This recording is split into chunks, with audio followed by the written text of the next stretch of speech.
Okay, good morning, everyone.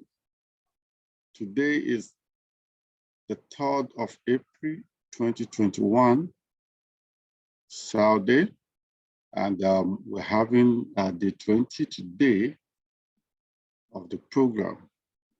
And today we'll continue from where we stopped on day 19 with respect to introduction to financial instruments. We started the discussion last week with financial instrument presentations in line with the requirement of IAS 32. And today we'll be moving further to discussing on the requirements of IAS 32 with respect to other areas to which we've not concluded. And I believe that we'll use this week to more or less revisit what we have discussed in the course of our discussion in the last class. Okay, and also we had some long holidays in the current period, and yesterday was one, which I believe most of us will have maximized the benefits of our yesterday holiday. Okay, now today we are going to continue from where we stopped, but before we continue, I remember that extensively we've discussed about financial liability and equity instruments, and the question we need to answer in order to draw up the thin line between the two. Okay, and that's when I discussed on hybrid instruments. But again, today we are going to continue from where we stopped, and I'm going to start with this, and that will lead us towards today's discussion extensively. I want somebody to volunteer to more or less read about distinguishing factor between a financial liability and an equity instrument. Can somebody volunteer, and we'll move on from there?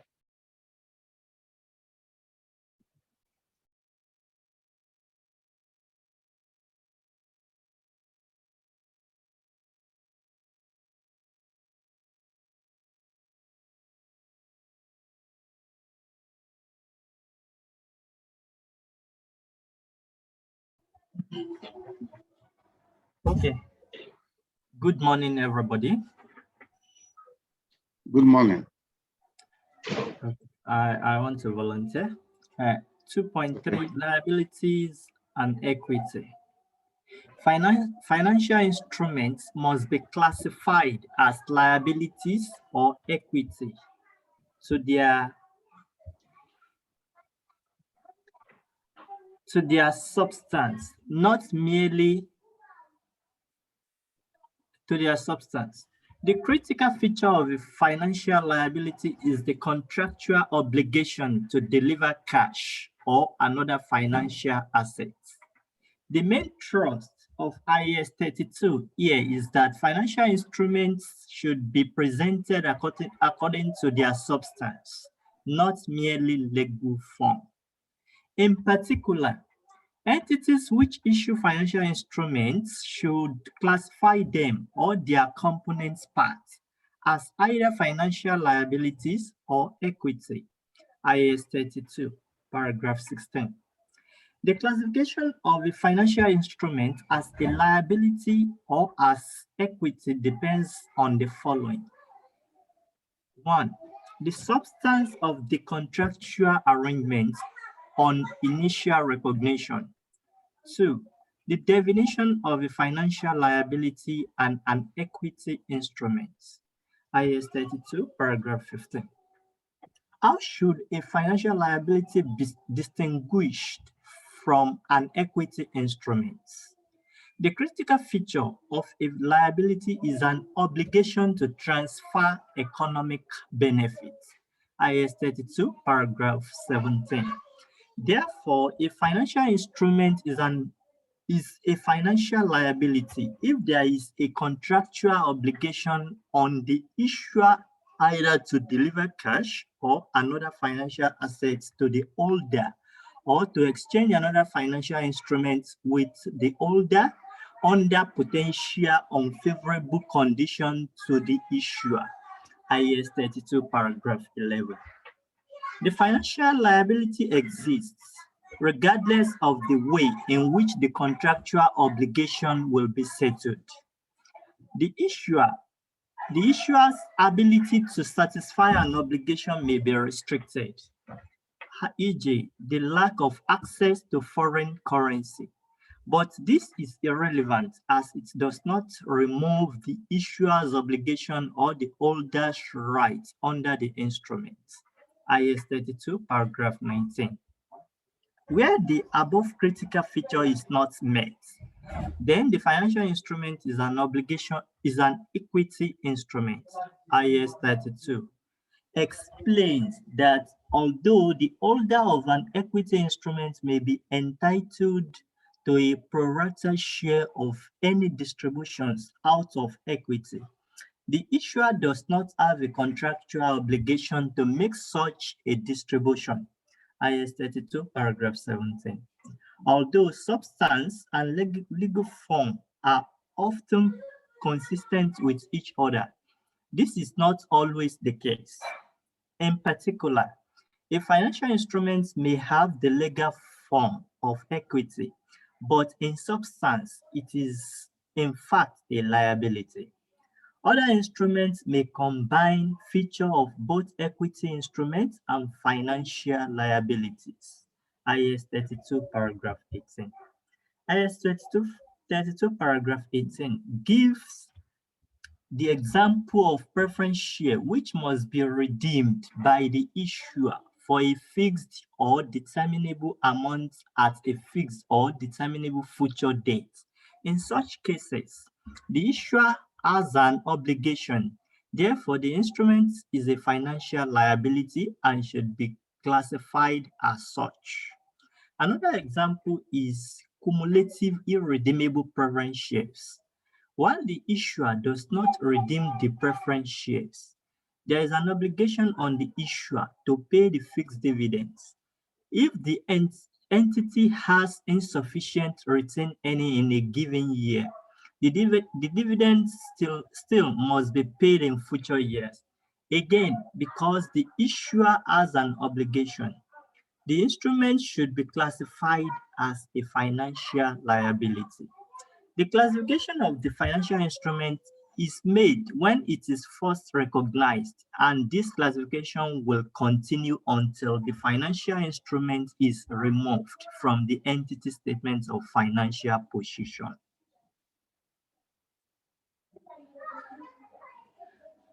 Can I continue? Yes, sir. Contingent settlement provisions.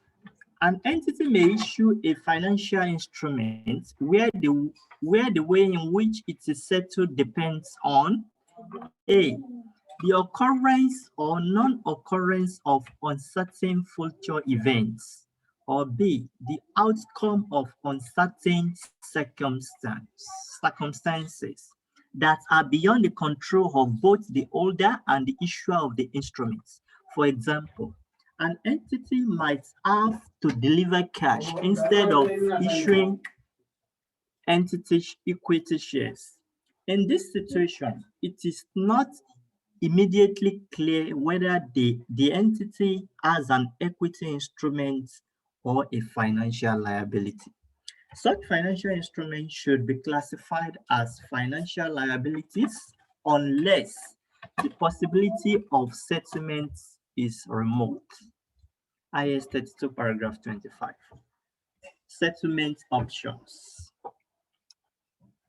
When a derivative financial instrument gives one party a choice over how it is settled, the issuer can choose whether to settle in cash or by issuing shares. The instrument is a financial asset or a financial liability unless all the alternative choices would result in it being an equity instrument. IS 32, paragraph 26. Thank you very much. This discussion will lead us to what we call a hybrid instrument. Okay, what is a hybrid instrument? Okay, a hybrid instrument is a financial instrument that has the features of liability and the features of equity. I repeat. A hybrid instrument has the features of liabilities and that of equity. And such instruments are known as hybrid instruments. Now, typical examples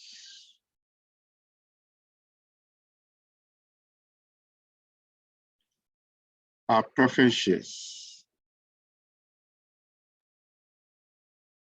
And it includes those that are redeemable and those that are irredeemable. Now, recall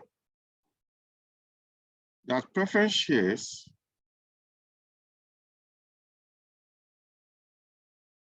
can be cumulative and two, non-cumulative. Now, let us start by demystifying this one by one.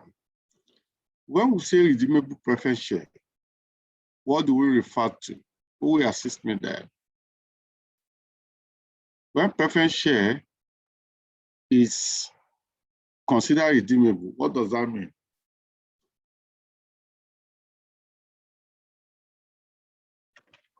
What does that mean? We said redeemable preference shares are those shares that can be buyback in a specified future date. The choice of word maybe may not describe it the way it is. You said can be bought back. Who can also express it in another language which might more or less be considerable? I would like to try. Okay. Okay, redeemable preference shares are those preference shares that are the instance of either the issuer or the subscriber can deliver cash at a specified period.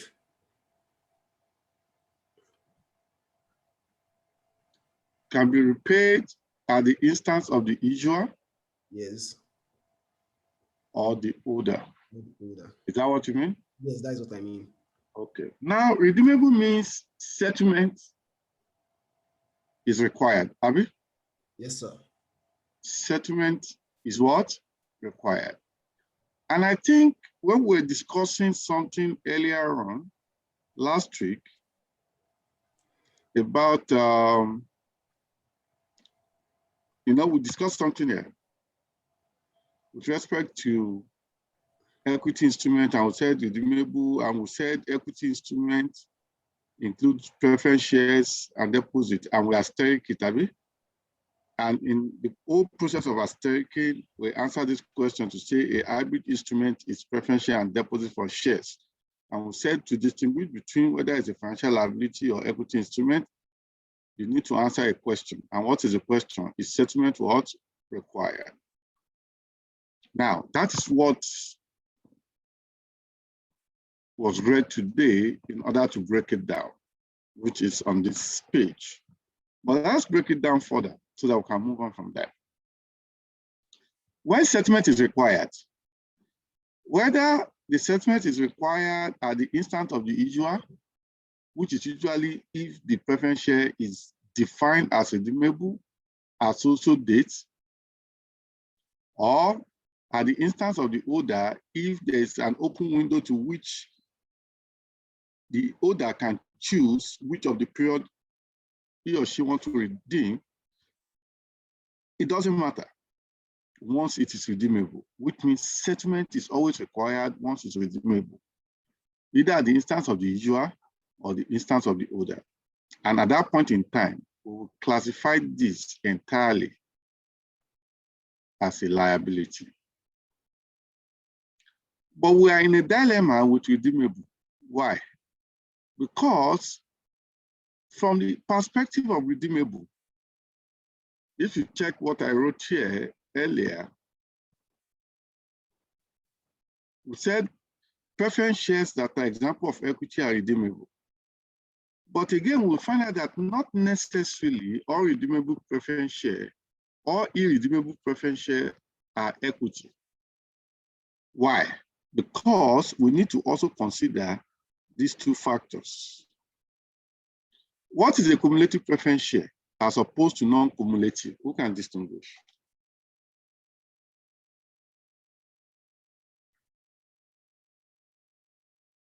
Who can distinguish?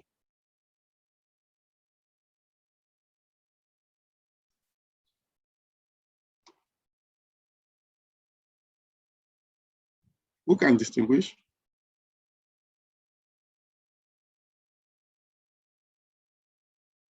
I'll wait any one of us. Enaru? Asama?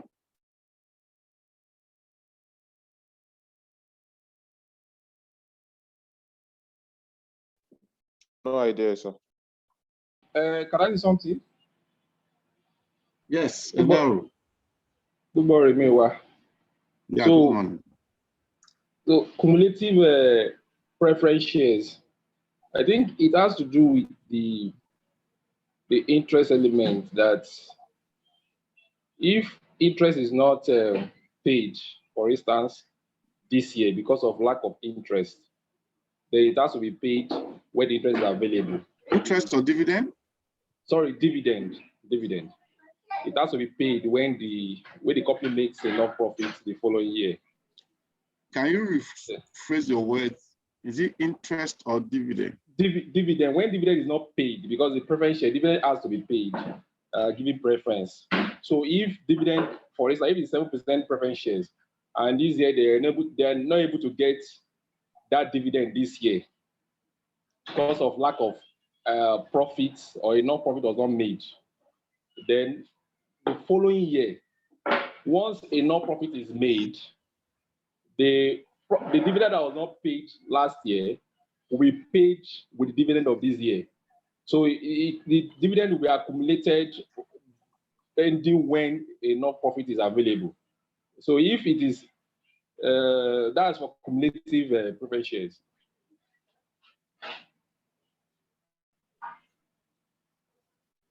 Okay. Non-cumulative, what happens? Not cumulative, once there is not enough profit to pay dividend, then for that year, that dividend is lost. That is where I look at it. The dividend is lost because they have to give a preference to bond holders, debenture holders. So basically, if there is not enough dividend to pay them this particular year, then they have lost that dividend. That is for non-cumulative. Okay, thank you. Yeah. Okay, now cumulative, non-cumulative is with respect to dividend payments. Okay, when dividend is supposed to be paid based on a fixed amount to the preference shareholders, but it was not paid because there's no sufficient profit. The question then is, will it still be paid in the future? If it's yes, it means the contractual agreement to issuing such a share creates a liability, which is an obligation. If the answer is no, that once we can't pay dividend in a year because of insufficient profit or because of the loss position, such dividend cannot be carried forward. It then means that at that point in time, there's a discretion, and that is much more of equity. That's why we can conclude that when we have redeemable, even though it's skewed towards much more of equity, but once we qualify it as cumulative, it goes to be recognized as a liability. Otherwise, non-cumulative is recognized as equity. That summarizes it all. I remember one example is preference share. Another example that is known to us is deposit for what? For shares. I remember we've discussed that before now. Now, this will now lead us to discussion on what we call a compound instrument.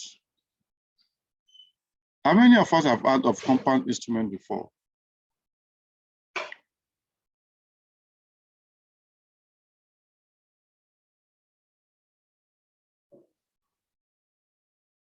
How many of us have heard of compound instrument before?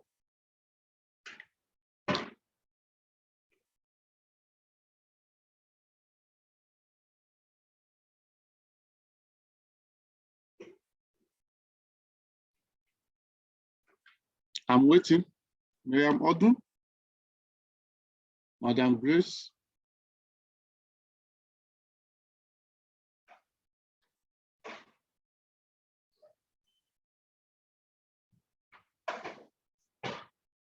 Adeomi. I'm waiting for one or two persons.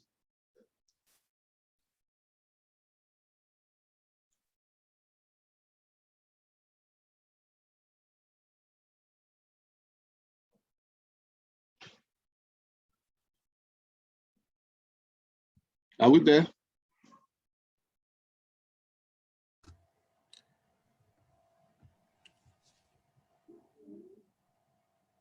I've heard about compound instruments, but I can't remember what it means.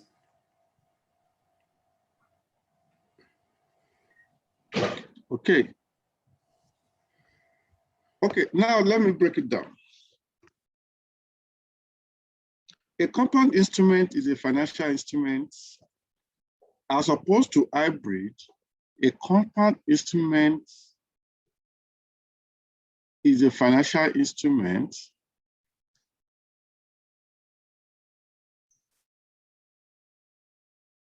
which has the elements of a liability and equity. Now, there's a difference between features and elements. Element is a composition, which means if you have a single contract, this is a contract that creates financial instruments. And this contract is such that inside it we have two elements. One is equity,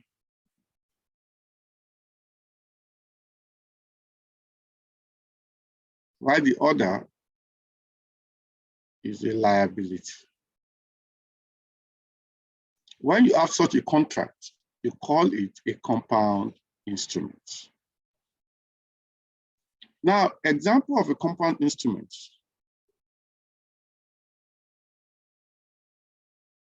General examples are what is known as convertible securities. How many of us have heard of convertible securities before? How many of us have heard of convertible securities before? Yes, I've heard. What are convertible securities? I think convertible securities are securities that can be converted into equity share at later dates at the discretion of the holder of the security. Can you repeat it?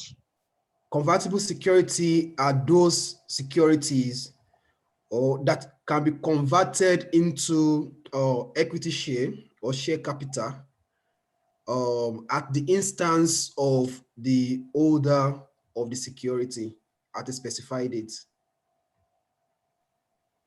Okay, I would like you to use the phrase usually at the instance. Okay, it's based on the contract, but most of the time, the contract is structured so that that determination is at the instance of the issuer. Okay. Okay.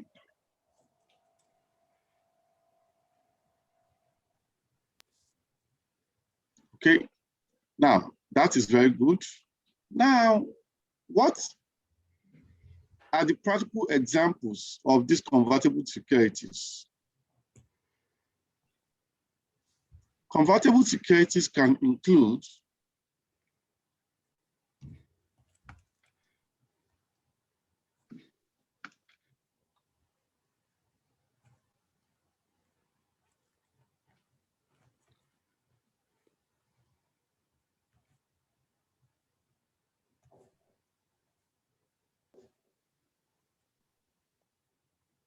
convertible bonds, convertible debenture,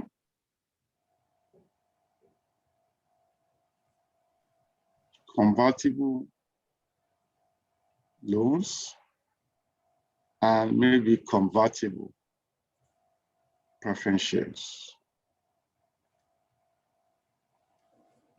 Now, what is common or sinister to all is the word convertible. And what convertible means, if a holder of a bond, debenture, loans, or preference shares that are redeemable, upon maturity, upon redemption, what they ought to get is cash. But there's an option written on this instrument. Options written on this instrument, such that it gives the holder the right to either redeem by collecting back their money after collecting interest for years, or dividend for years with respect to preference shares. But at maturity, if they decide not to collect back their money, what they will get in lieu is the shares of that company. When you have such a contract, we say is a convertible security, and such can be regarded as a compound instrument. And what is a compound instrument? It's an instrument that has the element of liability and element of what? Equity in a single contract. It's also a form of hybrid instrument, but the extension of this is such that that instrument will not require a determination to be considered as either a financial liability in its entirety or to be considered as equity instrument in its entirety. Rather, it will have a split. Rather, it will have what? A split, such that you take out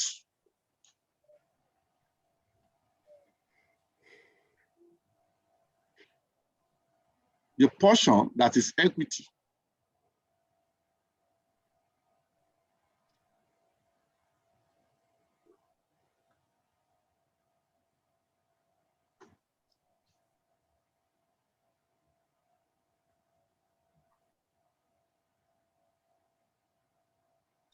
Sorry,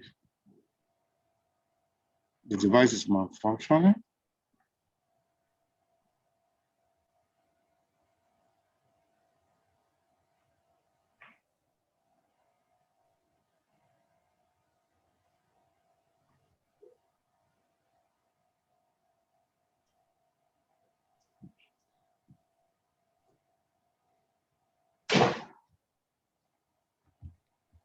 Let's give it a minute. It's malfunctioning. I think something is updating at the back end.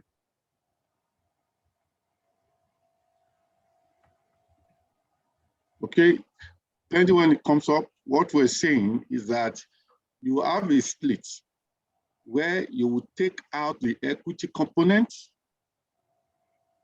away from the entire contract, and what is left is the liability component, which is also separated.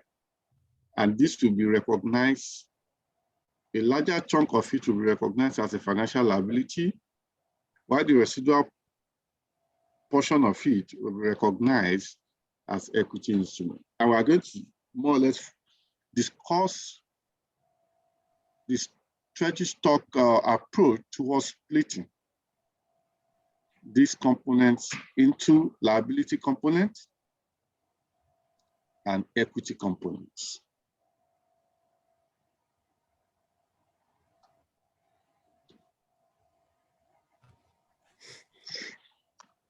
Any question, pending when my device comes up? Sorry, I still don't get the difference between hybrid instruments and the second one, these Compound instruments. compound instruments. Okay. Because based on the distinguished factor you mentioned on the basis of features and elements. Maybe if we can break down what constitutes features and what constitutes elements, it will throw more light to the difference between the two key concepts. Okay. Let me try and look for analogy, but pending when I will use analogy, let me break it down in simple sentence. Hybrid instrument is simply instrument that has the features, the attributes, that's what it means, of liability and attributes of equity in a singular instrument. But when you look carefully on the instrument, you know that though it has both features, but is skewed or tilted towards more of a particular feature than the other. That's why the discussion we started with today, which you read, more or less identified that though we have these features, but when you look carefully, you will consider that in this instance, this instrument is a financial liability. In this other instance, this instrument is an equity instrument. Whereas when we look at compound instrument, though compound instrument also can be considered as a hybrid instrument, but the uniqueness of compound instrument is that it's not only issue of features, but it's such that the nature of the features is so embedded in the contract or in the instruments such that the only thing you can do is not to take a side to say it is a financial liability or it is equity instrument. Rather, you are going to identify what component of it is financial liability, what component of it is what equity instrument, and you separate them. In hybrid instrument, you don't separate because it's only just a mere features, not necessarily carrying a composition. And I'll give you an example. Redeemable preference shares. Preference share pay dividend. That's the only feature is share with equity. But share more features with liability because you have to pay back the money at a later date. And therefore we say, okay, preference share that is redeemable should in its entirety be considered a liability, even though it has a feature of equity. We have irredeemable preference share, but because it's non-cumulative, we say it has more features of equity than any of liability. Therefore, we should consider it an equity instrument. But when we now look at a convertible preference share, for example, though the preference share is redeemable, but it has a feature that is convertible. At the end of the tenure to which that contract will take prominence, it will be converted to shares. Therefore, when we weigh it, it then means that we can't just throw away the baby with the bathwater to say, though it is redeemable, therefore it should be more of a liability. But the question here is that though it's more of a liability, but there is a component of equity that we cannot throw away. Therefore, rather than use the concept of entirety in treatment, let us recognize that, okay, give what belongs to Caesar by taking the portion of equity out and recognize that as equity, and the portion of liability and recognize that as a financial liability. Does that make sense, sir? Yes, yes. Okay. We're going to see how we do that soonest. I think there's something running at the background, and I might likely have to pause and restart in a few minutes. Do you all agree? Accepted.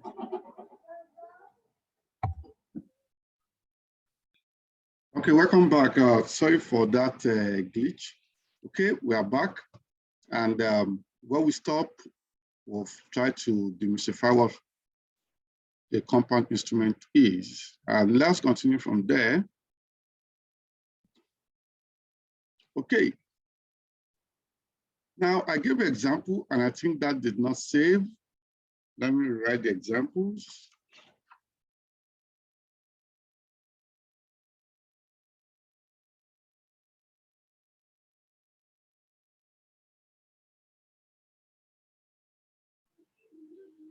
It's like you're not recording, no? Okay. Are you sure? I'm recording it. Okay, I didn't hear the sound. Okay.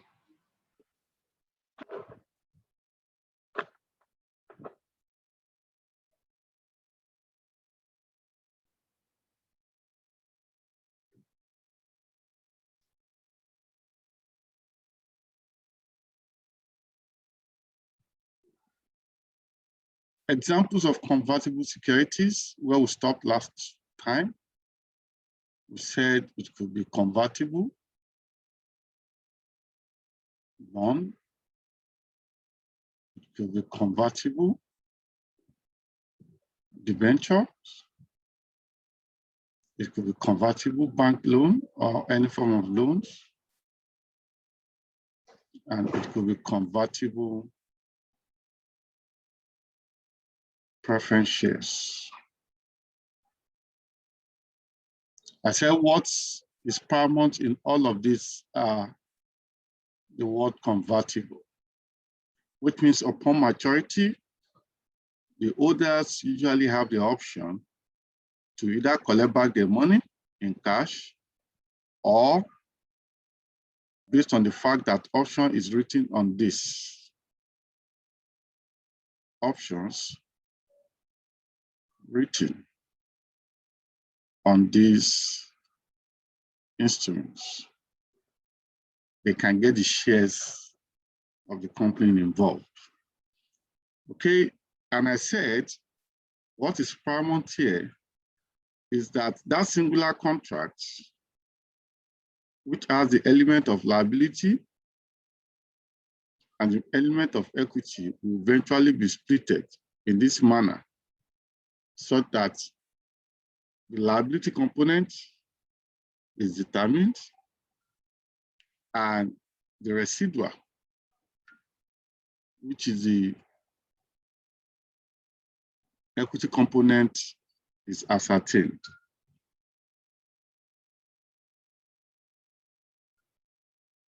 Which means what we do in this regard is that we have splitted it into liability components and into the equity components. The question then is, how is this instrument or contracts be split into A, liability components,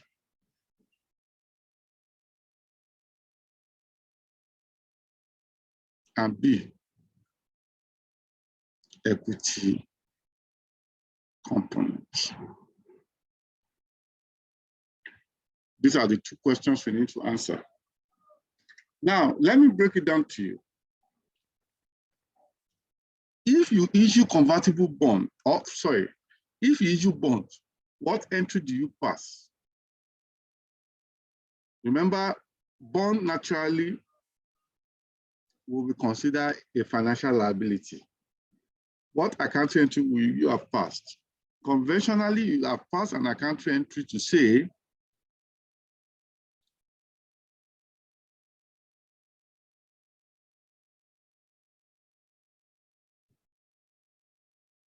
debit the mode of receipt of fund, which is usually bank, and credit your financial liability,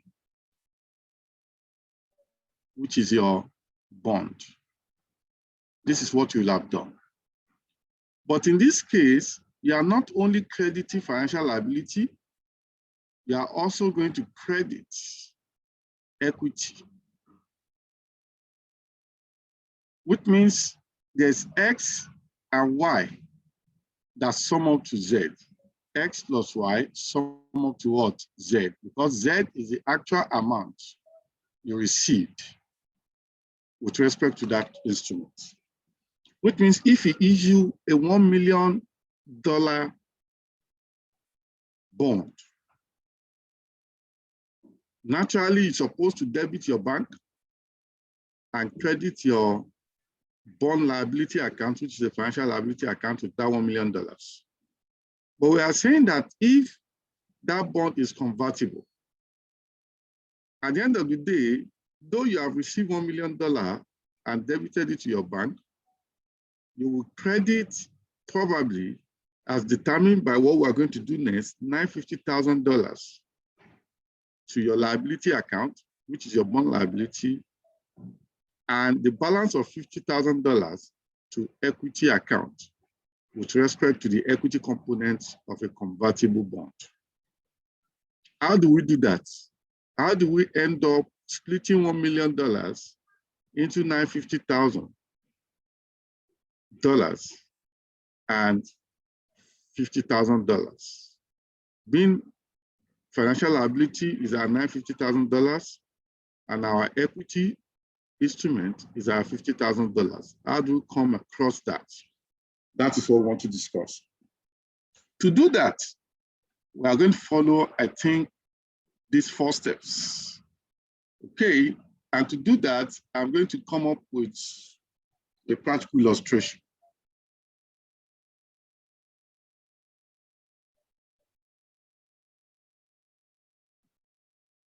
Illustration. Let's assume Fibonacci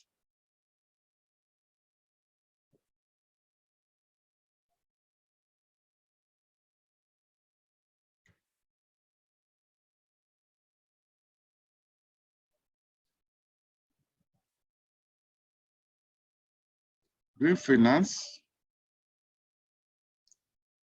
Limited issued a convertible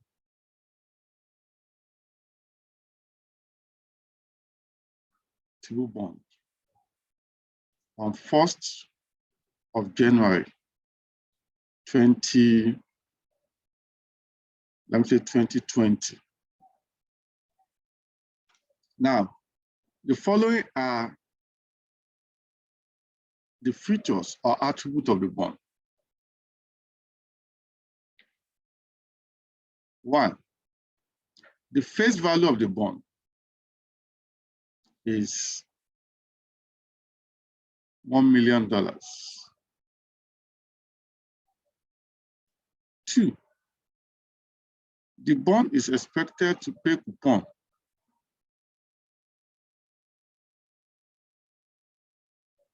of 10% per annum. 3, the duration of the bond is 3 years. 4, the bond is redeemable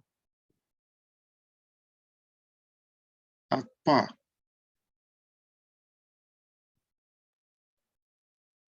5, the bond is agreed at the instance of the holder to be redeemed either in cash or in kind, where it will be converted into a fixed number of ordinary shares of the company at a ratio of 10 shares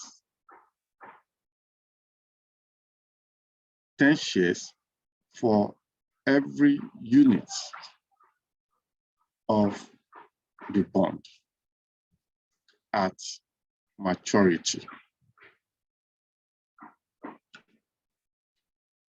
Lastly,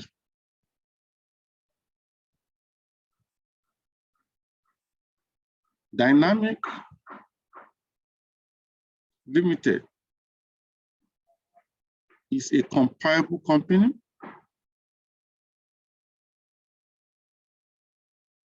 to Fibonacci Grid Finance and had issued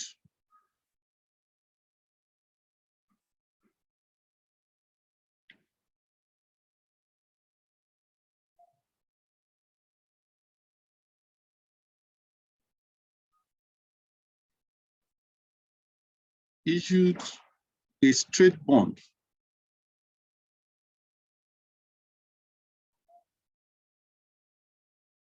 for 3 years at coupon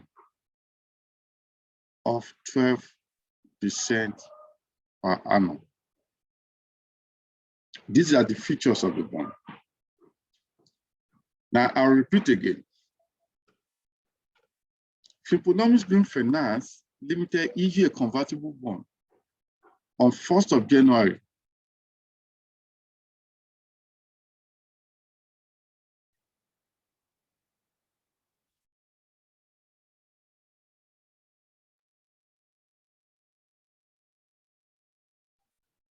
2020 with a face value of $1 million. Coupon rate is 10% per annum. Duration of the bond is 3 years. Bond is redeemable at par. The bond is agreed at the instance of the holder to be redeemed either in cash or in kind, where it will be converted into a fixed number of ordinary shares of the company at a ratio of 10 shares for every unit of the bond at maturity. Dynamic Limited is a comparable company to Fibonacci Green Finance and had issued a straight bond for 3 years at a coupon of 12% per annum. Now, before we further ahead, the question is this: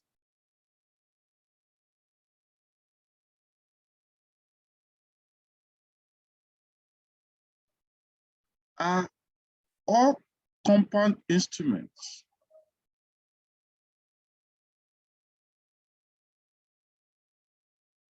required to have a split of its value into the liability and equity components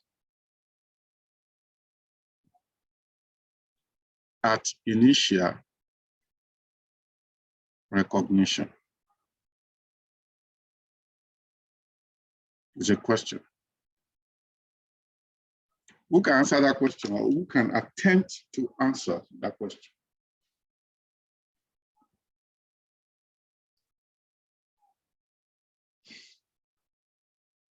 The floor is open.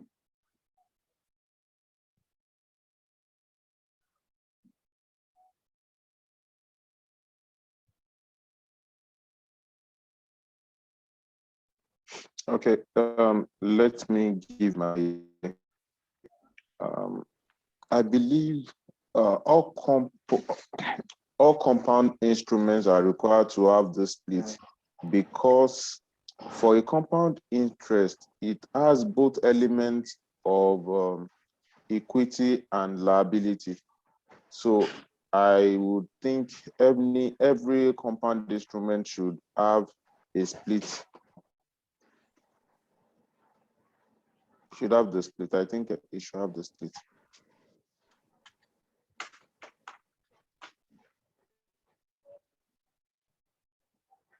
Who else?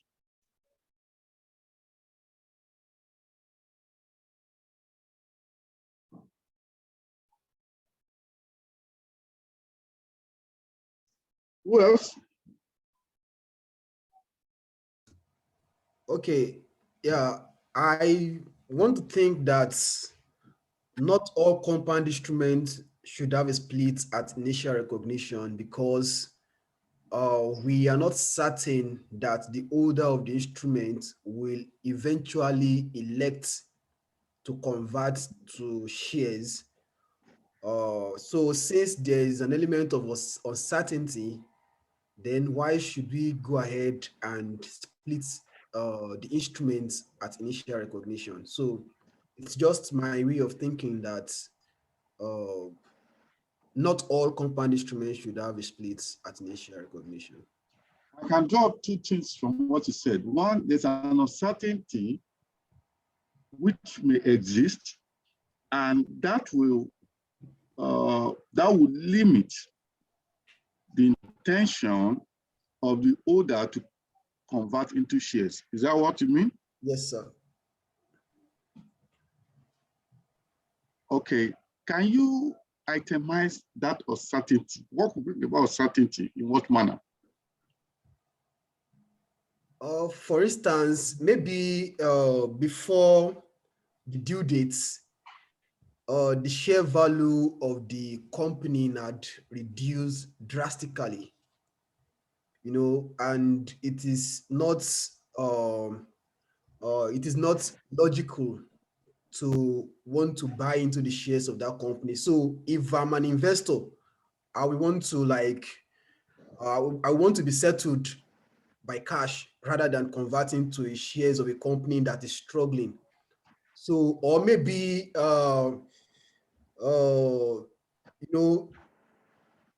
maybe there is a financial distress, that makes the going concern of the company questionable. So I think as a bondholder, as a convertible bondholder, I will rather want my cash rather than the shares of the company. So that's just the two things I think. Thank you very much. I think you've nailed it on the head. Now, one thing I want us to know is that as professionals, we are not just doing things because the standard requires us to do it. Because there is a basis to which the standard setters has considered before arriving at such conclusion. That's why when you look at the document of the IASB, which is the standard, it has part A, B, and C. Part A is the standard, part B talks much more about the basis of conclusion, part C talks about guidance and some other things like that. Therefore, which means we need to understand the depth to which certain requirements are agreed upon to be the generally accepted accounting principle. And one of that is what you've just mentioned, that not all compound instruments might likely require a split on the premise that there are some financial instruments that upon initial recognition, it is much obvious that it's unlikely because of uncertainty. Remember, not because of risk, but because of what? Uncertainty attributed to them, such that upon maturity, it's less likely that such shareholders, since it's a right, will go ahead to exercise that right. because you only exercise your right when it's favorable to you. You don't exercise it when you know it's detrimental. And the question then is, when do you consider your right favorable? And when do you consider it not favorable or detrimental? It's a function of agreement that you have entered into ab initio, as at the time you became a party to this contract. How do we come across that? Now, there are two options.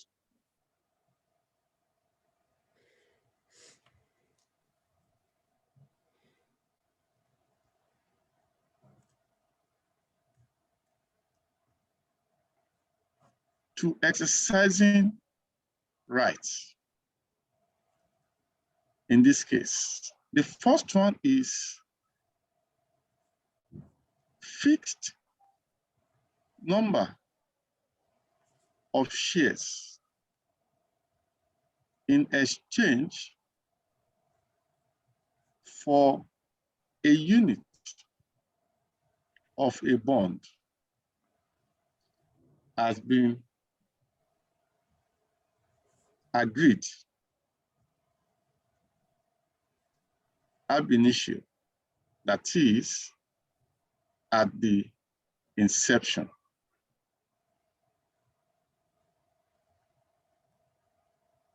Two,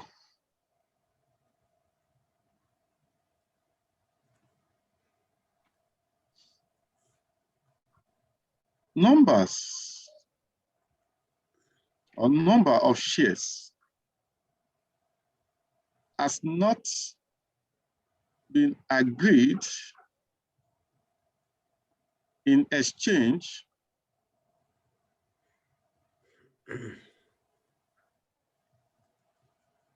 for a unit of bond. Rather, it is dependent on the value of the company's shares at maturity or at settlement. Invariably, the conversion rate or conversion ratio is variable in nature. Why is it variable? Because it's dependent on a value tomorrow, which means if the value is less tomorrow, you get more shares. If the value is higher tomorrow, you get lower shares. And in that case, it creates some level of what? Of certainty. But that means that not necessarily all convertible shares, convertible bonds, convertible debenture, or convertible loans, equally convertible preference shares that will be required for a split. Those that will be required for a split are those that are by nature as the number of shares to which they are converted to be fixed. And in that case, it is only this that requires a split. Why this? Do not split. And if you say do not split, it means this is hybrid instrument such that is a financial liability. Why this that required a split as financial liability and as equity what? Instruments.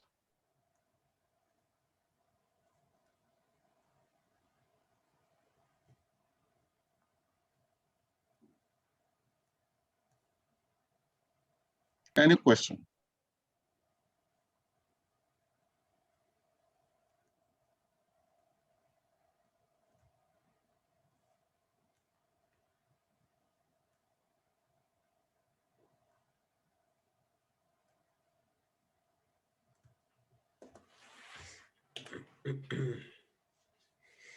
Any question?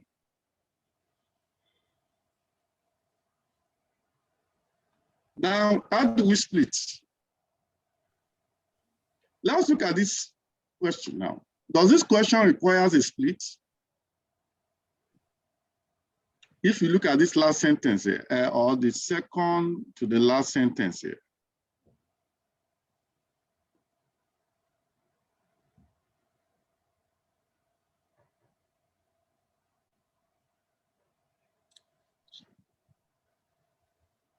does it require a split?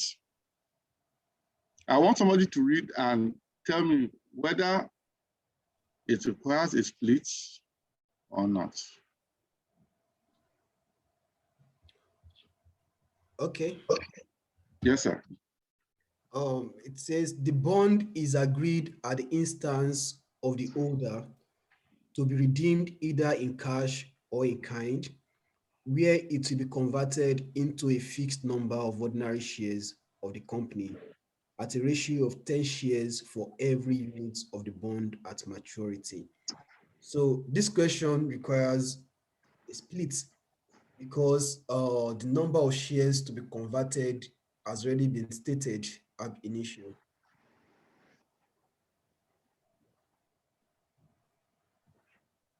Okay. Therefore, thank you. Which that means we can proceed to splitting. Okay, How but do we split? excuse me, sir. I have a question about this number of shares at inception. What if the number of shares to be converted?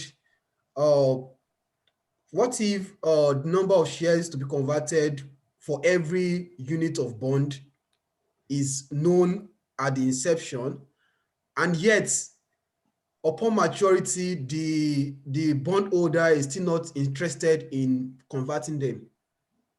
Yeah. Why are we now recognizing equity at inception? In accounting, likewise in decision making, you don't use benefit of hindsight. What does that mean? It means if you don't take decision and you want to wait until the final outcome, you won't have even taken the decision in the first place. The question then is, when you give loan to a customer in a bank, you give loan to every customer with the whole expectation that they will repay. And every customer also can build their shares that, based on what they have planned, will pay this thing. But why? Since time immemorial till today, significant percentage of loans given anywhere, some turns bad. Why?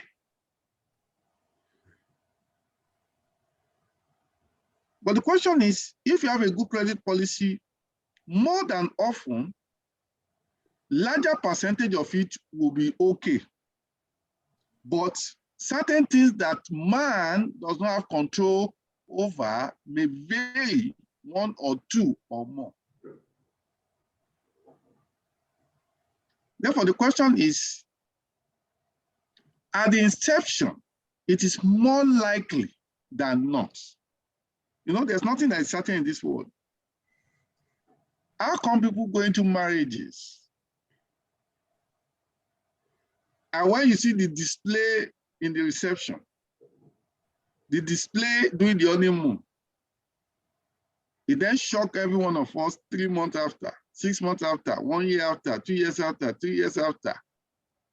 And you now imagine that what has now gone what? Wrong. Every marriage is with expectation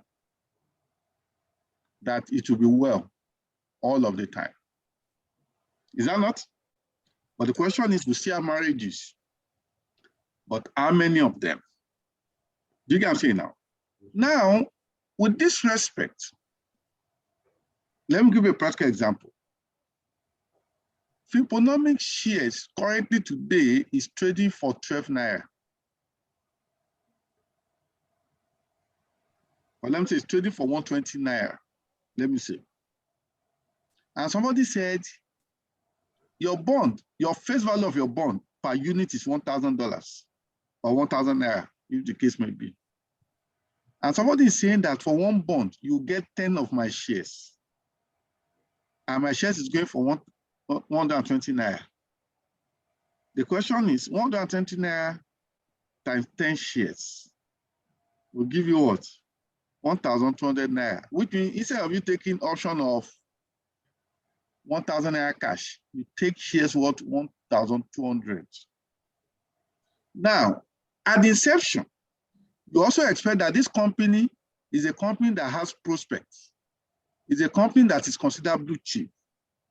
Therefore, if worst comes to worst, probably it will not grow and it stays at 1,200. Or probably it suffers loss. The loss cannot be such that it loses 20% because you have seen the trajectory of this company, which means at all, it's more likely that upon maturity, every every holder will likely go for conversion into shares to harness the benefits than not. But there's a degree which is a remote chance that the company might suffer loss so that at the end of the day, when you want to convert at maturity, it will be less than 1,000. Not that it can't happen, but what is the frequency of such happening? That's why we use the word more likely other than not. And in that case, without using any benefit of hindsight, that, okay, what if there's now global recession, everything scatter, or there's pandemic? That is a secondary what issue, is after the fact. It's like if you are the chairman or you're a shareholder of a company, you are not telling the bank that, why will you not give this person loan? Don't you know it will default? You are saying that because it has happened. If you are to be privy to be part of the committee when the loan was being granted, you will even be the first person to approve because of the information made available, because of what you can see. But again, the future is not in our hands. Are you getting the logic? Yes, sir. Therefore, on that basis of not allowing benefit of hindsight to play a role, we must move forward. You can see now. It's like if you do a business now and the business go bad, many of your friends say, you shouldn't have done it. Don't you know this, don't know this. But if it has gone well, they will be the one to praise that, Omo, you tried to, this is genius, this is that, you are so smart. And that is the reality.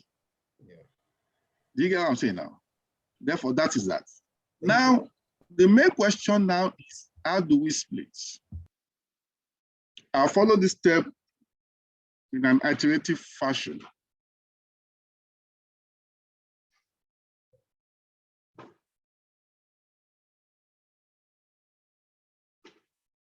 Step one, you determine the contractual cash flows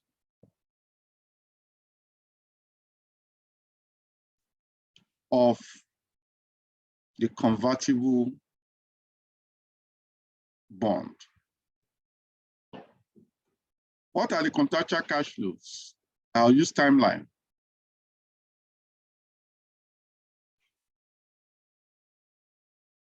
This is period 0. This is a bond that will pay cash flow in year 1, that will pay cash flow in year 2, that will pay cash flow in what? In year 3. And what are these cash flows?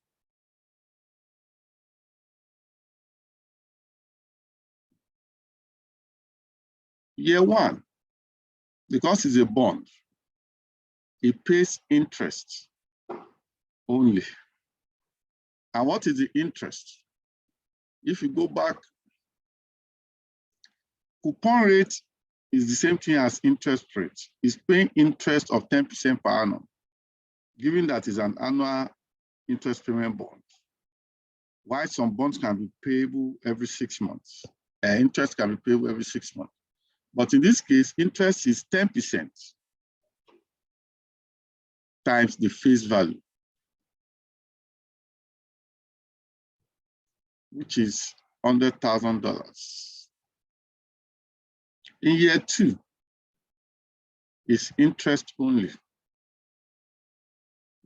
which you have already computed at $100,000. In year 3, it is interest and the redemption value. What is the interest? 100,000. What is the redemption value? We are to redeem at par. At par means you are redeeming at the face what? Value of $1 million.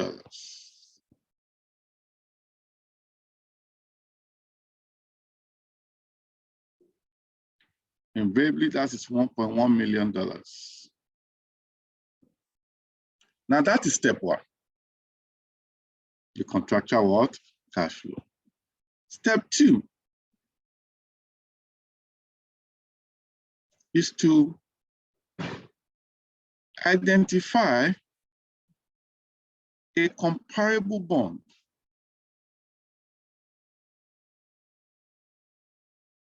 A comparable bond should have similar maturity. Remember, I will use the word similar, not the same. Similar maturity means it must revolve around the mean of the duration of this bond. If our own bond that is convertible is 3 years, the closest bond you can use should be around that 3 years, not necessarily exact 3 years. And the bond must have been those issued within the same period. And also, the company is considered comparable.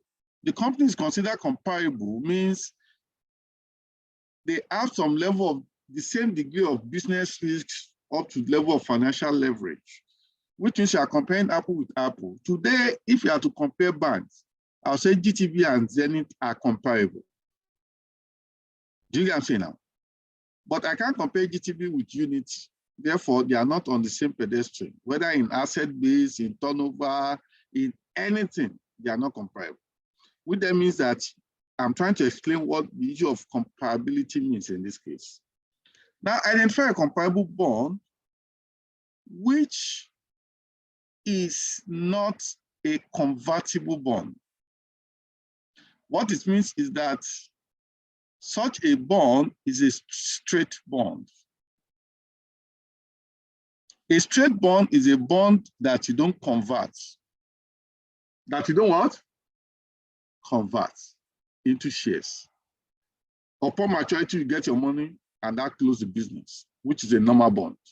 Now, why do we need this comparable bond? Because we seek to adopt its coupon rate as our discount rate.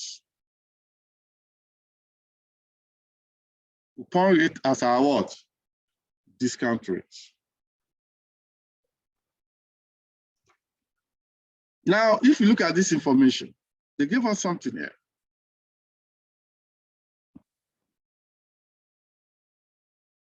They gave us Dynamic Limited is a comparable company to Triponomics Group Finance and had issued a straight bond.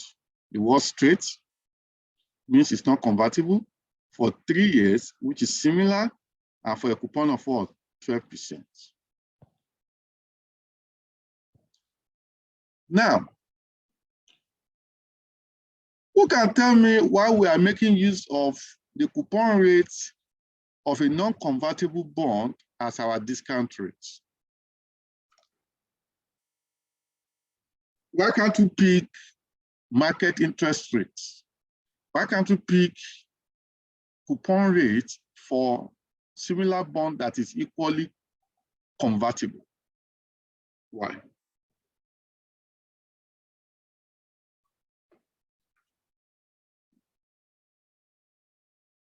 The floor is open.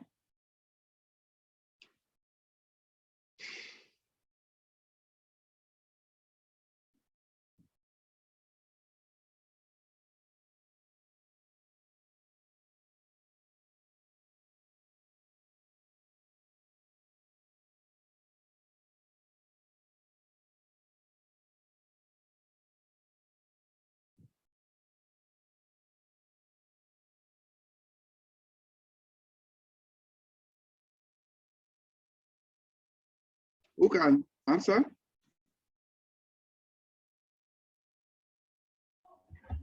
Okay, let me try. I think the reason why we are trying to adopt the straight bond that is not convertible is for us to be able to compare at the end of the day when we do the two analyses, if we are to convert the bond to equity shares or not to convert it.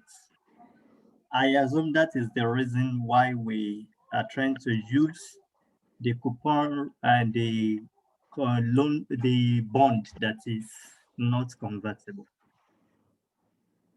Who else?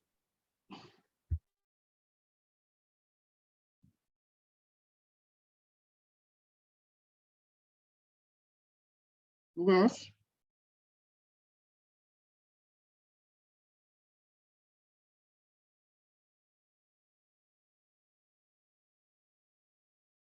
Who else?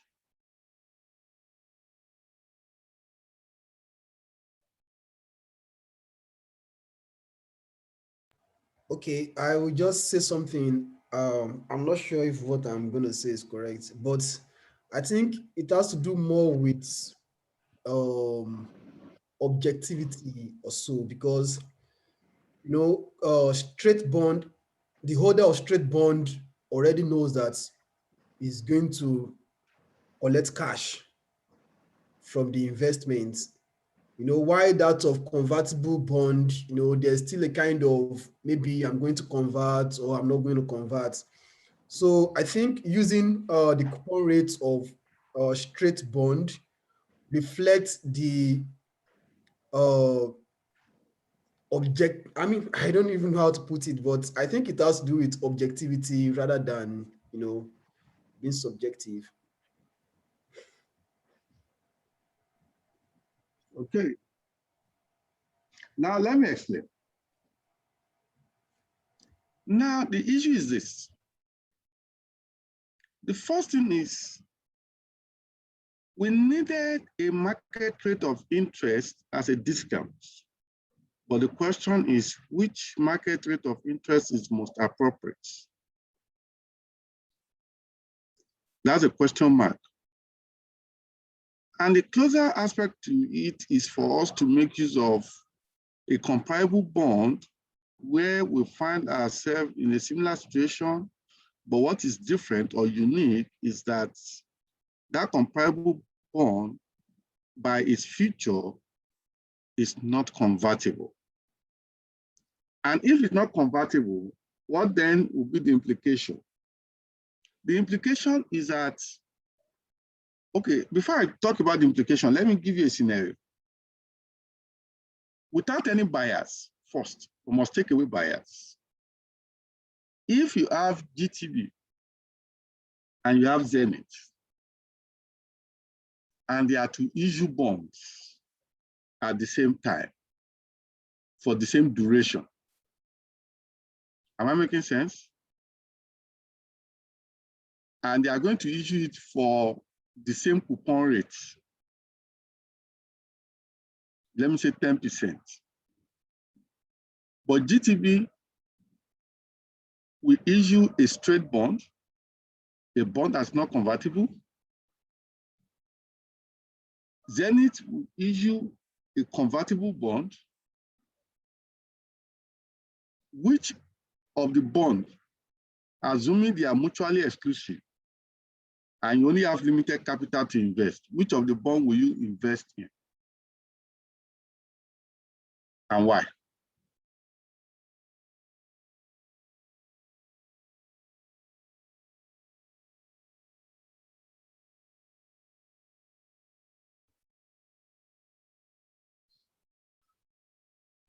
I'll wait your answers.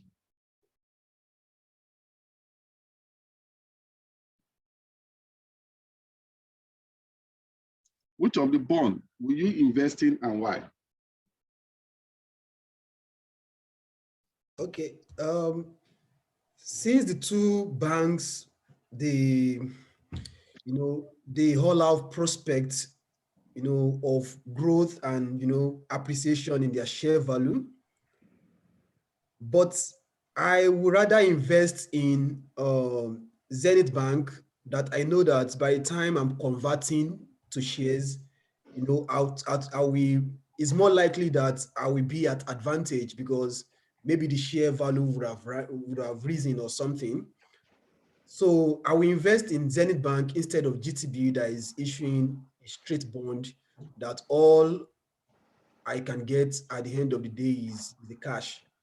So Zenith Bank will give me more opportunity and more than GT Bank. So that is it. Okay, now that is correct. But I want to make the case more dicey. What if, because GTB realized that, which is, that's why I say put sentiment apart. A rational investor will go for where you have the higher return, which is what we have done. Now, if I want to make you rational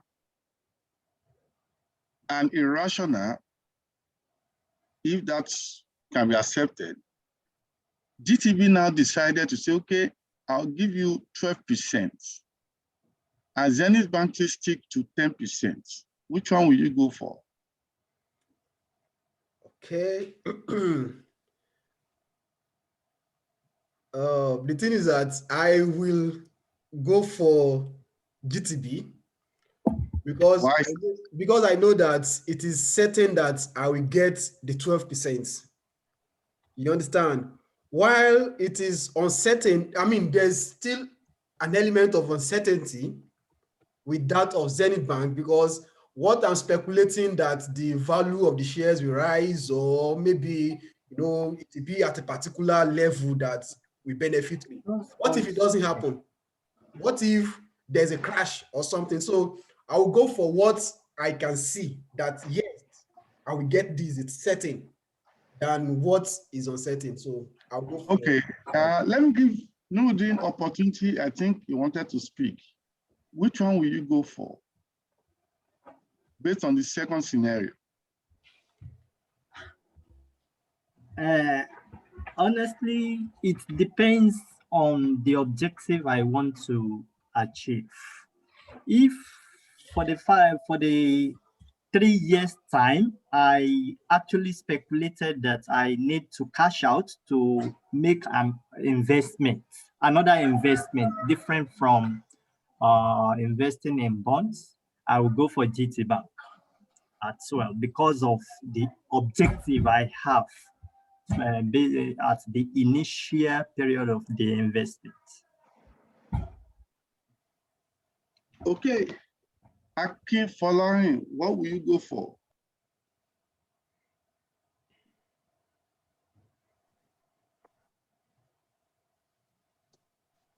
Well, really, sir, I would consider going for the Egyptian, primarily because it is non-convertible. So just based on in terms of the risk, just trying to get cash back. In terms of interest, I'm not really convinced, but just my thoughts.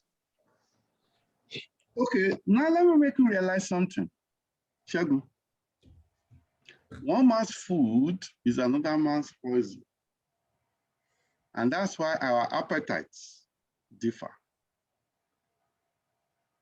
In investments, we have different kinds of investors. Those that are risk seekers, which you are not one of them. I'm not. Those that are risk averse, which I don't think you are risk averse, and those that are risk neutral, which is you. Okay, since you have that diversity, that will ensure that that diversity guarantees subscribers for GTB and subscribers for Zenith. Now, in that case, we are able to now find a closer substitute to an identifiable market rate that can be adopted as a discount rate for the sole purpose of determining this split. And that is the rationale why we'll be going for the coupon rate of a non-convertible comparable bond at a similar period as our discount rate. And in this case, what is our discount rate? It's 12%, which is a coupon rate for who? Dynamic what? Limited. Step 3. Step 3 says, obtain the present value of the contractual cash flows in what? In step 1. Let's try and obtain that.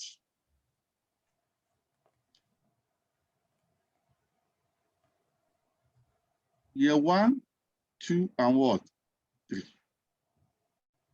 We have the cash flows, all in dollars. What are the cash flows? 100, 100, and 1.1.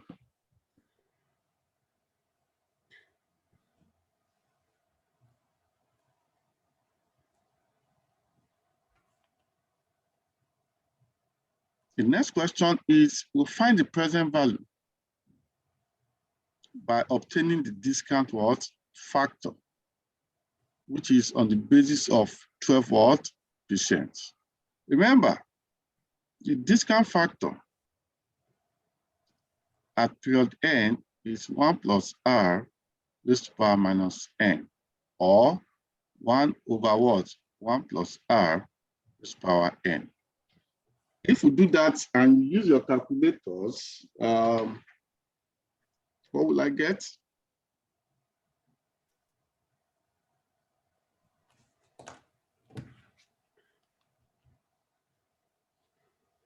I think what I have here is 0.8929. Please check in case I make mistake. So we have 0.7972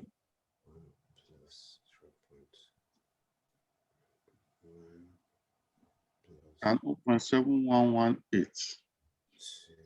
Therefore, what is my present value? My present value here is 89,290, 79,720,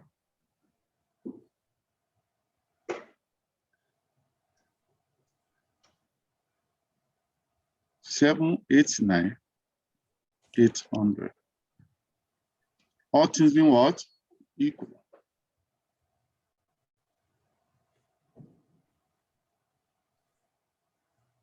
The sum of that represents the liability components. And how much is that?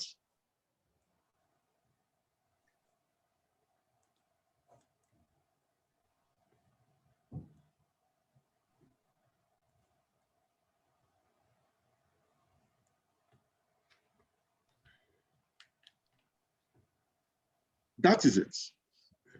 Now, what is the equity component?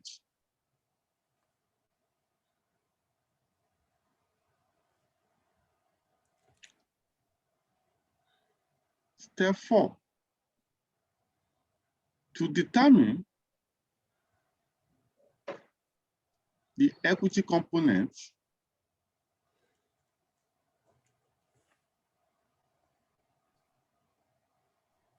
we take it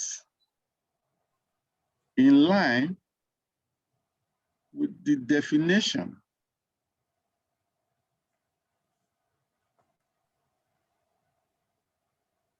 under the conceptual framework. as the residual. As the what? Residual. What is the residual? That is the equity component equals the face value of the liability minus the liability component, which in this case is $1 million minus 958,810.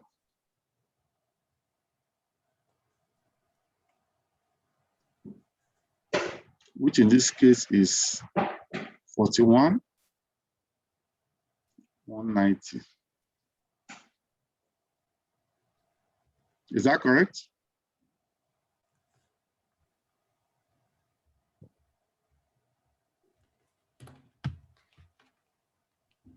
Is that correct? Can somebody press their own calculator and see that all what I've done is correct? At that point, pass your entries. It's correct. Yeah. You pass your entries as debits,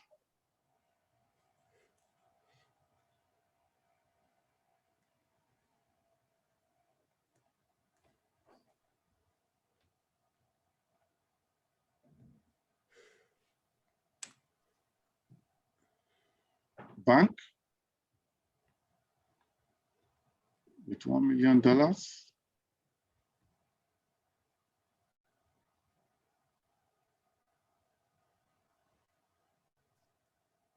credit, financial liability, that is the 10% convertible bond with 958,810, and credit,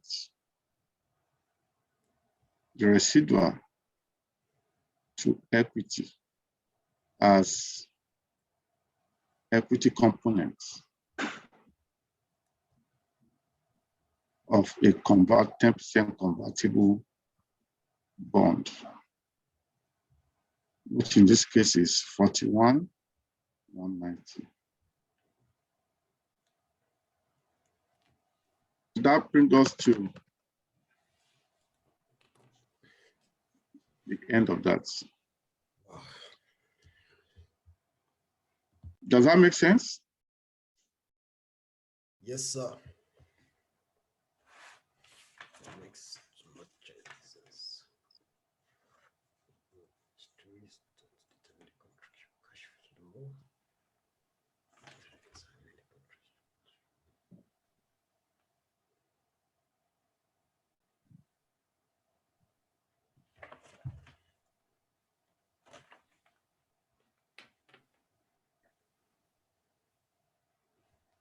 Any question?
Okay, can we move further?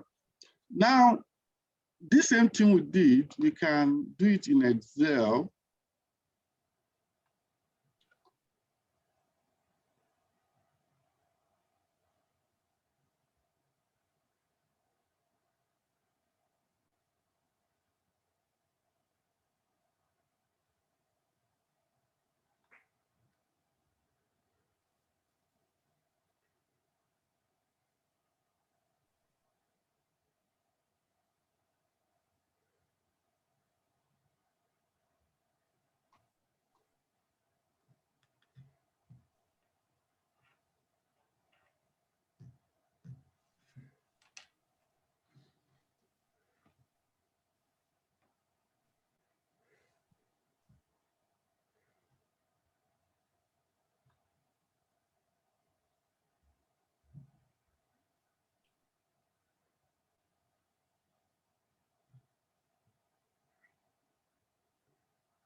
Okay.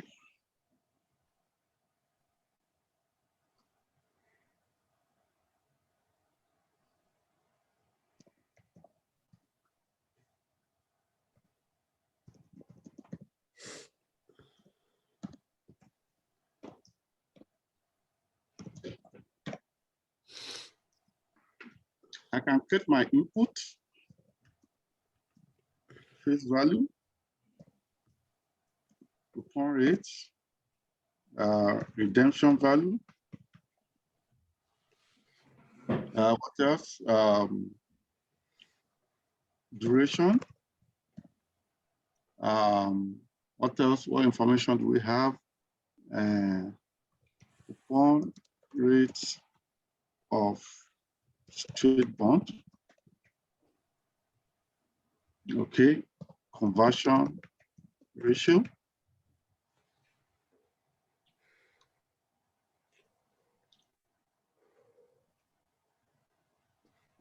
1 million dollars.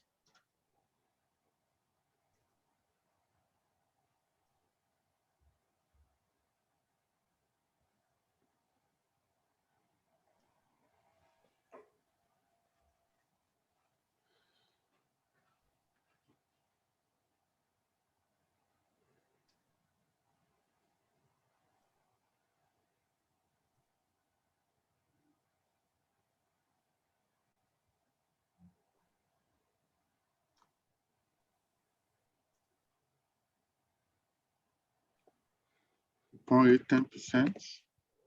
Redemption value, since it's at par, is the same thing as this.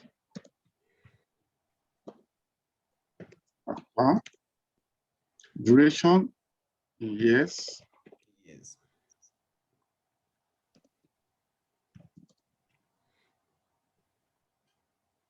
Coupon of this 12%.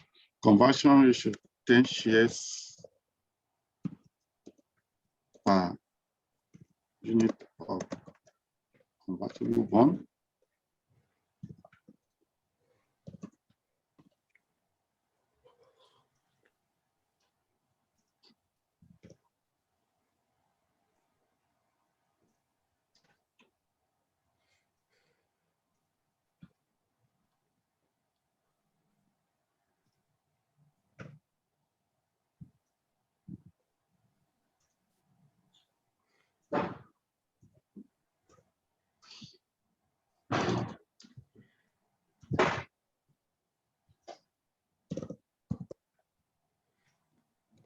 Okay.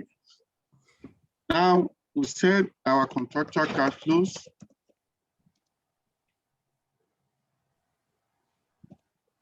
Year one, interest only. Year two, interest only. Year three, interest and redemption value. Now we can do that and say the products of this, which is fixed,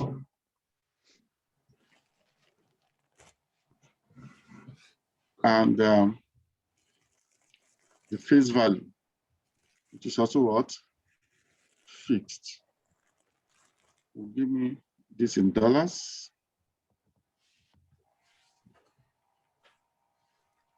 And I replicate it for the 3 years. I remember in the third year, I just add principal, the redemption value, which is also this. Okay, the next thing is I want to get the present value of the contractual cash flows.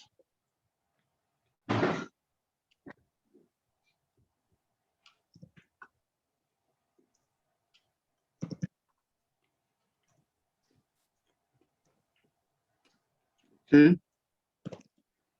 Yes. 1, 2, 3.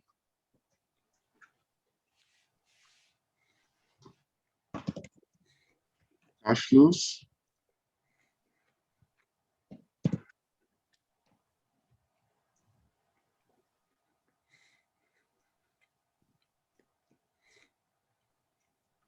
discount factor at 12%,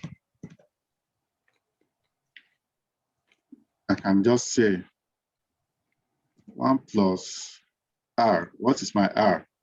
The discount rate. I'll lock it, raised to power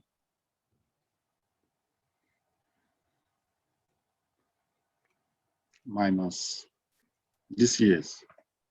It gave me this. And we can do it to 4 decimal, yeah. But whether you put it 4 decimal or not, it's going to give you the exact answer, because in the memory, it's recognizing what's supposed to be. Present value. Present value is a product of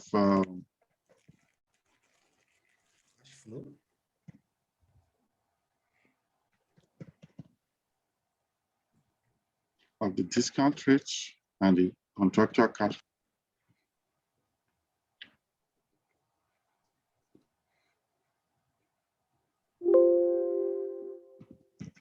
And I sum it up, it gives me this, which is the liability what? Components. Now, this is the liability component.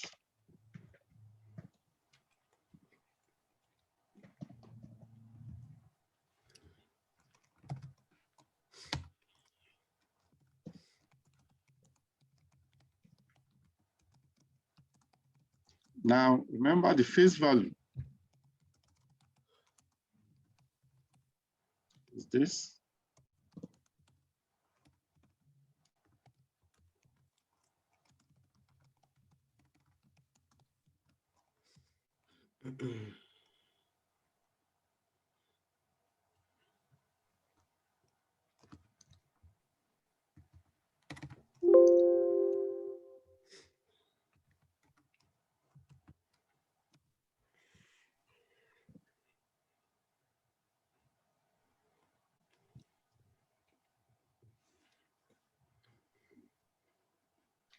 Now, what is the equity component? Equity component is the residual, which is the difference.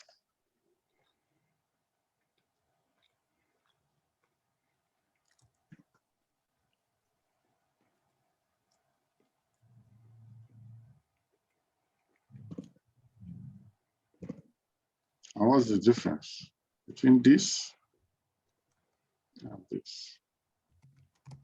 That is that.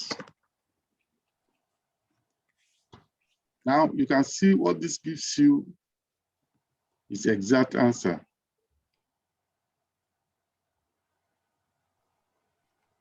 Okay, I saw a question from Shegun. I will address that question later. Okay. It's not Shegun.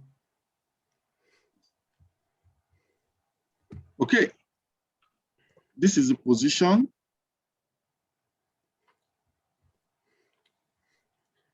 Now, why I'm also going to this route is that, what if this is 20 years?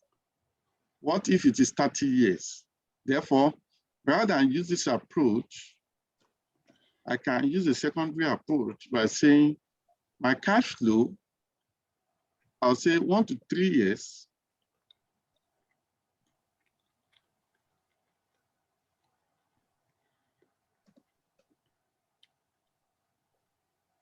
And third year.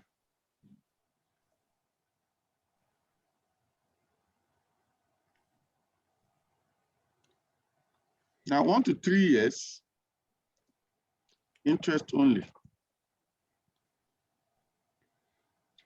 And third year, redemption value. Now, what do I need? I need my discount factor. Cumulative discount factor formula. Let me write it down for you in case you can't remember.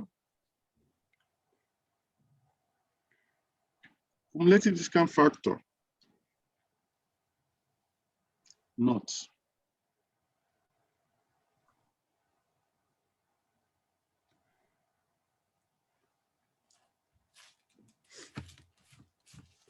Cumulative discount factor from period 1 to n is 1 minus 1 plus r raised to power minus n all over what? R.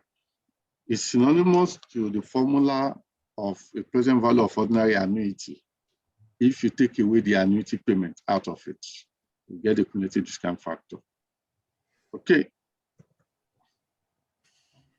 Now let me go back to my exam.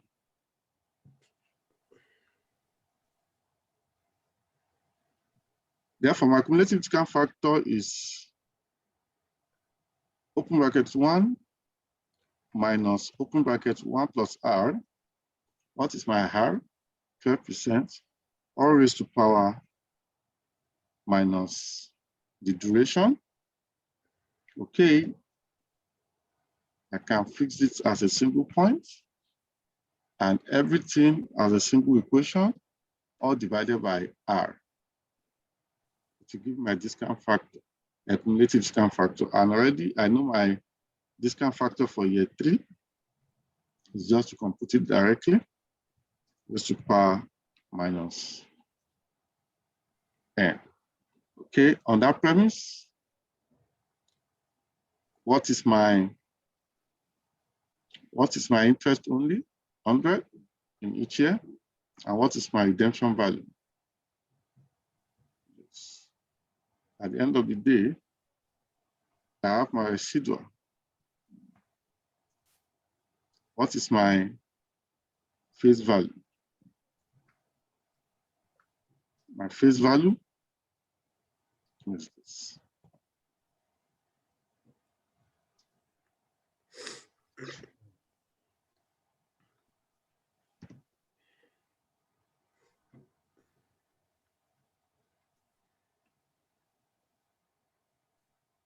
Any question?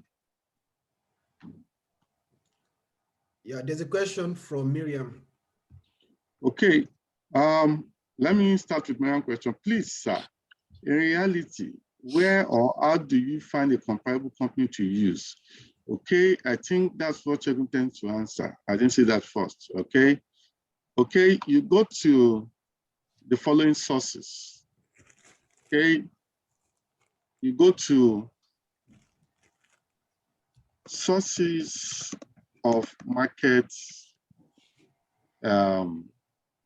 sources of market information. Okay, when I say market now, whether capital market, money market, commodity market, foreign exchange market, or any form of market, you can get from Bloomberg, you can get from Reuters, you can get from Yahoo Finance, you can get from Google Finance, depending on the depth.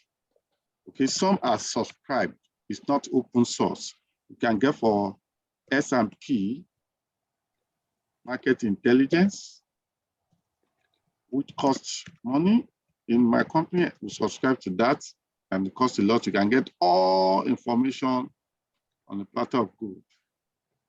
The S&P Market Intelligence, or what you call S&P Capital IQ. Okay, you can get from There's also various sources. market screener. Various sources. I can't hear you. I said there's market screener. Okay, I'm hearing that for the first time. Spell it, market screener. Yeah, exactly. Yes. Okay, where again can you get, there are some that skip my mind now. Okay, you can get from this professor website. Let me check. There's this website I bookmarked. The most recognized professor of valuation, who is a professor in the New York Exchange, New York University. Okay, yes, I've seen that. Okay. Yeah, his name is Damoran. Let me share the screen with you. Professor Damoran, he has a site. Okay, that's the site you are seeing. Okay, let me just copy that. You can see all kinds of information and valuation metrics. You can get it there. You see, if you come to data, You see a lot of data depending on tools.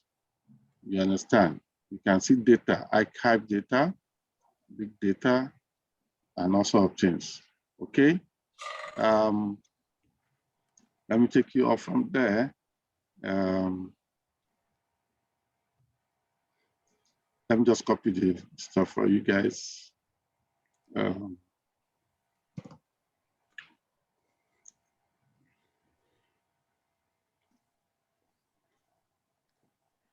Okay. A lot. Those are the market sources. Okay. Okay. Probably next time I'll open Capital IQ for you. Okay. I don't think I can remember my password there, but let me check whether I can remember my password. Okay. I can't remember here. I'll search for it. Okay. But you know, today's not we still have a long journey to discuss on financial instruments. I'll take you through some of those things. Okay, that is that. Any question at this point in time?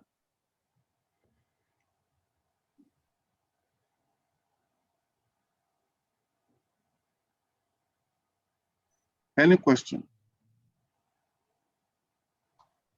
Okay, if there's no question, let's move further to other critical things. Let me share other things which are going to discuss in our presentation slide. Now, similarly, what we have discussed is what we've done now. We split into financial liability and equity, and the process of splitting is what I've described earlier, and I've used similar illustration as you can see it here to split. Okay, and that's how we split it in this case. Okay, now let's talk about treasury shares. How many of you have come across treasury shares before now? Treasury shares. What are treasury shares?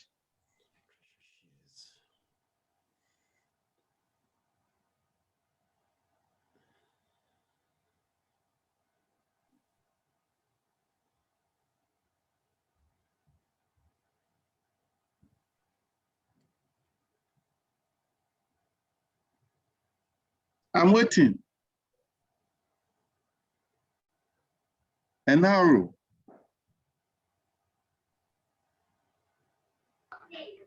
I'm with you. What are treasury shares? Petty shares. Huh? I don't have an idea of that.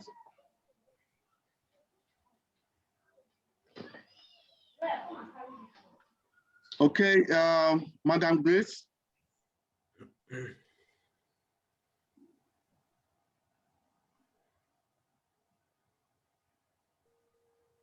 No, I don't have an idea, sir.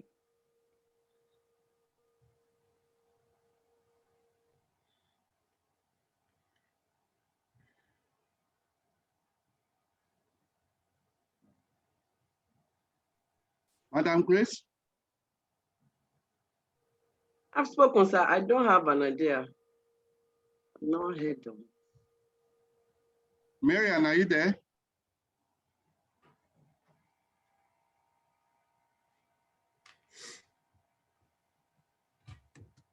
What are treasury shares? I'm here, but my voice is too low. I have sore throat. Let me type what I think. Okay, sorry. Nuruddin, are you there? Yes. What are treasury shares? I believe treasury shares are the situation whereby an entity acquires its own part of its own authorized share capital.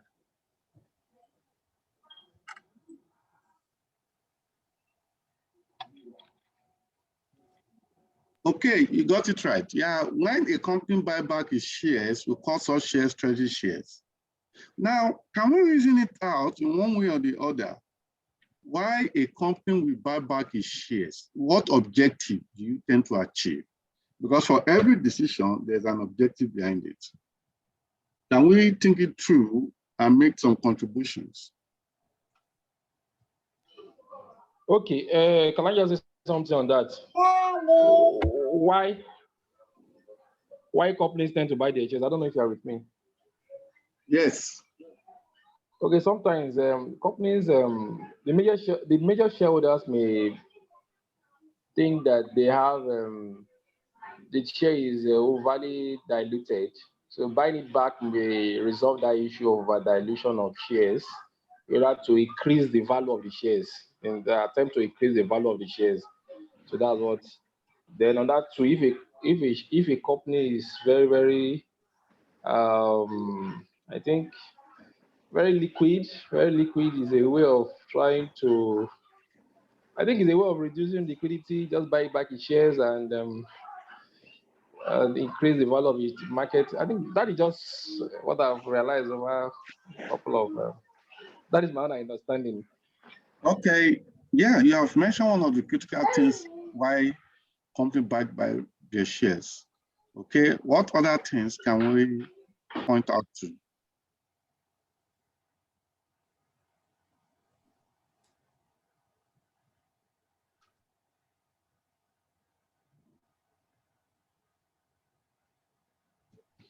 Okay, I'll summarize it as thus. Companies buy back their shares for different reasons, but at any point of the reason is to the benefit of the organization. One, they buy back shares when they consider it shares to have been highly diluted, such that it becomes a threat where forceful takeover can emerge. They buy back shares when they feel that there are too much of shares in supply, which make their trading not responsive to market information. Companies buy back their shares when they believe that they are overcapitalized, they have more capital than needed to run the business in such a way that it is onerous on them if they continue to carry such capital, because there will be pressure for more returns in form of dividend, which the company may not be able to meet. And therefore, that erodes investors' confidence. Therefore, they decide to buy back so that there are little amount of shares in which capital is injected into the business to run the business optimally. Companies buy back their shares for the sole purpose of increasing activity of trading and liquidity in the markets. Finally, companies buy back their shares when they have a scheme where they have a scheme similar to a share-based payment, which I'm going to discuss later, where employees or executives are given share bonuses, otherwise called share grants under Ifrs 2, or they have share options scheme for employees where they have to deliver shares to employees when such option vests at a particular date. All of these reasons are one of those reasons, even though not necessarily exhaustive, why companies buy back their shares. Okay, now our own concern is, regardless of the motive, regardless of the objective to which the company buy back its shares, the treatment in line with IFRS is that such shares will be deemed no longer to be in existence. Such shares will be deemed to have been canceled. Thereby, the treatment is to reduce your equity with such a repurchase. And you reduce your share capital with the nominal value of those shares repurchased.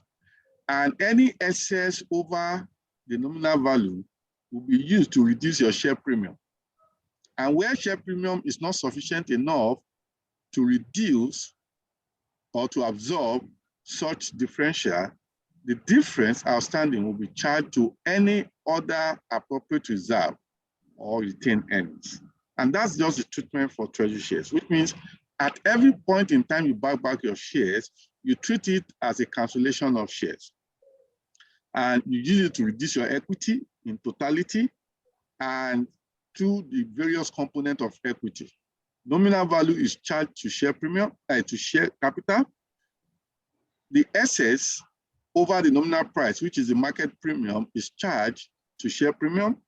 And where share premium is not enough to absorb it, the remaining may be charged to retain earnings or any other reserve that is deemed appropriate. Does that make sense?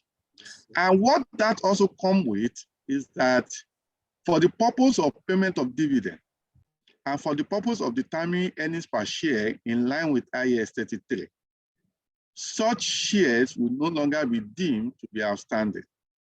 What it simply signifies is that such shares is no longer existing for the sole purpose of determining dividend per share and earnings per share. Any question?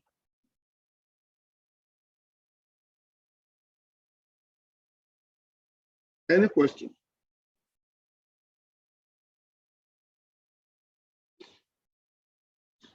Any question? Okay. Relevant disclosure in line with IAS 1 will be disclosed in your financial statements.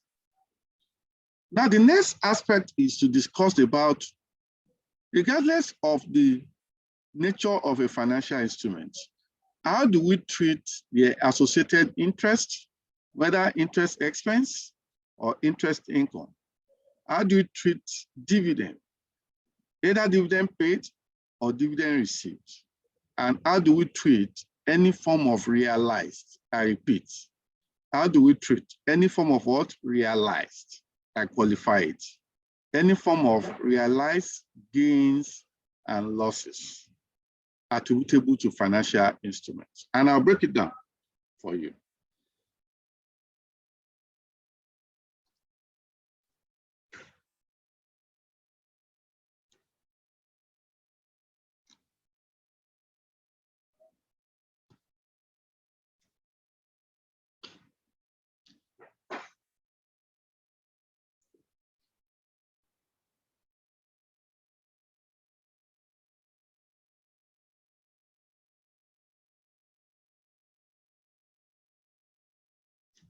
One, interest expense or interest paid on any financial liability will be treated as a charge to profit or loss, whereas the interest received or income will be treated as a credit to profit or loss, regardless of the classification of a financial instrument. We are going to see that when we get to IFRS 9.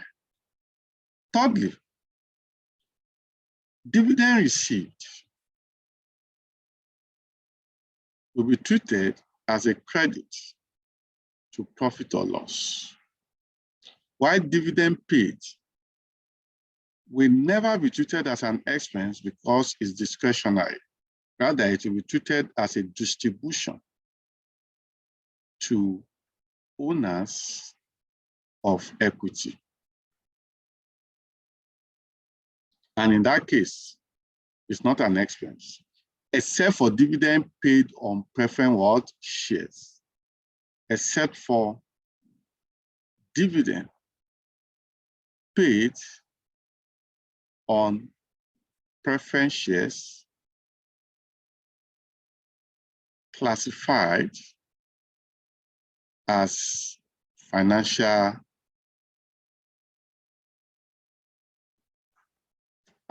liability, which will be treated as a finance cost in profit or loss. Realized gains are attributable to disposal. Realized losses are attributable to disposal. Realized gains and losses on all financial instruments are to be treated as gains or losses in profit or loss. And those are the things that I want to discuss in this case. Any question on this? Any question on this?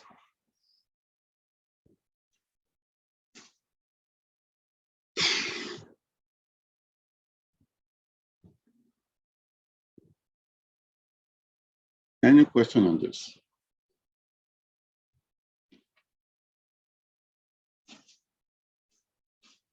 Okay, that is what we tend to summarize here. And finally,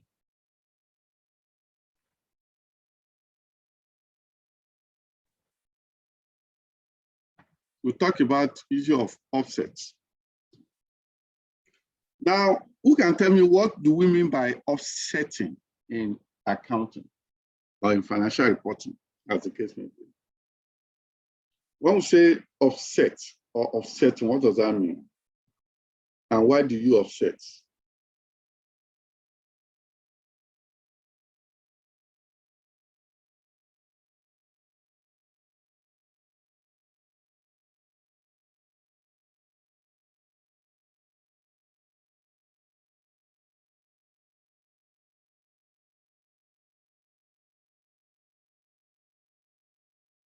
I want contribution today. You guys are silent.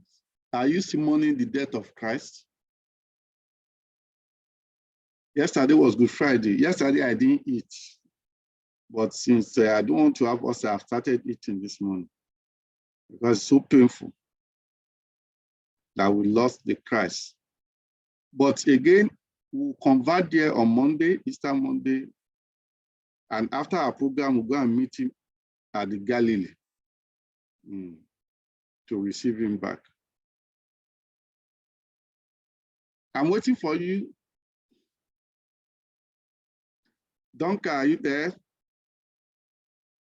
And now you are silent today. I want to hear you talk on offsets. Okay, offset. My little understanding of offset is that when two people are in that are in a contract, which one is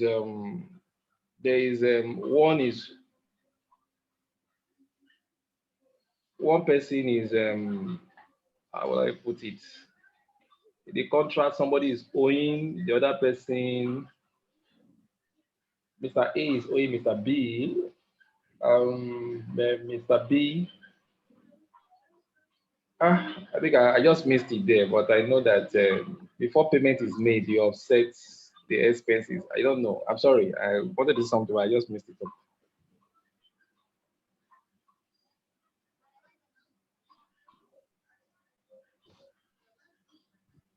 Okay, who else? Okay, I think I want to try. So what I understand by offsetting is when you kind of net off something and you now recognize the balance of it. For instance, now, if I'm owing somebody, let's say 10,000 naira, and at the same time, the person is supposed to pay me maybe for another instrument entirely. You understand? Maybe somebody buy into my, somebody borrows me a loan of 10,000 naira. And at the same time, the person is owing me maybe a receivable or whatever that is worth 500 naira. So by the time we offset, so it means I'm only meant to pay the person 500 naira because we've netted off the amount. So, and I'm not sure it's in all situations that IFRS permits us to do that kind of thing. But I think in some very, very rare occasions, we are allowed to offset.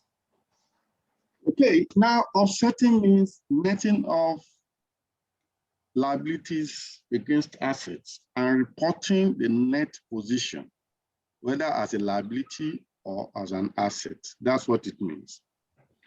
But IFRS frown or prohibit offsetting. Why? Because offsetting does not make you see the bigger picture of things, because you only be seeing the smaller elements, and that might be misrepresenting what has happened. Imagine you don't know you have an humongous liability against an asset that is illiquid. And by the time you offset it, you are not showing a small asset as if all is well. Rather, what you need to show is to show the financial asset in full and show the financial liability also in full. Now, what matters here is that at every point in time, you need not offset. Rather, you need to disclose on the surface of your account your financial assets as a whole and your financial liability as a whole. But the standard also recognizes that though you need not offset and you should not offset, but there are certain instances where such offsetting will be more appropriate based on the following facts. And those facts are the conditions that more or less precede or predate offsetting. Those are the conditions that must be met for offsetting to take place. And what are these conditions? One, there must be a legally enforceable right before offsetting can take place, which means there's a legal right that creates such offsetting. And I'll give you a practical example, and we're going to see that when we get to IAS 19.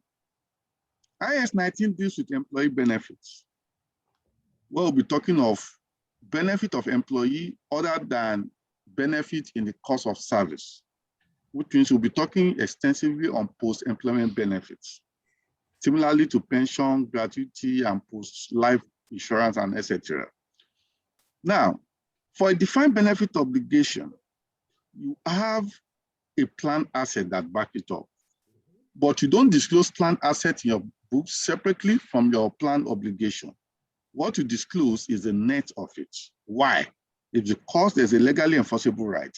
And what then is a legally enforceable right here is because the planned asset, though it is more or less kept in trust, in fiduciary capacity in the hands of the employer, but it is never the asset of the employer.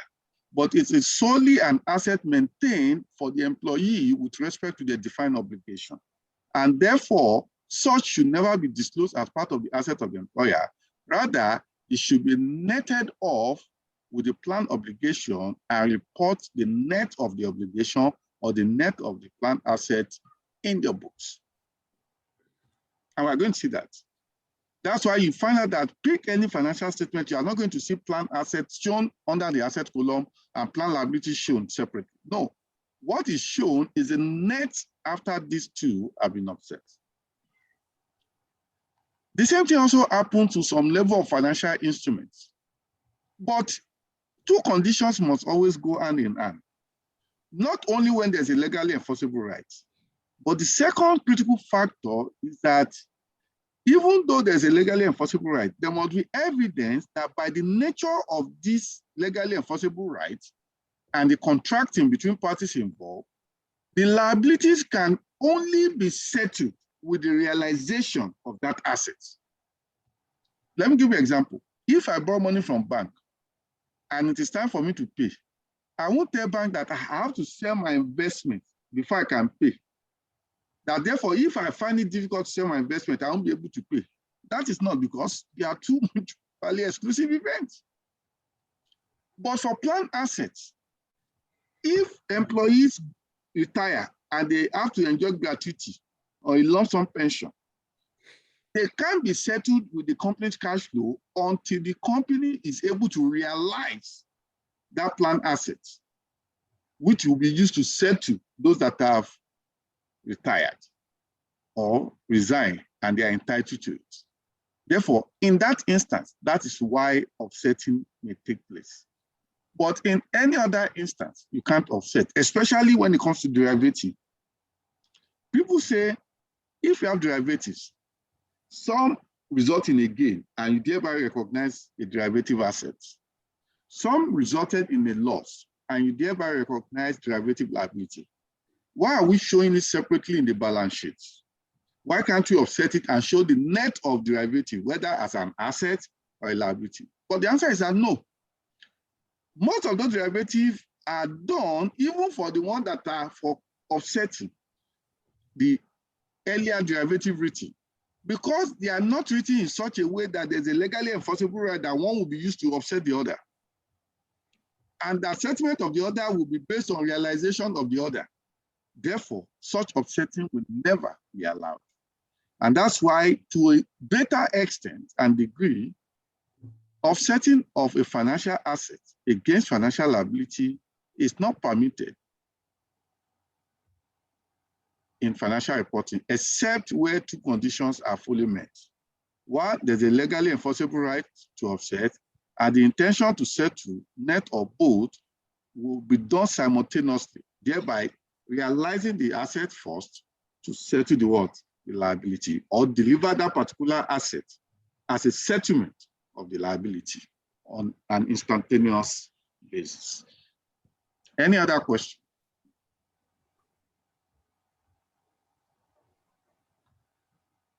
Now, owners' transactions.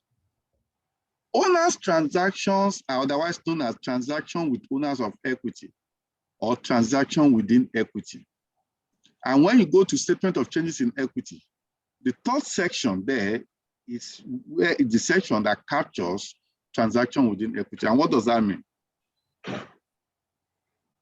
Within that transaction is where you see movement from one equity point to another. And that's where you also have injection or withdrawal from equity. And what are the things you find there in that?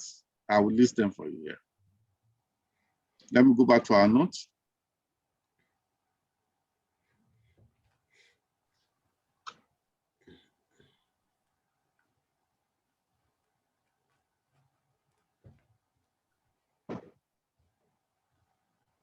Examples of transactions within equity or with owners of equity.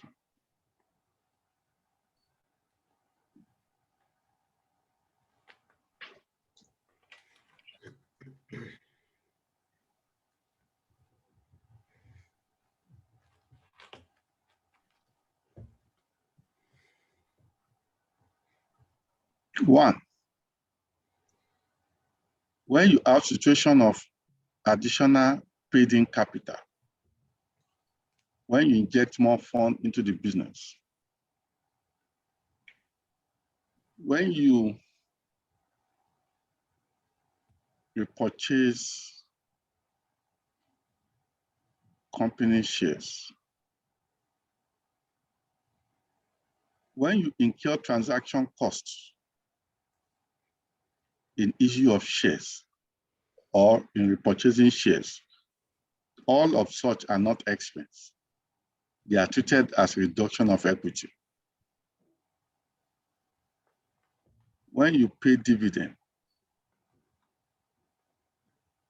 to ordinary shareholders, when you, okay, that's treasury shares is repurchase shares. When you do bonus issues, when you reclassify from one reserve to another, and etc. These are the common transactions that are within equity, which neither is considered an income or an expense, but these are transactions that impact equity directly without passing through profit or loss or other comprehensive income. And such transactions are used to increase or reduce equity directly in the books.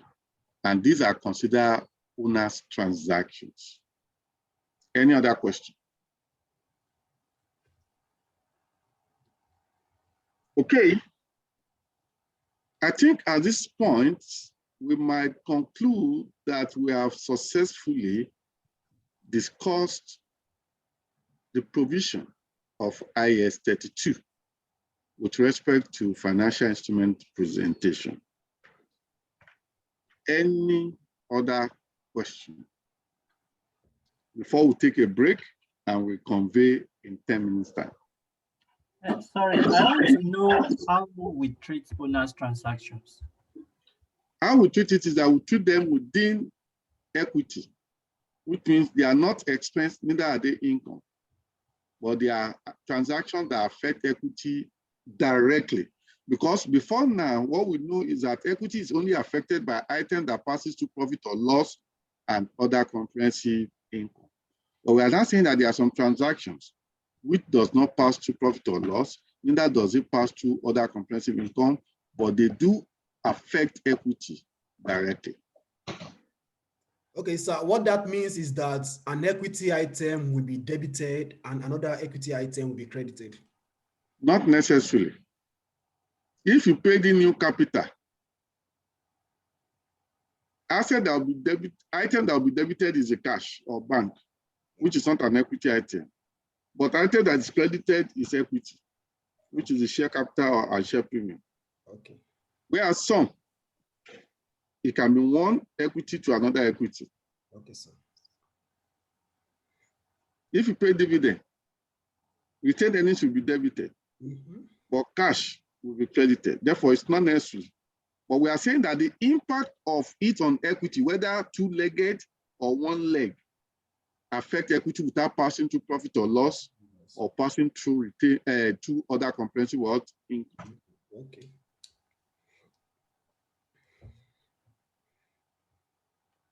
Mr. Miwa, what you are saying now is that associated costs with dividend payments or owners transaction, all those associated costs, they are. No, I said dividend payment. Pardon? Transaction cost. Transaction costs, yes. They are debited to. Transaction costs are incidental to issue of shares or the purchase of shares, not dividend. They are charged directly to retained earnings. Earnings. Okay. Depending on the nature, some are charged directly to share premium. Normally, they're supposed to be charged to share premium, except if share premium is no longer available because it has been exhausted, and therefore it can go to any other reserve or more appropriately retained earnings.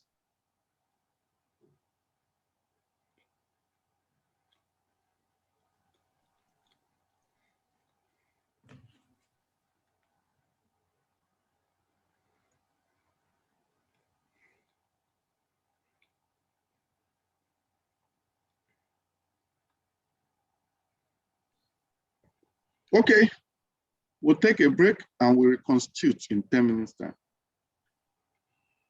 Thank you very much.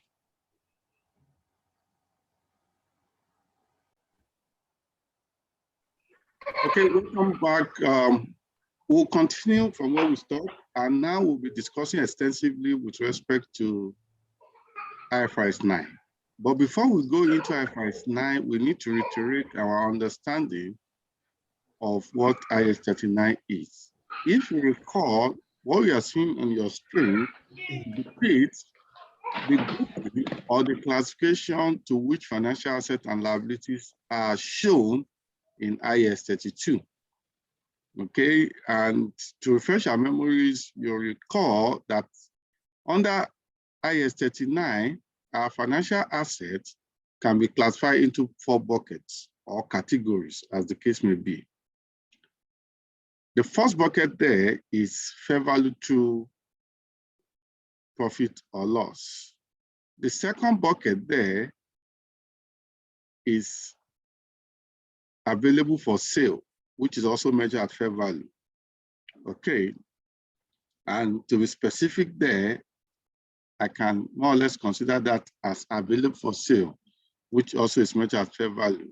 The third bucket is held to maturity, and the last bucket was loans and receivables. While for financial liabilities, there were 2 buckets then, which are fair value to profit or loss and amortized costs. Okay, and these were the position with respect to IAS 39. And various factors, attributes were considered of what qualify each financial instrument into the appropriate buckets, okay? And the sector measurements, how they affect the accounts. But that's not what we have today, okay? What we wanted to look at is classification of financial instruments in line with IFRS 9. Okay, IFRS 9 came effectively 1st of January 2018 to replace IAS 39. And the critical aspect to which changes were brought in IFRS 9 include one, redefining the buckets to which financial assets and financial liabilities can be classified. Secondly, one critical aspect that also changed is the introduction of business model to classification of financial instruments, and also with respect to the classification of financial instruments. Those are where changes exist, including significant changes with respect to impairment assessment, where IAS 39 then was making use of what we call the incurred loss model for impairment assessments, whereas IFRS 9 adopted the expected credit loss model. And when we get there, we'll distinguish between the differences between incurred loss model, which deals with only when loss event has occurred, and we use the facts, is after the fact, ex post. Why the expected credit loss model is ex ante, which means before the fact, which means we need to emphasize certain things based on historical experience and other macroeconomic variables. Okay, and that was the difference, or major difference. Another difference is on embedded derivative, where it is being simplified how embedded derivative have to be measured and recognized for accounting purposes, unlike the complex nature of it under IFRS 9. And also, there's a slight, not material treatment with respect to hedge instrument, but okay, it also has its own implication with respect to hedge documentation, testing hedge for effectiveness, and some other things like that. And also with respect to accounting implications of those. Those are the things we are going to consider with respect to IFRS 9. And this discussion will be so extensive, practical, and illustrative in nature. Okay, all what we are going to discuss under it are what are shown on the screen. Okay, and that's what we're going to discuss starting from today, but which will not necessarily end today because we are going to go in depth to it. Okay, now, let me first of all briefly take you back to key challenges towards the adoption of IFRS 9. Okay, these were put together in order to assist or make people aware of significant changes to which IFRS 9 has brought to the table. Okay, and the basic considerations will be in about 5 layers, where we'll look at challenges and compare to the mitigations. Okay, and we are discussing this not for examination purposes, and this not for theory purposes, but for practice, especially for those of us that are in the organizations, or those of us that are practicing accountants or auditors. Okay, first thing is business model, as I've told you earlier. Okay, the challenges is how do we define business model within our organization? Okay, how does selling decision impact on accounting? Processes and systems required to document business model and reason for such transaction need to also be detailed. The way you can mitigate it is to use existing business model documentation and portfolio structure as a starting point. And as time goes on, you inform your executive management about requirements and strategic options that are available as of the transition date, even though the transition has since passed. But these are what we put up to advise executive management or companies in the adoption of IFRS 9. Secondly, contractual cash flows, okay? When we get into the discussion, you understand much more of what we call SPPI. SPPI is what we call solely payment of principal and interest in the assessment of whether a debt instrument qualify as amortized cost or otherwise, it will be treated as fair value to profit or loss. And also, required information may not necessarily be available the way we want it for the sole purpose of carrying out the test, which we call the contractual cash flow characteristics model test, for the sole purpose of determining whether debt security qualifies as amortized cost or otherwise. Business model or business unit to be included. Do you even define your system along business units? And what do we consider as a mitigant is that improvement and implementation of your system. When we say your system, we are talking about your processes, your whole operational system, not necessarily computerized, but the whole process of ensuring that decisions are taken. Okay, clustering and use of efficient questionnaire in obtaining information, especially from executive management, towards having a sense of direction of what has been the business model and the motive or objective to which certain portfolios are created by the executives. Also, trainings regarding business units, also or business functions are also critical. Fair value measurement is highly required with respect to Ifrs 9, and high quality fair value index for structured loans. Okay, fair value index for modified loans. This is much more tilted towards financial institutions or banks. Okay, and how this may result in high volatility that affect equity through profit or loss. And the mitigant is more or less the implementation of fair value model for loans and improvement in your existing IT system. Today, you find out that Ifrs 9 has revolutionized the IT system within the financial sector or financial service industry because of the in-depth need to gather more data and information that will be used to carry out fair value analysis, especially for second and third levels within the hierarchy, and also majorly for impairment assessment with respect to financial assets. Okay, the fourth category is transitional impact or provision. The first issue there, which is a challenge, is availability of data. Remember, we are now in a data-driven environment where all of your sophisticated system will produce output that will not be useful for effective decision-making if the data source are questionable or invalidated. Therefore, availability of data is key. Determining opening balances and their impact are also key, or impact that determines the effect on opening balances are very key. Fair value may be needed for loan currently measured at amortized cost in order to restart the process as deemed appropriate. Therefore, what are the mitigants that we more or less consider? One is that we need to identify data gaps and capacity of our existing IT system.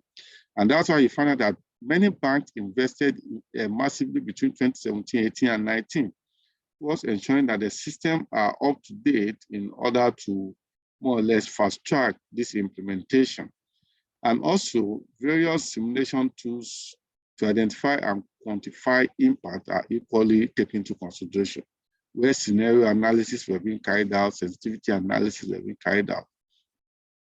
And finally, develop, build, and test fair value model for loans or for any other financial asset as the case may be. And finally, the third more or less deals with the extent of disclosure, which are information that primarily give credence to the understanding and appreciation of what is contained within the financial statement, as regards recognition, measurements, and recognition of financial assets and financial liability in the book of an entity. And in that case, we look at reconciliation between IAS 39 measurement and Ifrs 9 measurement with respect to opening balances, and also with respect to additional quantitative and qualitative disclosures with respect to information required for the sole purpose of understanding of the impact of Ifrs 9 in the financial statements of an entity. And finally, the essence and the need to communicate effectively and clearly to investors as a means of having better appreciation of the new trajectory in line with Ifrs 9. And all of this can be mitigated by way of carrying out a mock of disclosure or trying to develop what we call a checklist for what needs to be disclosed in the course of presenting financial statements. And also, you have regular interaction with regulators and investors to making them have better appreciation of changes and new development that will be coming as a result of the adoption of IFRS 9. And lastly, the potential national disclosures and guidelines. For example, FRC usually provides regulatory carve-outs. Likewise, one or two other regulatory agencies with respect to the impact of adoption of IFRS 9 to the financial statement of an entity. Okay, these are just summaries that are meant for practice, okay, not meant for examination purposes. But now let us now move further towards having extensive discussion with respect to IFRS 9. As I've said earlier, IFRS 9 tends to streamline things, tends to simplify position to a better presentation of impact of entering into a contract or being a party to a contract that creates a financial instrument. Okay, remember, we started with the trajectory that a financial instrument is a contract that creates a financial asset to a party and a financial liability or equity instrument to another party. But what is surprising at here is that this more or less chart is only depicting that financial instrument consists of financial asset and financial liabilities. Now the question then is, what does that portend to us? Are we now saying equity instrument is no longer a financial instrument, or what could have happened? Now I'll more or less summarize it as thus, that IFRS 9 technically deals with effect of subsequent measurement and other impacts with respect to financial instruments. Okay, and therefore, when you go back to the starting point, financial asset is such that can be measured subsequently, especially at every reporting date up to the point it's removed from the balance sheet, which is up to the point of due recognition. Likewise, financial liabilities. But what is unique is equity instruments. When you go back to the conceptual framework, you discover, and also in line with IAS 32, that the nature of equity instrument is such that it's only measured once in its lifetime, and it is only measured upon initial recognition, which signifies that equity instruments are no longer subjected to subsequent measurement at every reporting date, or because equity at other periods are considered to be of residual interest in the asset of an entity after the settlement of all of its obligations or liabilities. And therefore, what the focus of IFRS 9 is all about is issue that borders on things that can be subsequently remeasured and of which their impact will affect profit or loss or any other element within the financial statement. And therefore, the two items that seems to have common lights with respect to measurement are as follows: financial assets and financial liabilities. Okay, now in this scenario, under IFRS 9, financial assets can be classified into three categories or buckets, as the case may be. And the categories are namely fair value to profit or loss, amortized cost, and fair value to other comprehensive income. Whereas financial liability extensively retained the same classification as it was under IAS 39. And that is that financial liability primarily is classified as fair value to profit or loss, and as an alternative, it is measured at amortized cost. Now, the question is, what do we mean by classifying a financial asset at fair value to profit or loss, or doing that at amortized cost, or doing that at fair value to other comprehensive income? And that's what we want to discuss now. Okay, any question, any expectation, any contribution before we forge ahead?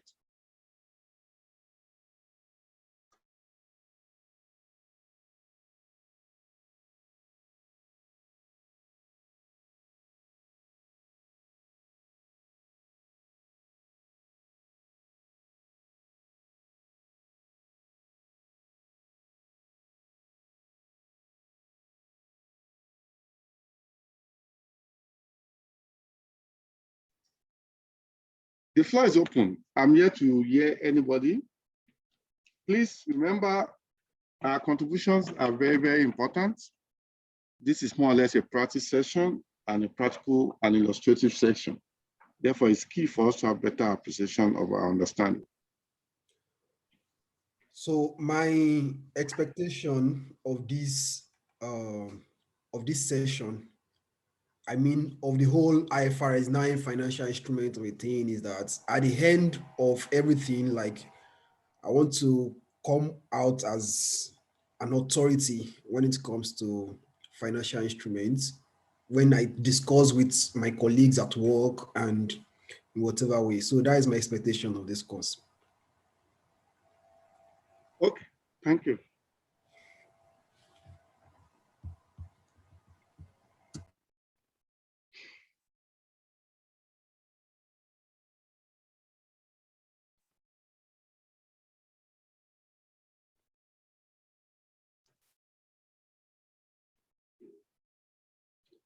Okay, I want contribution from everyone or significant number of people. Madam Grace? Okay, in my own opinion, in respect of IFRS 9, I want a situation whereby when they mention any financial instrument, with ease, I should be able to know how each instrument is being measured on the basis of either financial assets or financial liabilities. Thank you. Okay. Madam Grace? Yes, sir. Like I said initially, my expectation is high on this financial instrument. And concerning this IFRS 9, I want to know everything as much as I can get. You know, I want to know everything possible to be known as a professional, so that on the field here, I will be able to answer questions, any questions on financial instruments. I don't see myself as somebody that is just a learner on this thing. That was why I said my expectation is very, very high. Thank you, sir.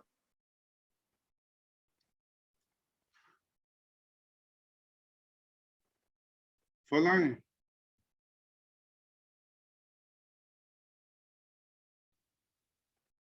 Okay, thank you very much, sir. I still maintain my expectation from when we started this thing. I'm curious to understand virtually everything about financial instruments. And where we talk about the measurement, it is also the biggest aspect of my curiosity. Thank you.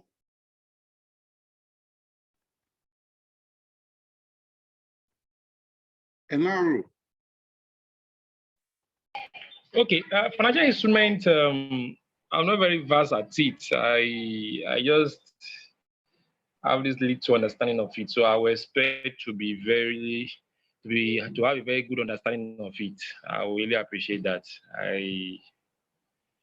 That's my expectation.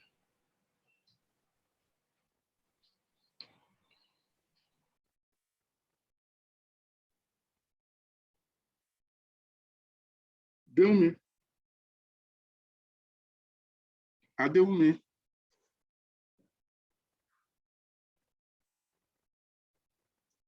What's your contribution? Did you call me? I think I've spoken already.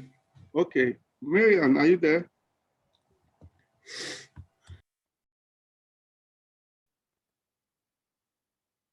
Okay, let's continue.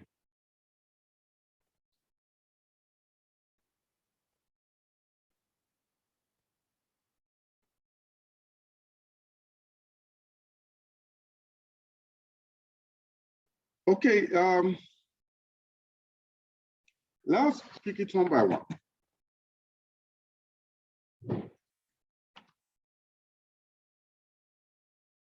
Now, this flowchart, okay, is the flowchart developed by the ISB for people to follow in order to create or determine the buckets in which each financial assets will fall into. You know, at this level, we all know what we mean by financial assets, and we can give practical examples of financial assets. Therefore, the question then is, each one of them, you ask yourself a simple question. Don't preempt. We'll still come to a conclusion, but don't preempt. Pick every financial asset at every instance and follow those questions by answering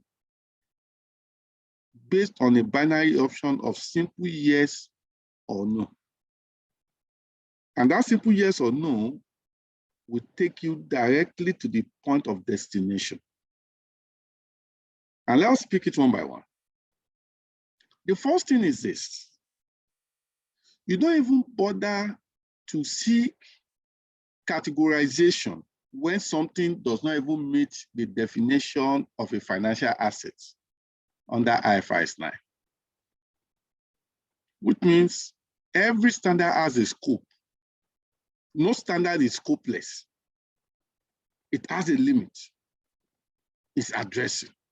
Therefore, does the item you are talking about or the contract you are talking about that you thought will have given rise to a financial asset, does it even fall under the scope of IFRS 9? If the answer is yes, that's when the journey can start. If the answer is no, there's no need to go anywhere. Because there's this idea that says no matter how fast or how far anyone has traveled a journey, it can never get to the right destination. Am I making sense? Because you have gone astray. Therefore, to get to the right destination, it's not about how fast, it's not about how far, but are you on the right path? Now, if it falls within the scope of IFRS 9, the next question you ask yourself is that this financial asset we are talking about, is it such that is contractual cash flows are such that you can only derive them from the collection of interest and collection of the principal? If the answer is no, I say no, this is not such because it's not a debt instrument. It's not what? A debt what? Instrument. Automatically, it comes as fair value to profit or loss. You can see the narrative here.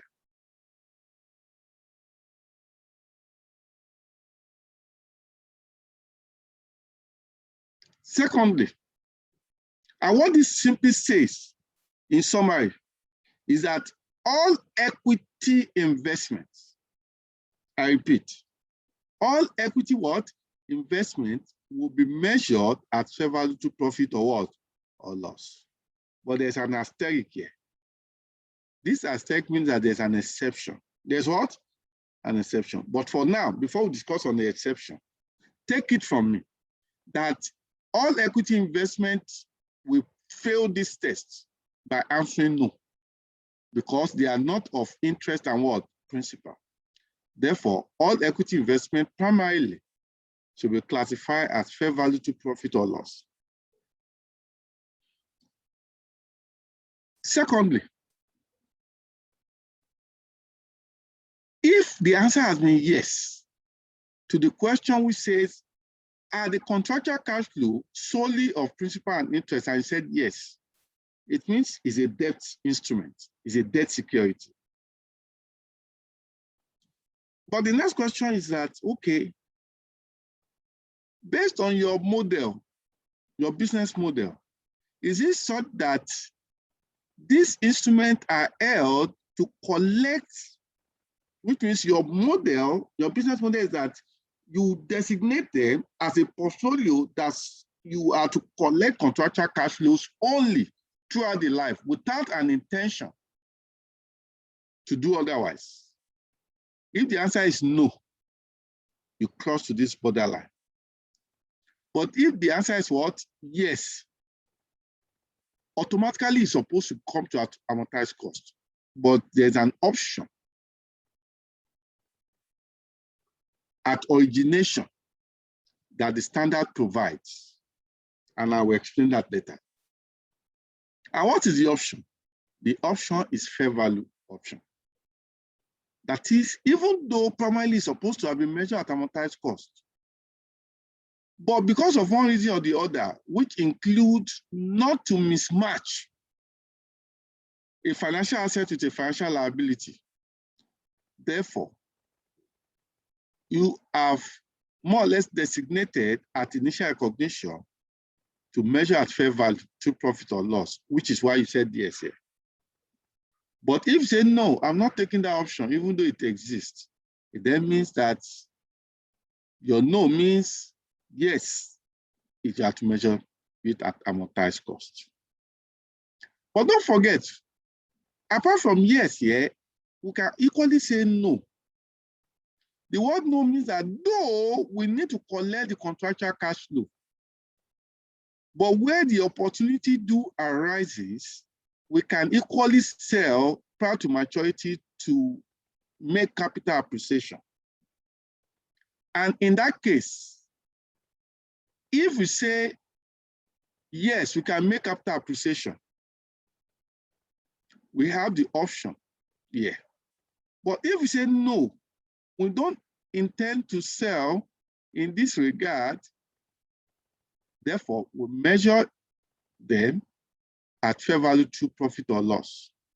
But if we say yes, that we help to collect contractual capital and for sale, and we decide to measure by taking any of these options, the option is, are you going to measure directly at fair value to profit or loss? Or are you going to measure otherwise by saying no to fair value to profit or loss? Which means otherwise is the third bucket, which is fair value to other comprehensive income. And that is that. And we're going to demonstrate it.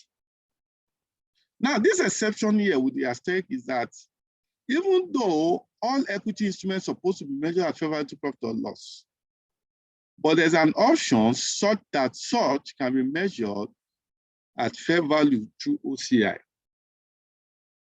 And in that case, if you measure at fair value to OCI, what it signifies in that regard is that such is irreversible, which means it's more or less an irreversible election to measure equity investment that ought to be measured at fair value to profit or loss, but you have irreversibly elected to measure it at fair value to other comprehensive income, which means on no basis in the future can you take it out of that bucket. And I'm going to summarize it as follows in my own work notes.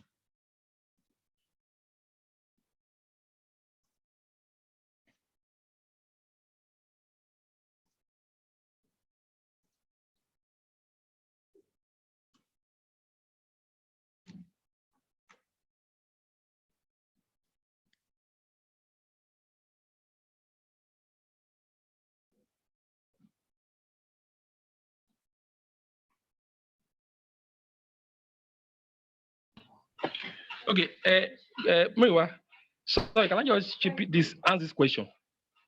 Yes. So, trade receivable, I understand they're also financial assets, apart from those other ones like debt instrument and equity instrument. So, how does it come into? Is it part of IFRS 9 financial instruments? Trade receivable. The first thing is that what does IFRS 9 addresses?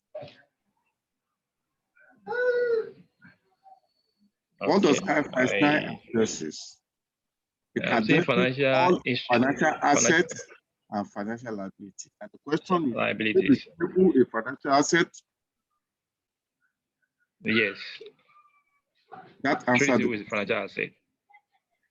So if you are going to use that that this model you just showed us now.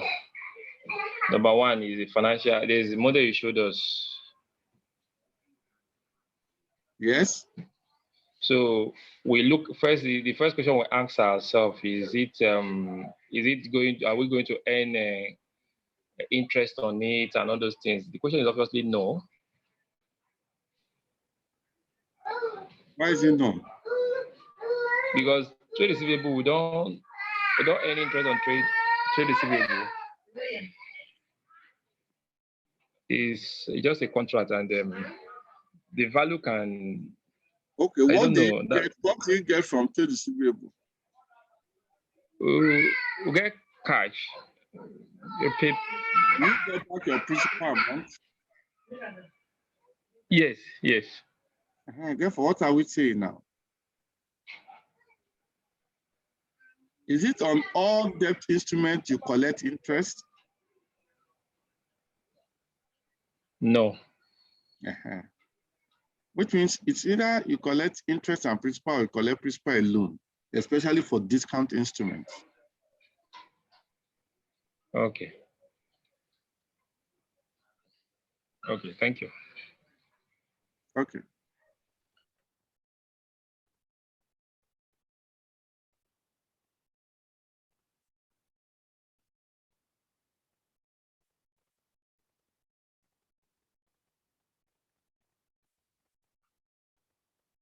I'm trying to define the acronyms we'll be using going forward.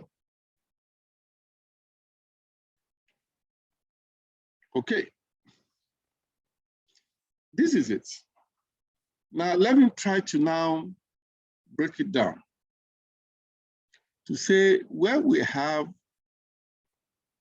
fair value to profit or loss, what are the attributes we look for?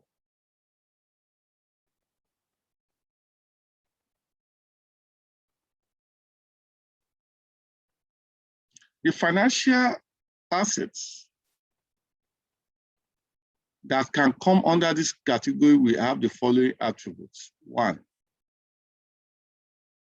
by the nature of those assets, whether debt or equity, securities, they are such that they are held for trading. When a portfolio of securities is held for trading, what are you trying to achieve? You are trying to capture the market appreciation or capital appreciation or gains within the markets. That's why you have trading portfolios in some organizations where you speculate, you buy low, you say high, you do arbitrage trading and all sorts of things. And secondly, the attribute is such that even though they are not held for trading, but upon initial recognition, which is an option, they are designated to be measured at fair value through profits or loss. And this is done usually to eliminate or avoid what is known as accounting mismatches.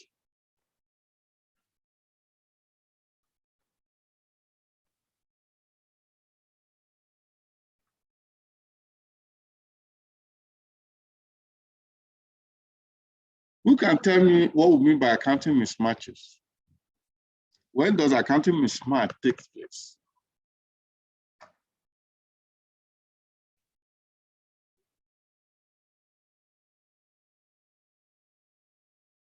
I'm waiting.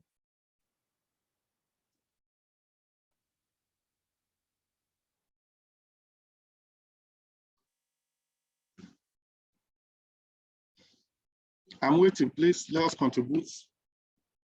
Don't let me say it alone.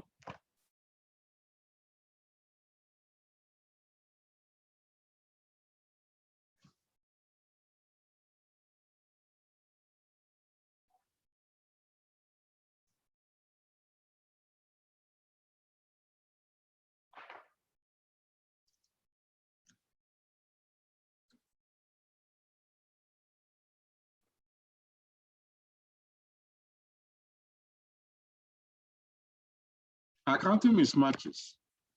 No one is contributing. Okay, I think I'll try and explain that.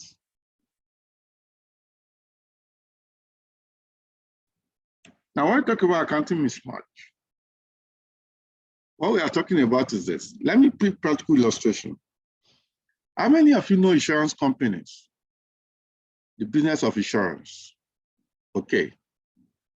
Shegun, you raised up your hand. What is an insurance business? An insurance business is when when company like insure their business against a possible future occurrence, and in return they pay premium for that insurance. And if there is like a negative future occurrence, the insurance company will be liable to like restore or to indemnify the insured, but the insured has to pay a premium for that. So that is just like a pool of risk. That is what I understand by the insurance company. Okay, now if insurance is to pay your obligation, where did they get the money from? They get it from the premium paid by the insured.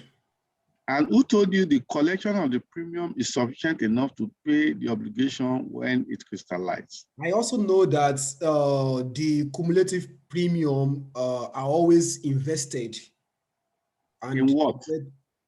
I think the Insurance Act also stipulates the investments that insurance companies must make. Okay. And most So of the time they invest diversification. in government bonds, and sometimes they invest in real estate and all those things that are of low risk. Okay. And they still invest in shares also, but with restriction as a percentage of the portfolio. Okay.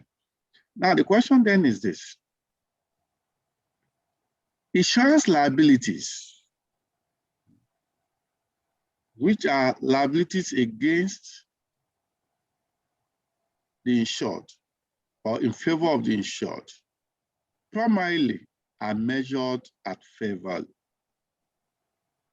And that's why you have what we call actuarial valuation at every reporting date, whether for life or non-life businesses, which Ifrs 17 tends to address by way of fulfillment value, which we also discuss with concept of with respect to conceptual framework. Remember, we have 3 categories of measurements of current values. Who can remember the 3 bases of measurement for current values? You know, we said there are 2 approaches to measurements under conceptual framework: historical cost, or what we call cost, and current value. Why current value has 3 methods? What are the 3 methods again, before we move on?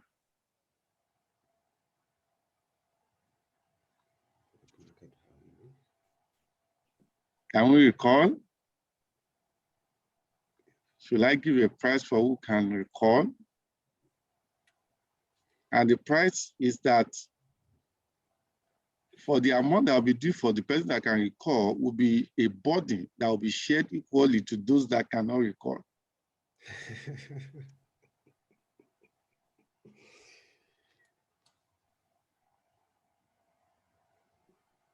Okay. We have the fair value. Okay. We have the market value. No, you are wrong. Don't take us too far. Market Okay, value is an embedded I think we basis have or level within fair value. Yeah.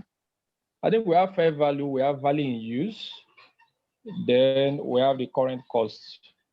Okay. Those are Value the in three. use. Value in use is just one subset within that level. I want you to have said, okay. Okay, I think maybe you are talking about historical cost, current value, and fair value. Those are the No. three things. No, current value is what is broken down into three. Even though I know you are reading it from somewhere, probably you didn't capture it well. Probably Current yes. value has three methods under it. Fair value, present value, and current cost. Now, present value is the discounted cash flow relating to those financial assets and liabilities. And present value of the future cash flow of a financial asset is what is called value in use, which you will write on. Why present value of the cash flow with respect to financial liabilities is what we call the fulfillment value. Does that make sense now? Yes, Now, I only went back with respect to fulfillment value so that it's not something that's supposed to be new to us. Okay. Now, where do we have the accounting mismatches? We have the accounting mismatches in a situation where you find out that insurance liability are measured at fair value, but the portfolio of assets maintained to meet that liability are measured other than at fair value to profit or loss.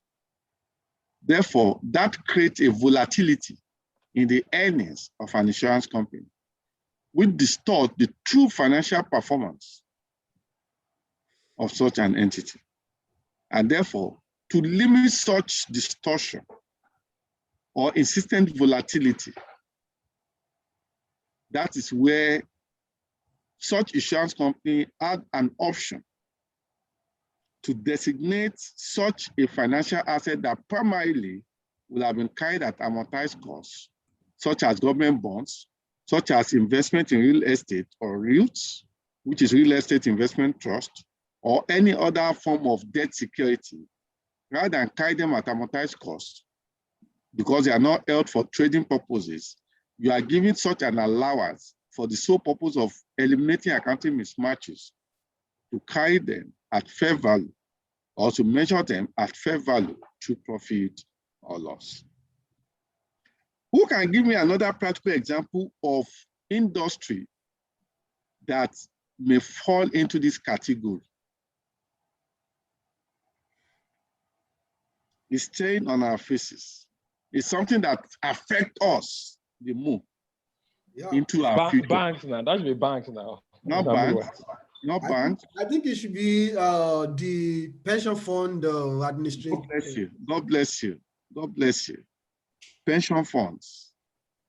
Pension funds, the pension fund administrator carries pension liabilities, which are measured at fair value. While the pension assets are diverse portfolios, some in equity, some in debt, some in alternative investment, and etc. Okay, such also might create mismatches when the portfolio is such that they are not held for trading, and rather than measure them at amortized cost, you adopted an exception that allows you to take the fair value option of measuring it at fair value to profit or loss in order to mitigate against mismatches. Does that make sense to us? Yes, sir. I think I want you to go and read more in terms of practical reason. It goes beyond, these sessions are not for us to come and say the standard says this, let us do it like that. There's a reason behind everything. And it is only when you understand the rationale behind things that you can be able to make decisions. You can be able to advise. You can be able to optimize value. Does that make sense? Okay, thirdly, is that without any consideration of any of the two above, every form of derivative assets have no option other than to be measured at fair value to profit or loss. Fair value to profit or what? Or loss. Does it make sense?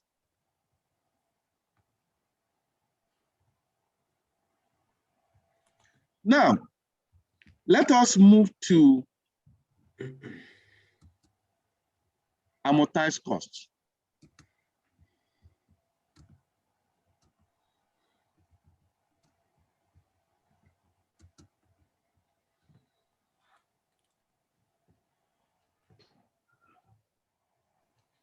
The attribute of amortized costs is as follows. One, it only accommodates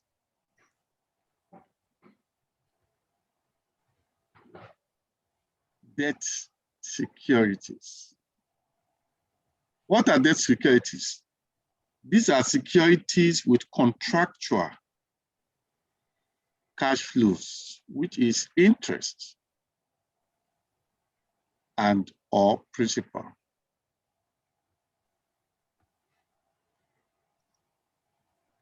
Debt securities are the only securities that have a predetermined cash flow in terms of amount and the timing. Secondly, it is a default class for debt securities that are not held for trading.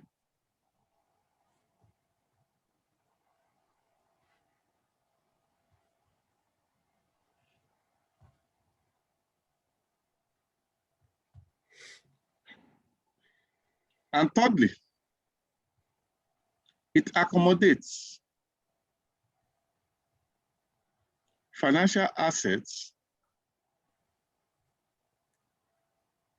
that passes or that pass the business model test and contractual cash flows characteristics test.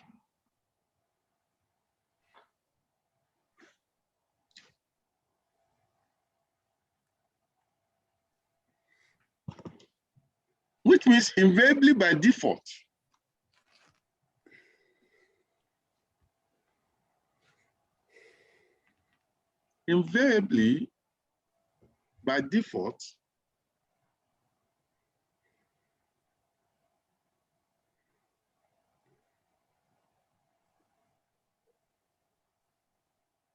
those measured as fair value to other comprehensive income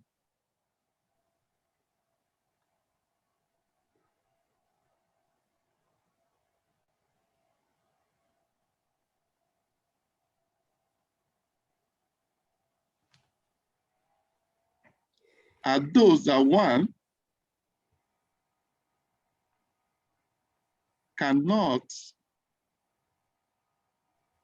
be grouped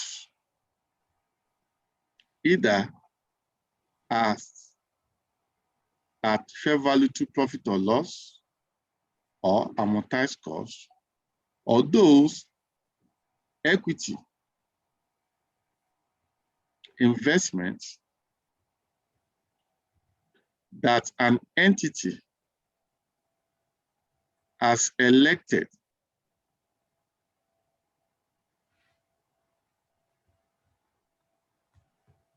or let me use as adopted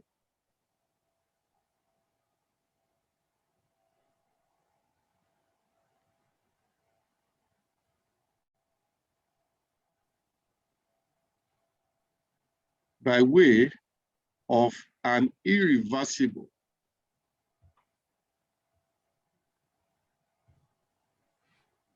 right of election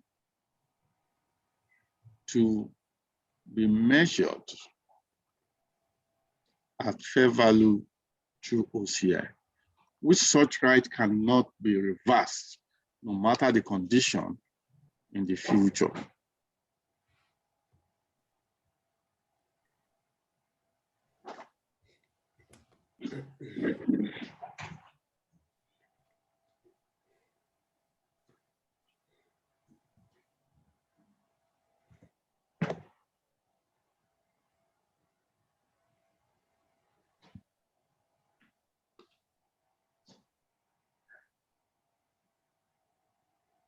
Any question?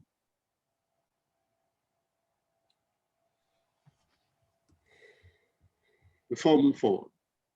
Now let's pick example one by one. Okay, can I just quickly ask a question, sir? Yes. So I know ordinarily the essence of fair value is that when there's a fair value gain or loss, it impacts the P or L.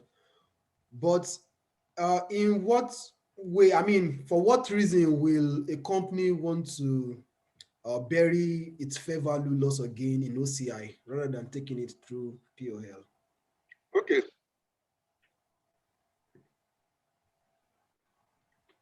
The issue is this. It's also to avoid accounting mismatch. Imagine Fibonacci Green Finance is into what? Is into professional services, which entails consulting, advisory, training, publishing, and etc., other than audits. Okay, it's into valuation. Now, and to optimize our return as an organization, our excess cash or surplus cash, what do you do with it? Should we leave it in demand deposits, which is in our current account?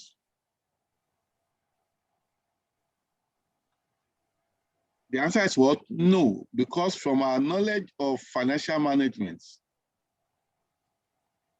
you understand, you don't keep idle cash. You invest idle cash at least in something that will give what? Returns. Otherwise, you pay it out as final dividend or a surprise dividend. Or you use it to buy back shares so that you can know that you are dealing with, you don't necessarily carry things for no reason.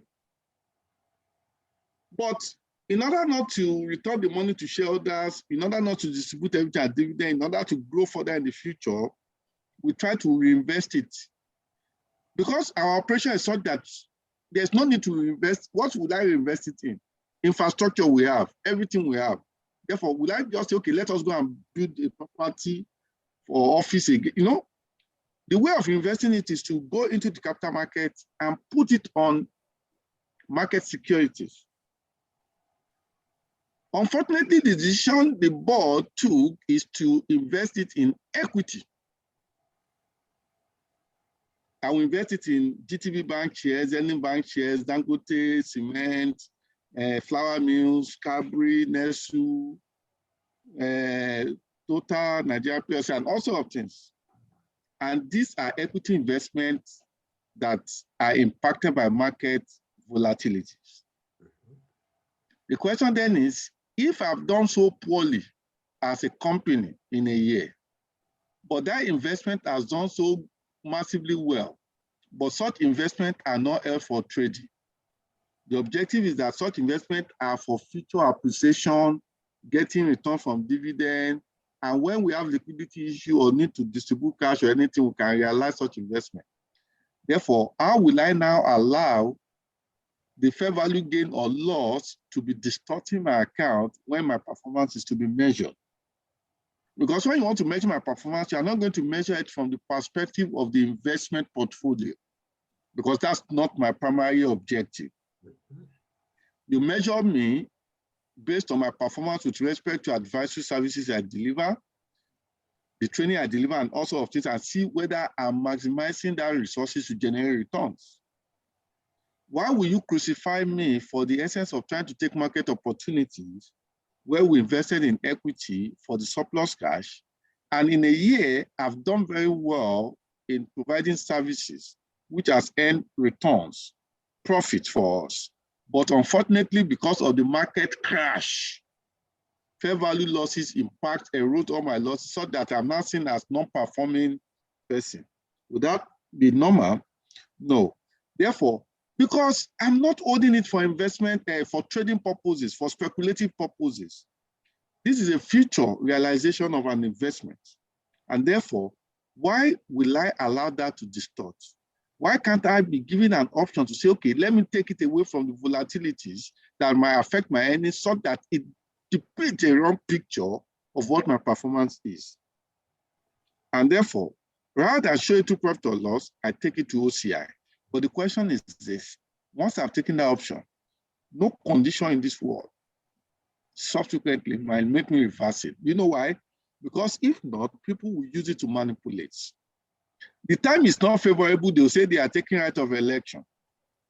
The time is favorable, they will just bring it to profit or loss to show humongous profit. Am I making sense, please? Yes, sir. And that's the position there. Is to avoid mismatches also. The same way we avoid mismatches with respect to initial designation. Is that okay? And that's why when you go back to these charts, you see that at those 2 points, there are fair value options. Fair value option here and fair value option here. And that's what it means. Now with this understanding, pick randomly any financial asset known to you and see whether you can group them in any of these 3 buckets.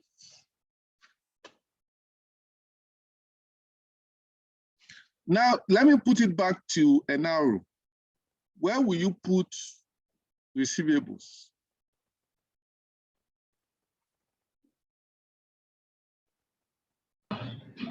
Receivables, I'll put it under, based on what you just explained now, I'll put it under fair value through profit and loss.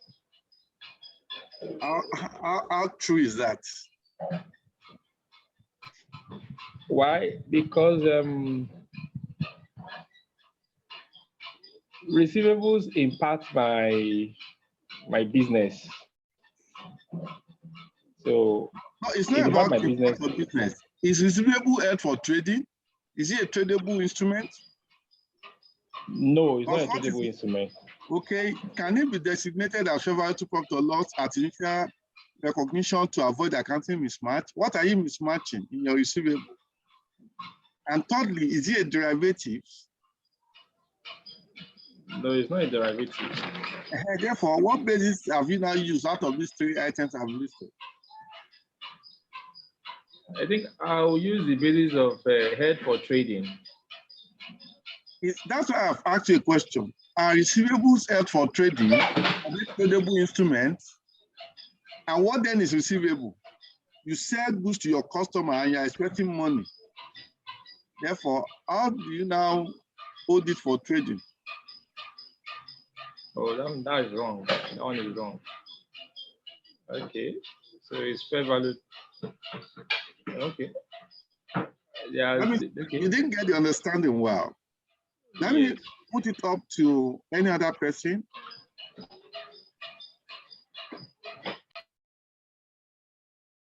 Any other person, receivable, where will you categorize it and why?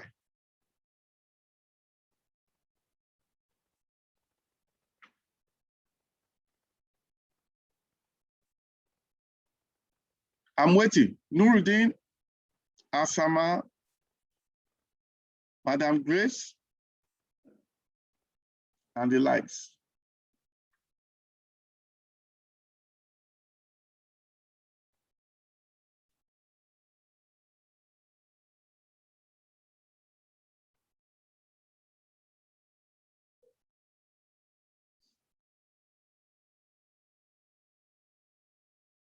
I can't hear any of you. So, sir, I believe it should be fair value through profit or loss, being receivables. But I cannot adequately, I'm not convinced about why now. So I think You didn't listen to what we just discussed with NR. All of the three attributes we need to look at, it failed. Therefore, how come it will still come there? Shegun, what's your view?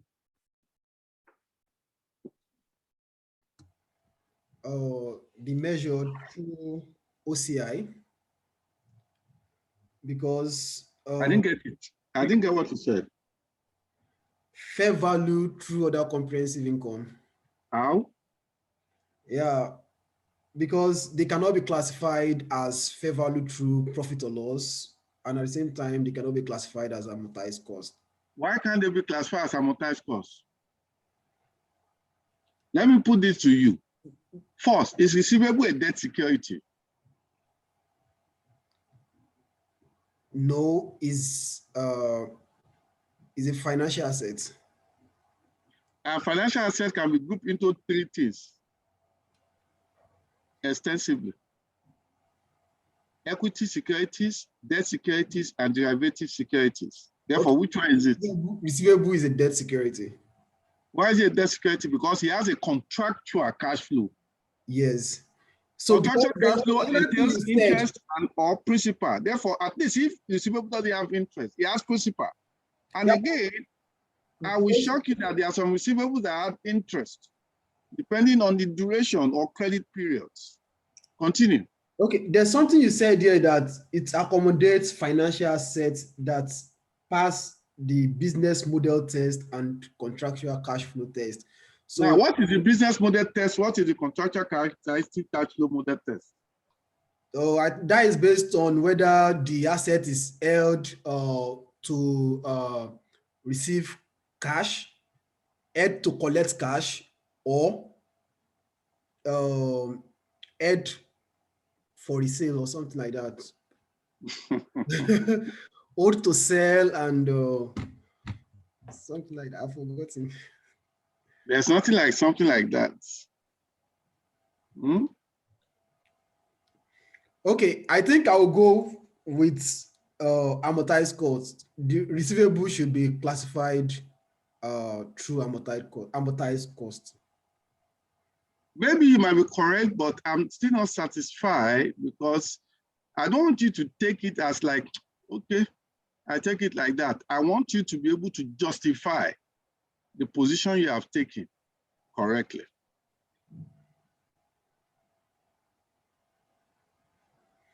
Okay, why I'm saying that it should be classified as amortized cost is because there, there is a contractual cash flow, either in the form of interest, as you said, that there are certain receivables that you can also earn interest on them, or as a form of principal repayment upon maturity of that receivable, depending on the trading period or the credit period that you've given. And also, they are not held for trading. I don't believe receivables are held for trading. And it is not held for form of capital appreciation or whatever. That is not the major objective of receivables. Is not for capital appreciation. So in this respect, I think receivables should be classified as amortized cost. Okay, let me now take you back to this, and I want you to read this up.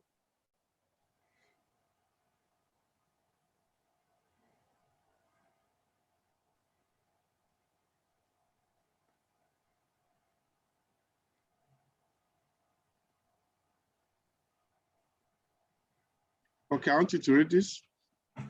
Okay.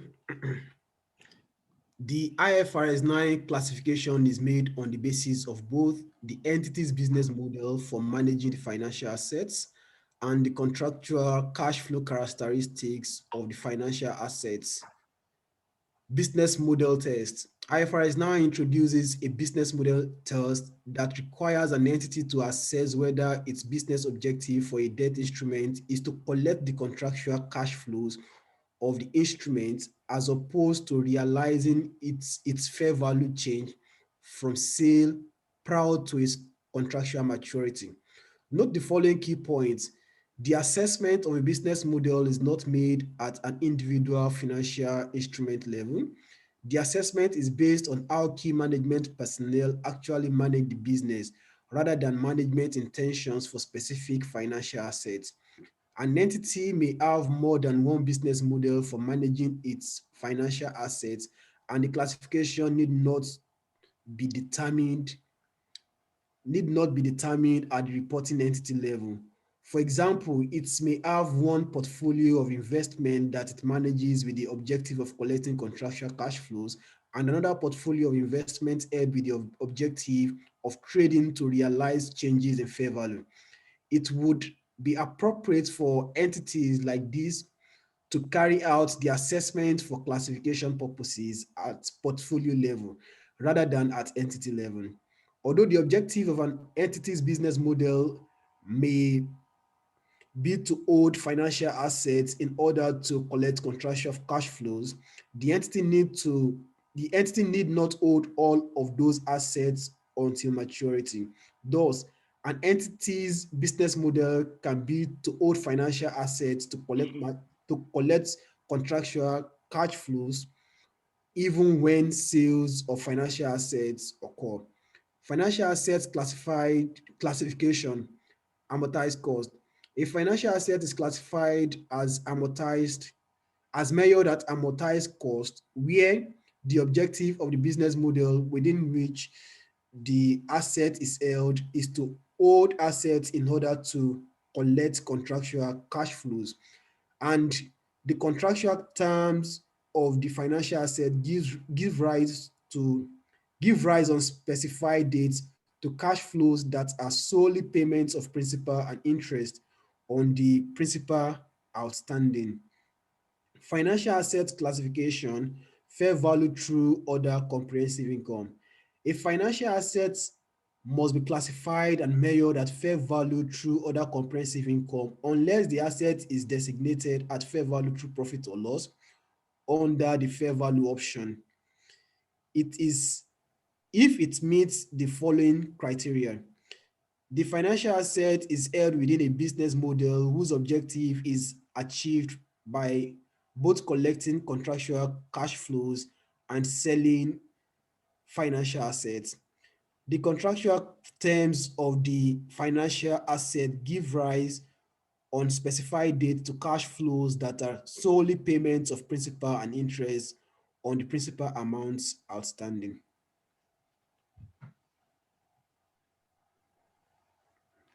Okay, thank you very much. Now, does this put everything to rest?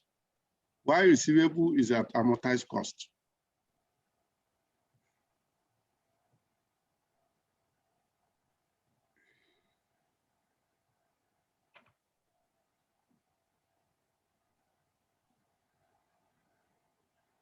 Now, I believe, okay.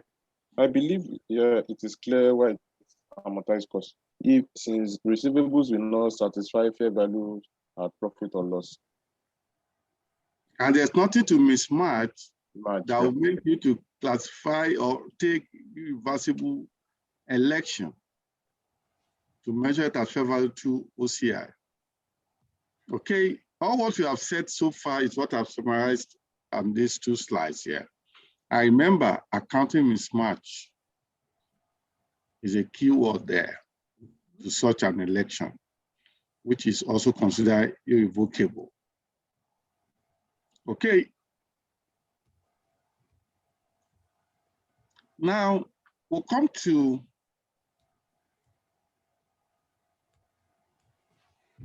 financial liability.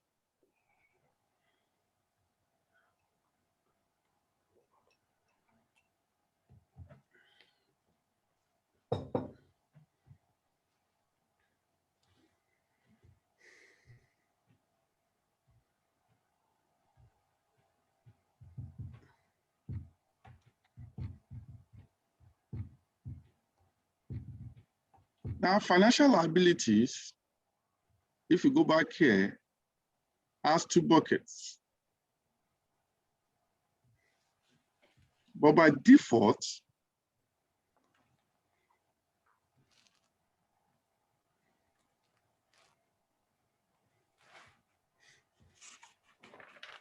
By default, financial liabilities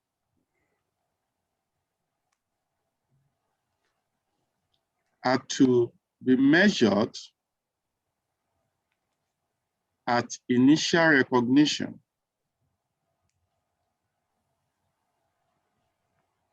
at fair value through profit or loss. That is the default. Except where it does not, okay, because I've used liabilities, I'll change my expression or my phrase here. Except do not meet the underlisted conditions or attributes, which otherwise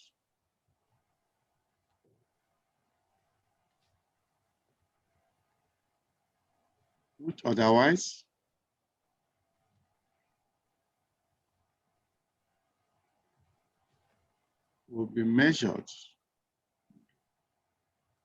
at amortized costs. And what are the conditions? One, for it to be measured at fair value to profit or loss, it must be held for trading, similar to that of assets. Two, in order to avoid accounting mismatch, it has been designated at initial recognition, similar to that of assets, to be measured at fair value to profit or loss. And thirdly, if it's a derivatives liability. Otherwise, any financial liability that fails to meet any of these conditions will be measured primarily at amortized costs as opposed to fair value to profit or loss. And that can be demystified here in our discussion here. Can somebody read this?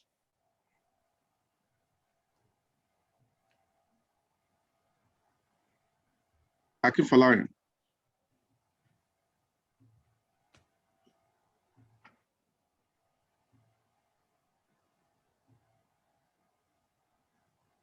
Classification of financial liabilities.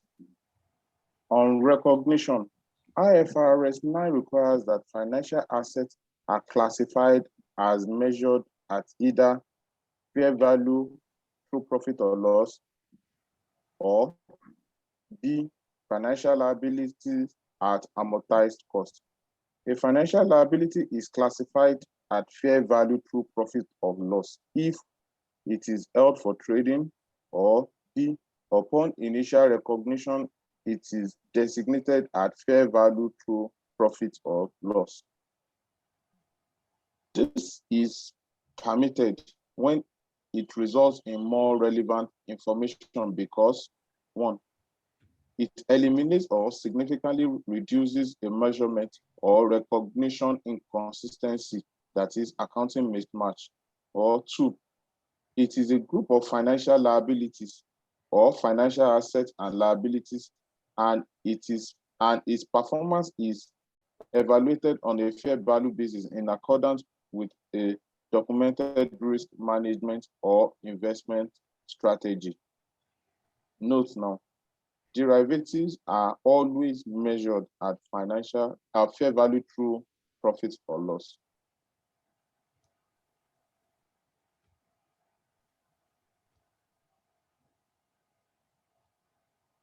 Okay, does that signify the same thing we've discussed?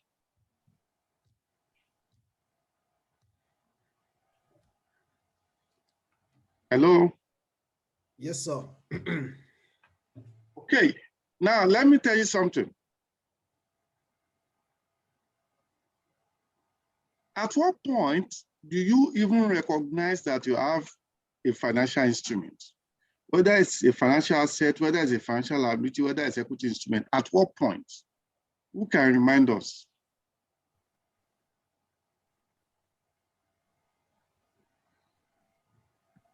Yes, it is at a point where the instrument constitutes a financial asset to one party and financial liability to another party.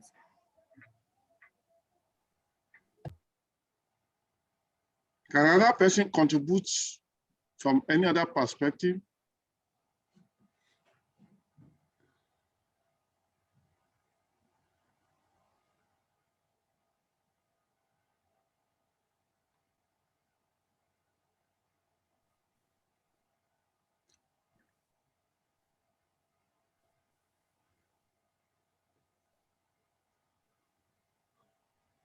Okay, based on the explanation you gave the last time, that a financial instrument is created at any point in time when there is an entity that needs investment or that has shortage of cash for its business purpose or for its investment. And on the other hand, there's an entity that has surplus of cash that wants to invest in another business.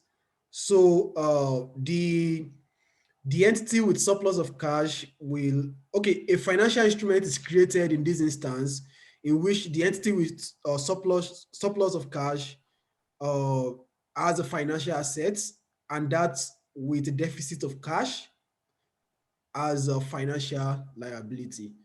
So at this Okay. point, recognize financial instruments. In summary, I'll try to explain. Okay. As professionals, we need to more or less hit the nail at the edge. Okay. At most times. Now, the critical thing is this. At what point do you recognize a financial instrument, whether as an asset or a liability or equity, is only when you became a party to the contract. When you became what? A party to a contract that creates a financial instrument. Thereby, regardless of the classification to be accorded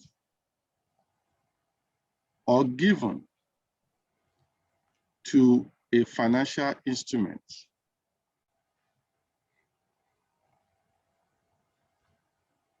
it should be measured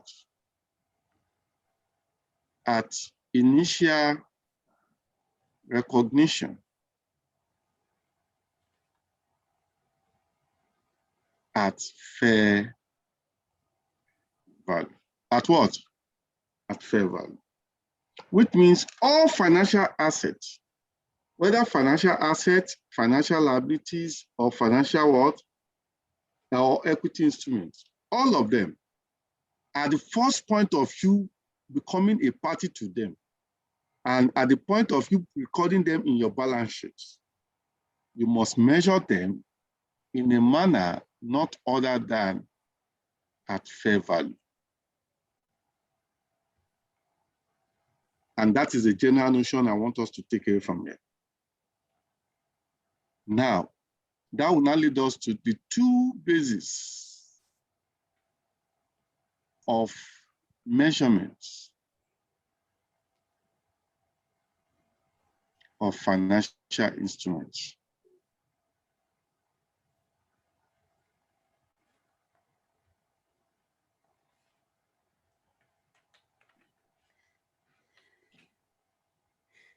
The two bases are fair value and amortized costs.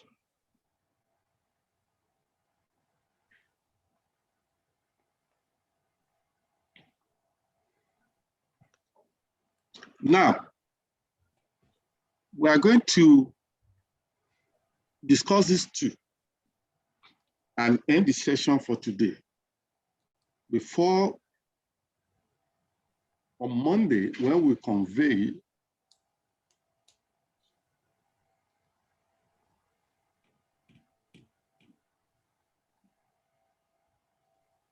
there's a likelihood that I think tomorrow we wanted to give you as holiday for Easter Sunday, but we'll convey on Monday where we'll start our session either from 9 or 10 as we might agree on our platform, but not later than 10 till 4 on Monday. But today, we'll continue from here to discuss fair value and amortized cost. Okay. Now, what is fair value? Remember when we started some time ago, every time we make reference to fair value, I said at this point in time, for simplicity's sake, let us assume market prices as the best approximation of fair value. Now we have gotten to a position where we want to discuss fair value in its real sense. And every discussion with respect to fair value will be done in line with IFRS 13. And we're going to discuss that as we move on. Now, I want somebody to give me a clue of what fair value is from his or her perspective.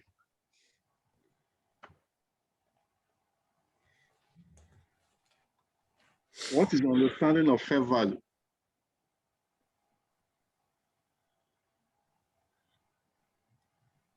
For me, fair value is market value. Okay, who else? Okay, if I can just add to what is said, fair value is the value at which an asset will be disposed of or a liability will be settled among knowledgeable parties. You understand?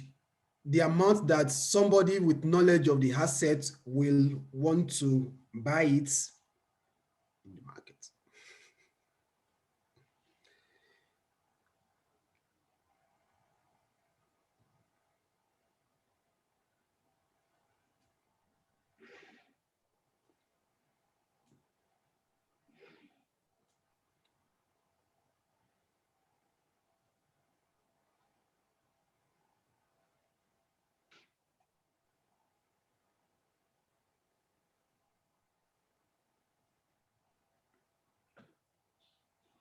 Okay, I was trying to define fair value as the amount for which an asset will be disposed of or a liability will be settled among knowledgeable parties to the transaction in an arm's length situation.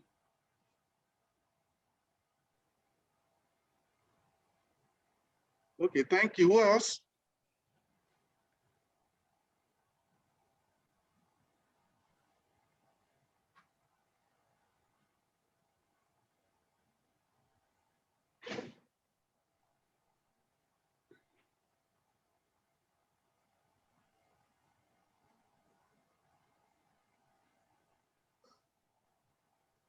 Madam Grace? Enaro Bashir?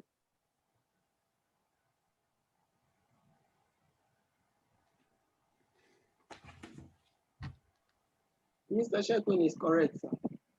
That's my opinion.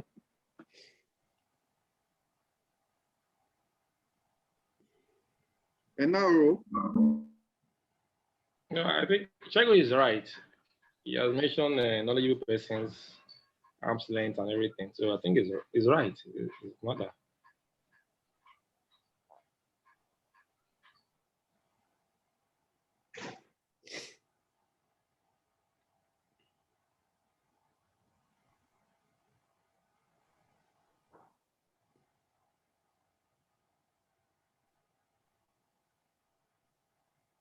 Okay.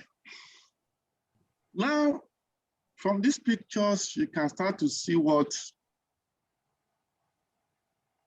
fair value might look like. But what is key about fair value in this case is with respect to the fact that there are 3 hierarchy levels to which fair value will be considered. Okay, I will take them one by one. I want to go through each of the exemptions and some other scoped out, which you can always read on your own. But as you get to each of those standards, you'll see why such exemptions on measurement and disclosures and exemptions on disclosure only are required.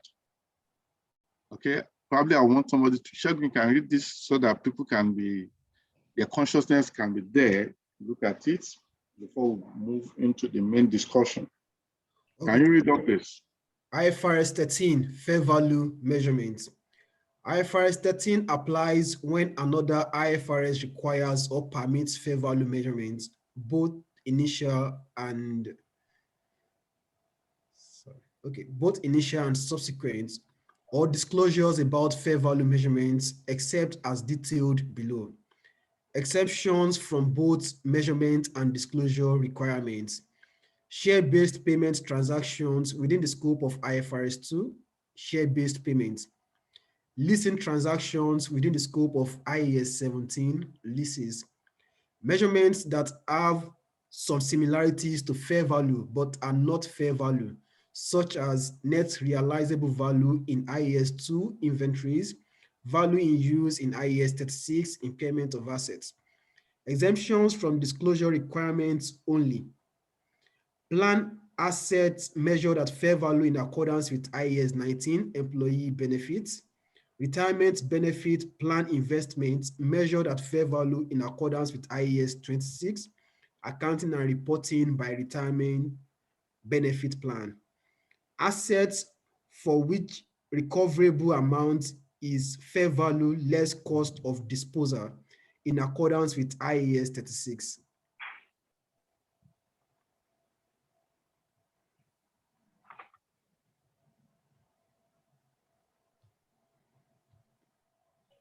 Okay.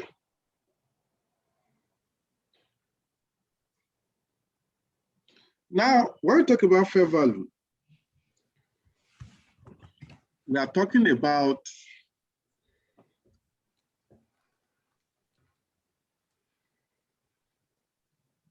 a price, okay? A price that can facilitate an exchange,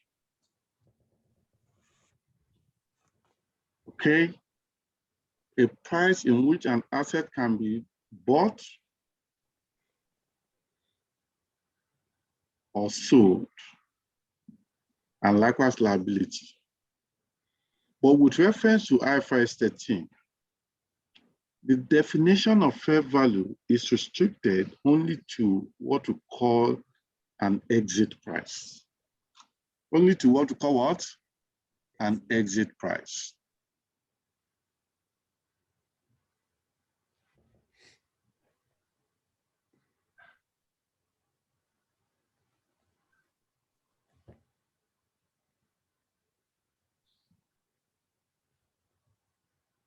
Only to what we call what? An exit price.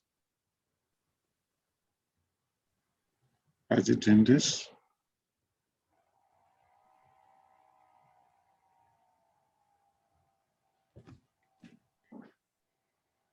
Because prices can be entry price and can be what? exits. But IFRS 13 define fair value with respect to what? Exit price. What is exit? Imagine if you have an asset, how do you exit the asset? If you want to exit an asset, how do you exit an asset? Tell me now, how do you exit an asset? When you are exiting an asset, what do you do? Revaluation. You sell. Dispose. I say. You sell. That is, you don't want the asset again. That's why you want to exit now. How do you want to exit liability? How do you exit a liability? You settle it. You settle it. That means you transfer. Or what? Settle. Which means fair value is defined from the perspective of the price, which is the exit price, to which an entity will receive a sum of money to exit that asset or sell that asset, or we pay money to transfer a liability, which means to settle that liability. And what is paramount about fair value is that it is done in an orderly manner in a market where we have participants that are highly effective. And the market participants are highly effective because they are willing, and two, they are what? Knowledgeable. Knowledgeable means they are rational. Remember the rationality Segun displayed today in the issue of GTB and Zenith, that 10%. Okay, which means those are the people we believe are the market forces. Now, when you have a situation like this, such that again, measurement date is always significant. Why?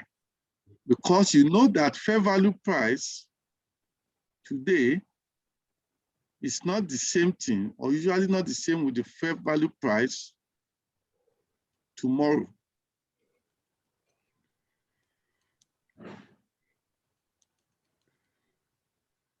And it will not be the same thing as the fair value price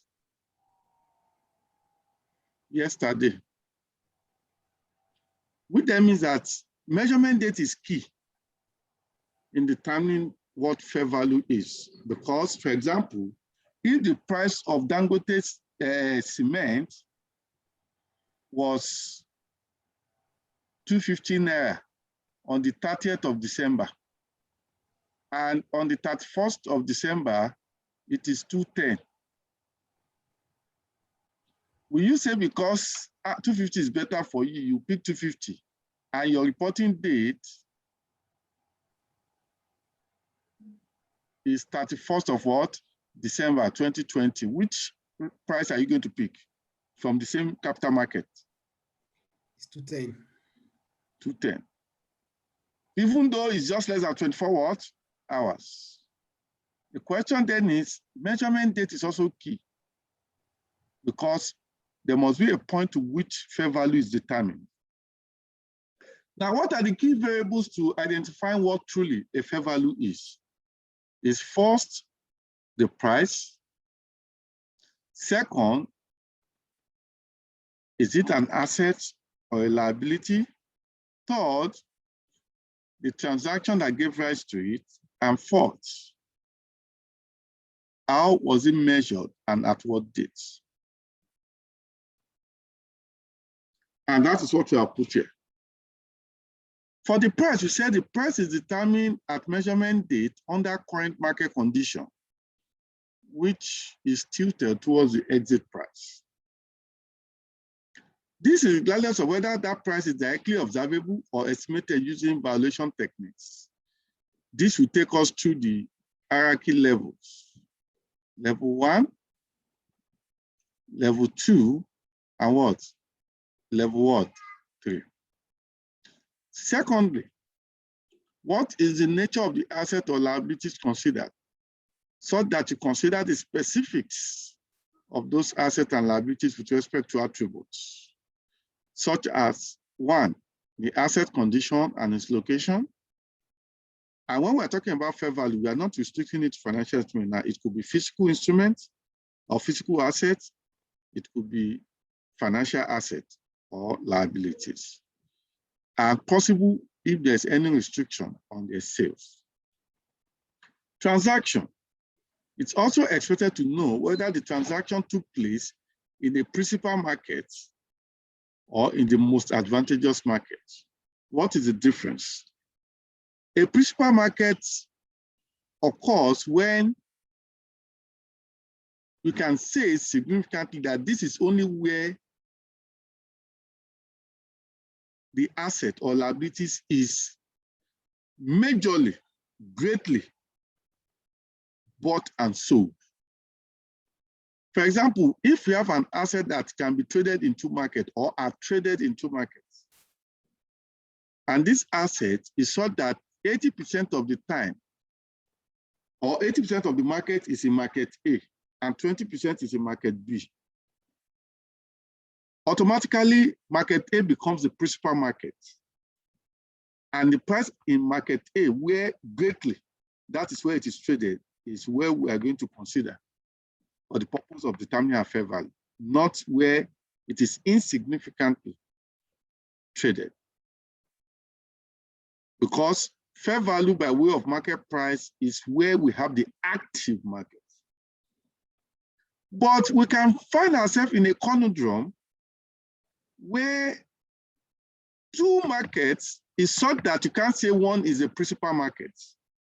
Rather, the 2 markets are more or less fairly stable and equal in number of activities that goes on. Therefore, we now have a challenge. And take note that it's not practicable in all instances that the 2 markets will have the same price. For example, Bitcoin has different prices, even though it's not materially different in different platforms. And it is the same thing generic to any other. For example, if you go on Bloomberg platform, you go on router, you will not see the same price because they operate in different markets, but the price are not significantly what? Different. And why would they not be significantly different is because when they are significantly different, it will just be for a short time because arbitrage opportunity will set in. And what is an arbitrage opportunity? Opportunity where the same security is traded in more than 1 market, so that in 1 market is cheaper, in another market is expensive. What do you see? People will rush to the cheaper market and buy to sell in the expensive market. Before you know, within minutes, equilibrium will set in. And that's why I will tell you that such differential can never be material, because arbitrage opportunity is not an opportunity that lasts for long. Now, in that situation, the challenge of determining where it will occur will be based on the fact of we identifying what is our most advantageous market. Our most advantageous market is the market in which we are considered to have the higher if there are 2 markets, or highest if there are more than 2 markets, opportunity for realization of such an asset. And I will explain. And to do that, you have to consider 2 factors alongside with the market price of such an instrument. The first factor you consider is the transportation cost, which is a cost incidental to bringing such an instrument or product or asset to the market to sell. And the second is the transaction cost. The transaction cost is a cost that is incidental to ensuring that that asset is sold, That is the cost that you have to incur in order to sell the asset other than transportation cost. Whether brokerage, whether intermediation, whether other market levies in order for you to sell other than transportation cost. It is when we consider all of these that will determine what is the most advantageous market. And let me give you an example.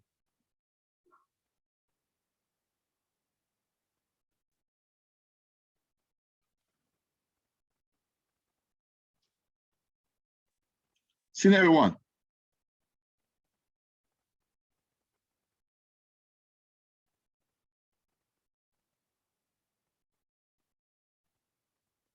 Given that shares of GTB is sold and bought. Your screen, sir.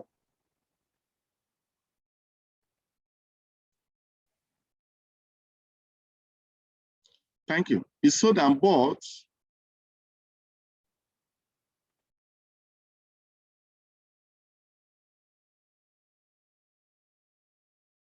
in Nigerian Stock Exchange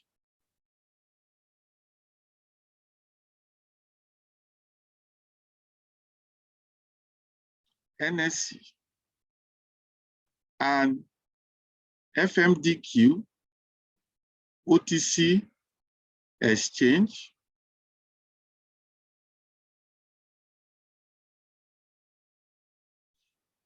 for short, FMDQ,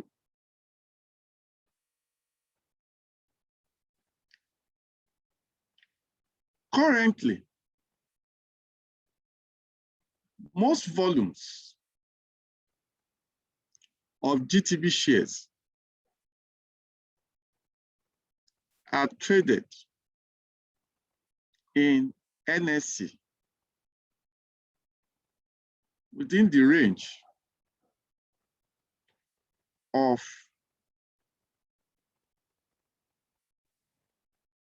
70% to 80% of the floating shares.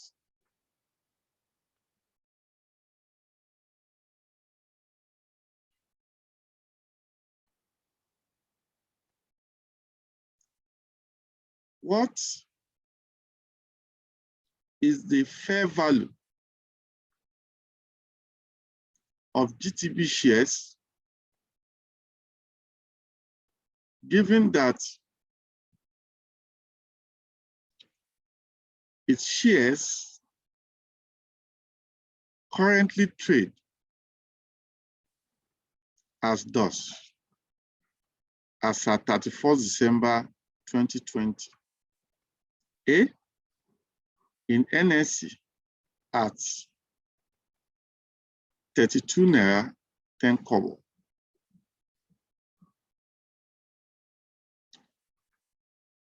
And in FMDQ at 32 naira 45 kobo. What will be your answer?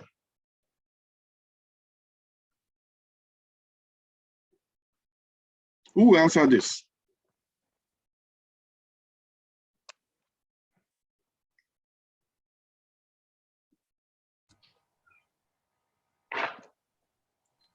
So we're going to take the one of NSE. Why? Because it's lower? No, not because it's lower, but that is where the That's highest where it's volume of mostly trade traded. happens. Suggested solution.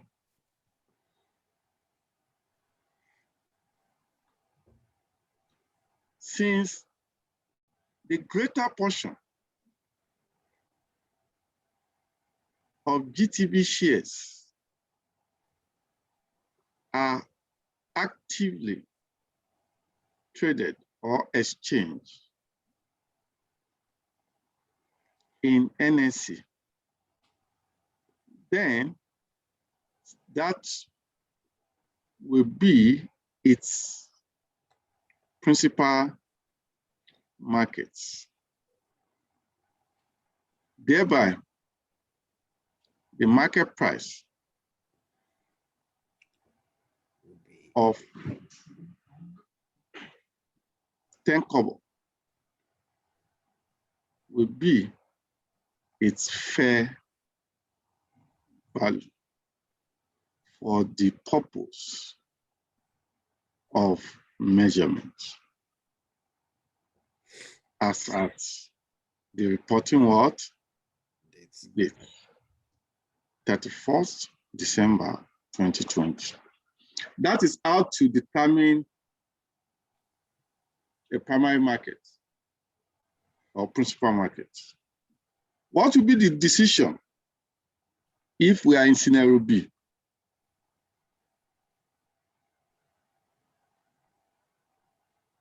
Scenario B.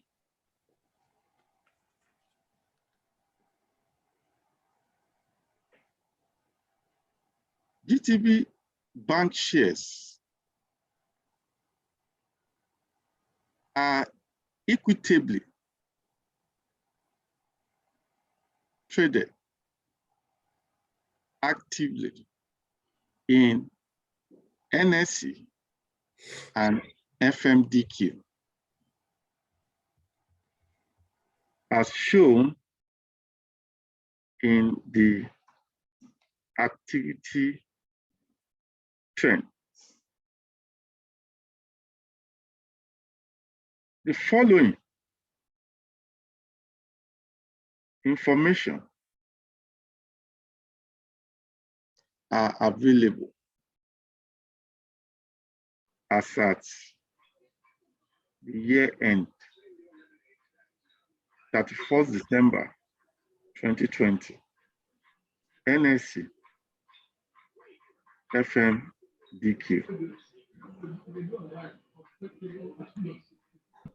Market price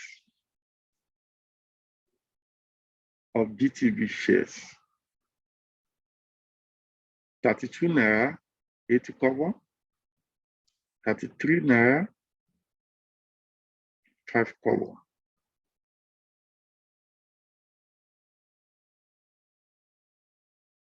Transportation cost,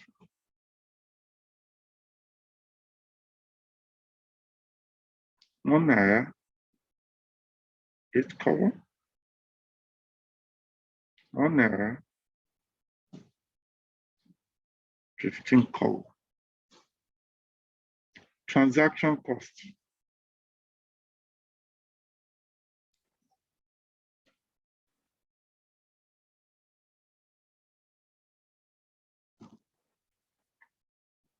I'm trying to work something out.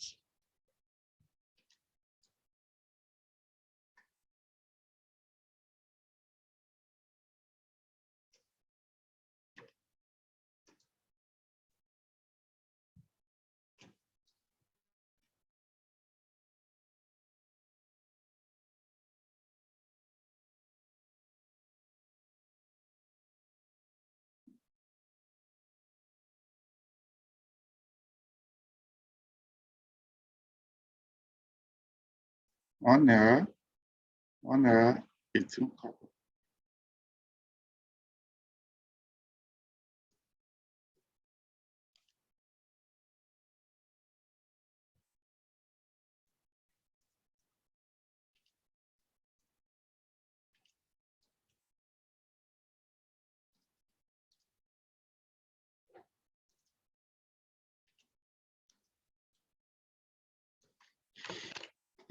Okay, required.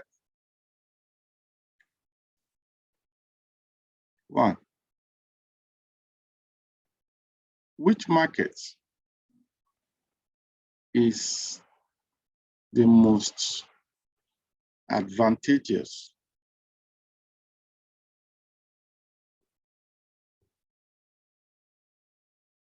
to anyone that owns the shares of GTB? 2.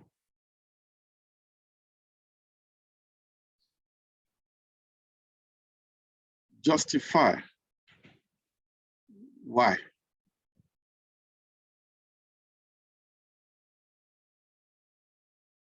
And 3, what would be the fair value to be adopted for measurement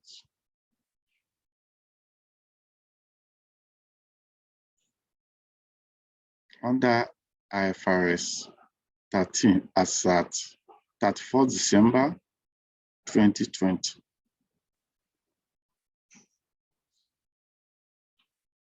Who will answer that?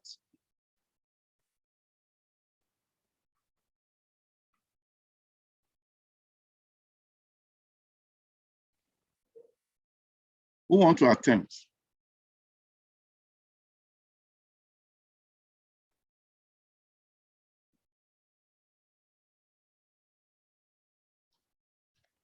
Okay, not to waste our time, let me try and attempt.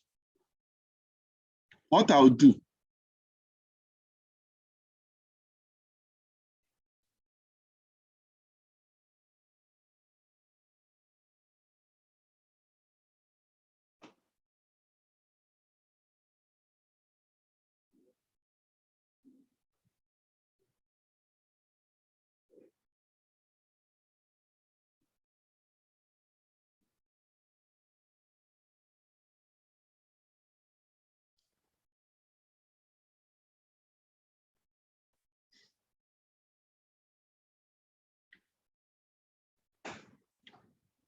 NSE, FMDQ. What are the market prices? 32.80, 33.05.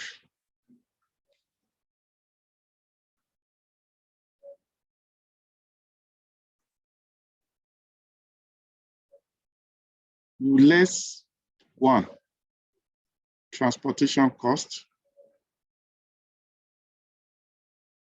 Here is 1.08, here is 1.15. 2, less transaction costs. Here is 1 error, and here is 1 error, 18 kobo.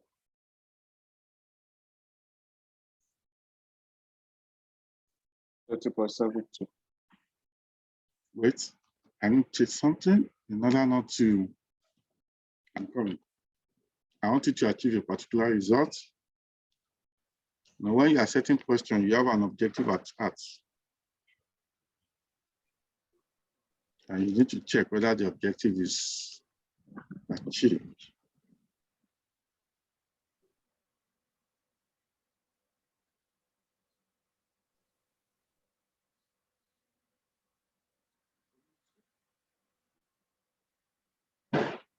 Okay, let me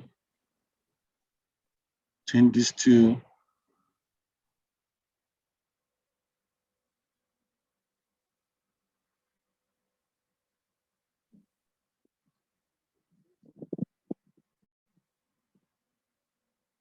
$98. Okay. There's 98 kobo.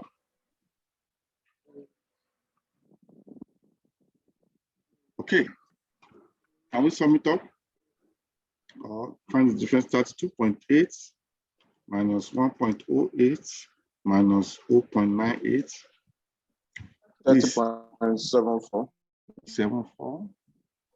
and 30.72. 30.72. Now, which market is the most advantageous market?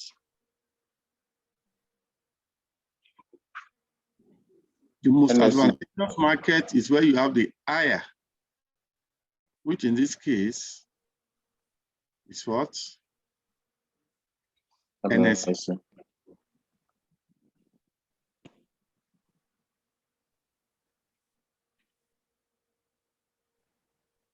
The most advantageous market for GT Bank shares for an investor, for fair value measurement purposes is what?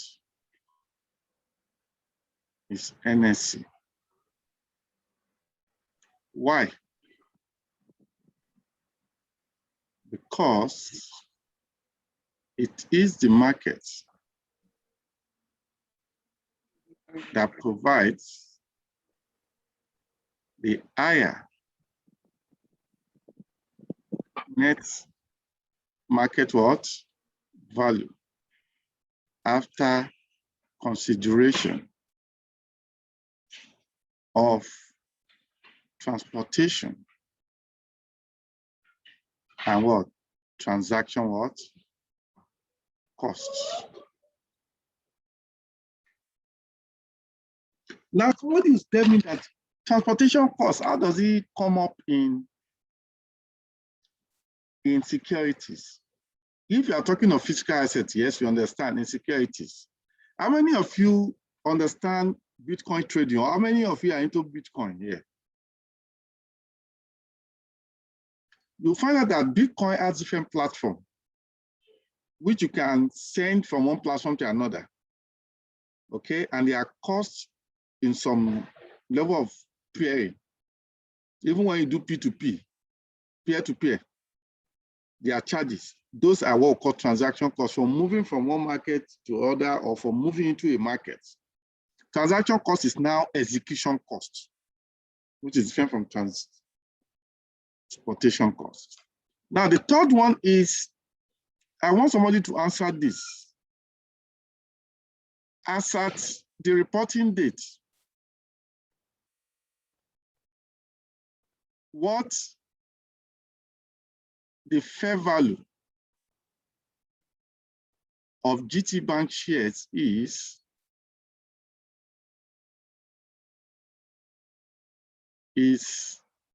as determined below. Who can determine that? Who can tell me what GTB Bank shares is?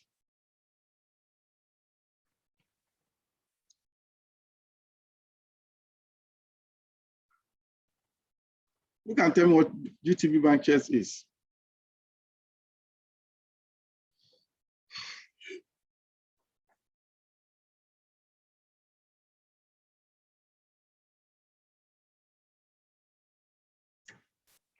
Who can tell me? Look at the information before you. What will be the price?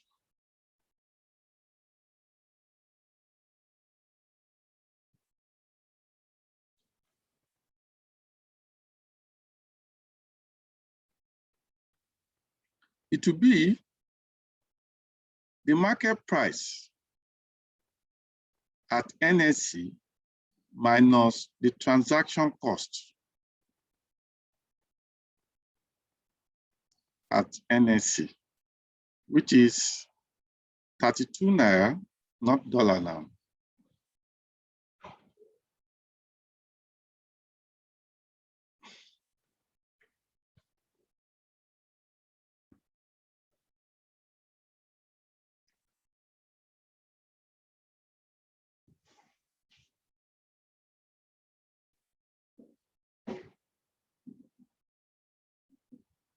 .80 kobo minus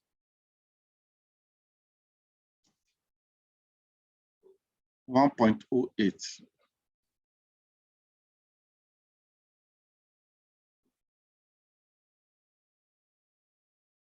Naira 8 kobo. How much is that?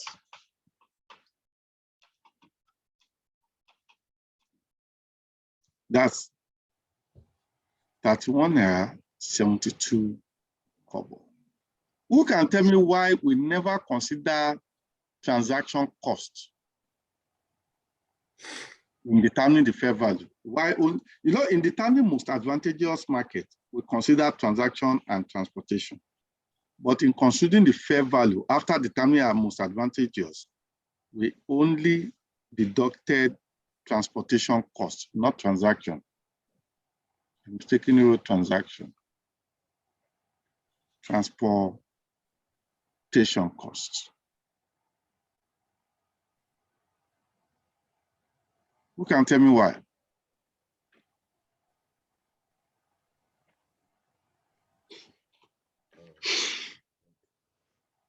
Who can tell me why? Reason it out.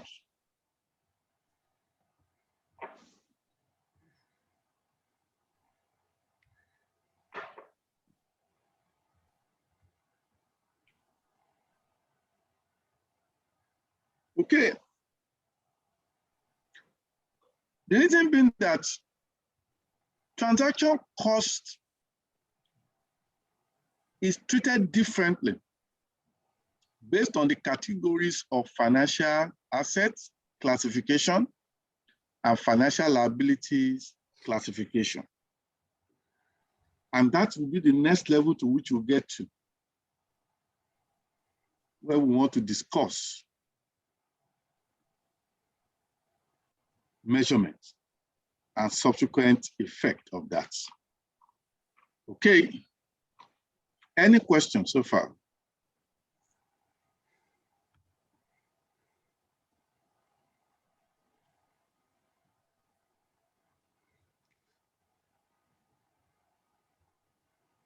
Okay. Any questions so far? The question is that I still don't fully understand that transportation costs. You understand? Okay. I know the transaction cost could be maybe the cost of buying or selling or whatever, but transportation cost, is it like cost of transporting from one place to another or? Okay, let me explain. You know, asset you measure at fair value is not limited to securities. Yes. PPE, any form of asset can be measured, investment property and all sorts of things.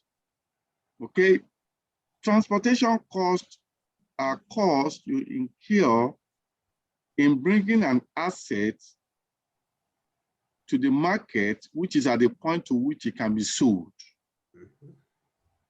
Very simple. I get what I'm saying now. Yes, sir. But for securities, you don't transport security physically. Am I making sense? Yes, sir. But you know that there are costs you incur in moving securities from one platform to another, different from the cost you incur in executing. That's why I asked you a simple question. How many of you trade in Bitcoin?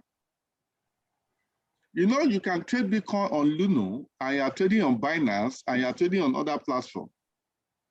And you can more or less try to go and sell on another platform by crossing it from one platform to another. There are costs to it. You have not executed trade. You are only moving from one market to another. And therefore, any cost you incur in that scenario can be likened to transportation cost, transporting it from Luno platform to your Binance platform. Am I making sense? Okay, sir. Does that include, for instance, if you want to use all these normal share trading as an example, like when you are moving from one stockbroking firm to the other, could that be referred to as transportation costs? Yes, which means the movement cost. Your security, you are moving it from the point you have it now to the point where you can sell it. Is your transportation cost, no matter what it is.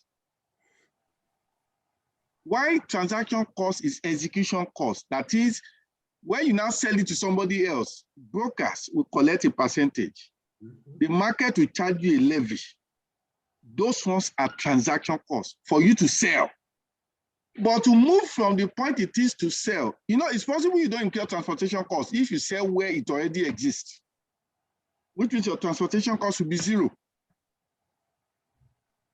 But when you have to move it somewhere else before you sell, the cost of moving it from where it is originally to the point of where you can sell is your transportation cost. Okay. Am I making sense, sir? Yes, sir. Yeah. Let me find a way of making you read something, because one of those beauty of learning is ability to read something out in one's context. Let me get something for you. Okay, let me try and go online for you. I think instead of me searching one of my write-ups.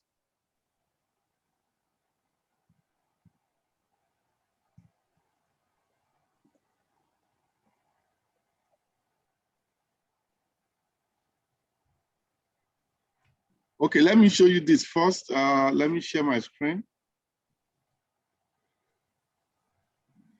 The first one I can see here is, does fair value include transaction costs? Okay, this FASB, okay.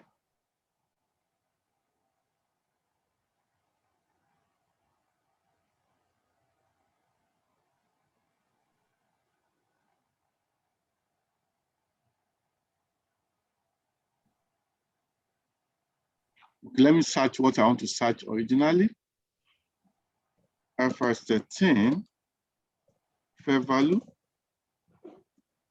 transportation costs,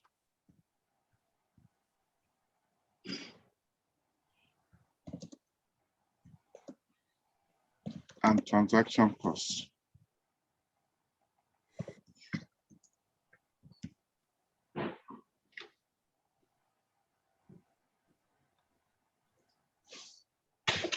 Can you see my screen? Yes. Okay.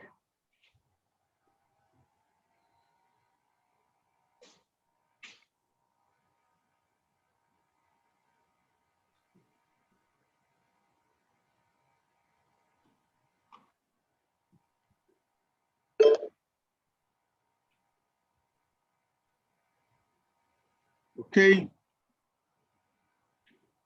Okay, look at it here. Transaction costs and transportation costs. Can you read it up? Okay, can you help me zoom it out a little?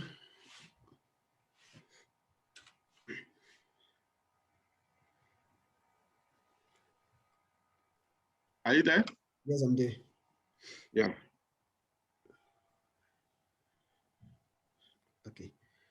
Transaction costs are defined as the cost to sell an asset or transfer a liability in the principal or most advantageous markets for the asset or liability that are directly attributable to the disposal of the asset or the transfer of the liability and meet both of the following criteria. They result directly from and are essential to the transaction. They would not have been incurred by the entity had decision to sell the asset or transfer the liability not been made, similar to cost to sell as defined in IFRS 5. Transaction costs do not include transport costs, IFRS 13, 26. Transport costs are defined as the cost that would be incurred to transport an asset from its current location to its principal or most advantageous market, IFRS 13 Appendix A. IFRS 13 specifies that when measuring fair value, the relevant market price should not be reduced for an asset or increased for a liability for transaction cost, because such costs are specific to a transaction and will differ depending on how an entity enters into a transaction for an asset or a liability. They are not considered to be a characteristic of the assets or liability. The appropriate treatment for transaction costs should be determined in accordance with other relevant IFRS standards. Yeah, continue. Note, however, that transaction costs are considered when identifying the most advantageous market for an asset or a liability. In contrast, the price in the principal or most advantageous market used to measure the fair value of an asset is adjusted for any transport costs as defined above. If location is a characteristic of the asset, which might be the case, for example, for a commodity.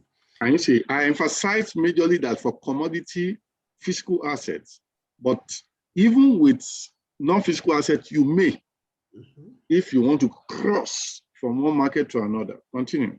Okay.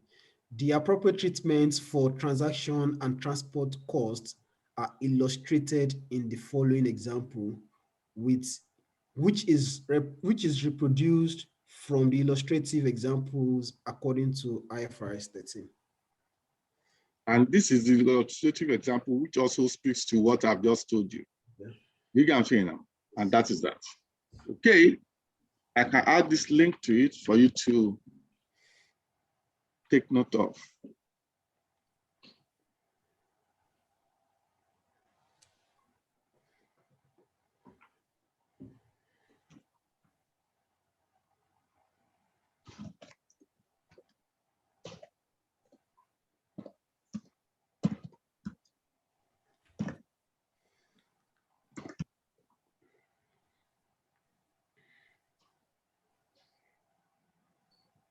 To read more, you should visit that site.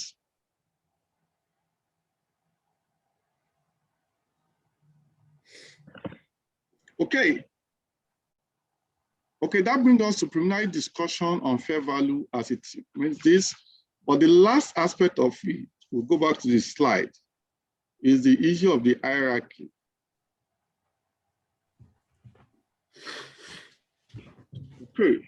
Okay, before the hierarchy. Okay, let me consider the hierarchy before I come back here.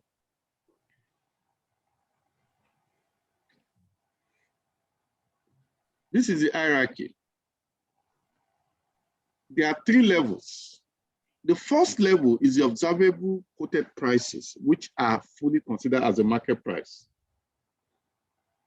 in an active market, such as the NSE or FMDQ OTC exchange. Level 2 is slightly lower level compared to level 1. Why? Because not all assets are quoted. Not all equity are quoted. Not all securities like debt security are quoted. And some that are quoted may not have an active market because the market is inactive for a short period of time. Therefore, what do you rely on? We rely on level 2. And level 2 deals with quoted prices, such that are not readily available, but fair value can be obtained from way of observable market data. And at this level, because the quoted prices are not available, you can either use adjusted prices, adjusted quoted prices of similar instruments or similar securities, or you make use of market data that serves as inputs to valuations methodologies. For example, when you want to do some valuation methodologies such as comparable transaction prices, comparable company prices, and some other things, okay, you are using other market information to derive a price other than what you'll have derived directly from market prices of that security. And lastly, this is the least likely level that you want to go to. But you go to that when you have no chance of level 1 or level 2. But you come here level 3 to obtain unobservable input for the sole purpose of determining assets and liabilities. One of those unobservable is when you use things similar to what we call discounted cash flow techniques for valuation. Where you start to say, okay, let us estimate the cash flow. You understand? Let us obtain discount rates. Let us now discount it to get the enterprise value or the intrinsic value or anything you call it. These are information that are not readily available in the market because the cash flow projection is not what you obtain from the market. It's what you obtain specifically with respect to that asset or liability. And that is what we mean by level 3. Okay, but you don't pick level 2 when you have level 1. Neither do you pick level 3 when you have level 2.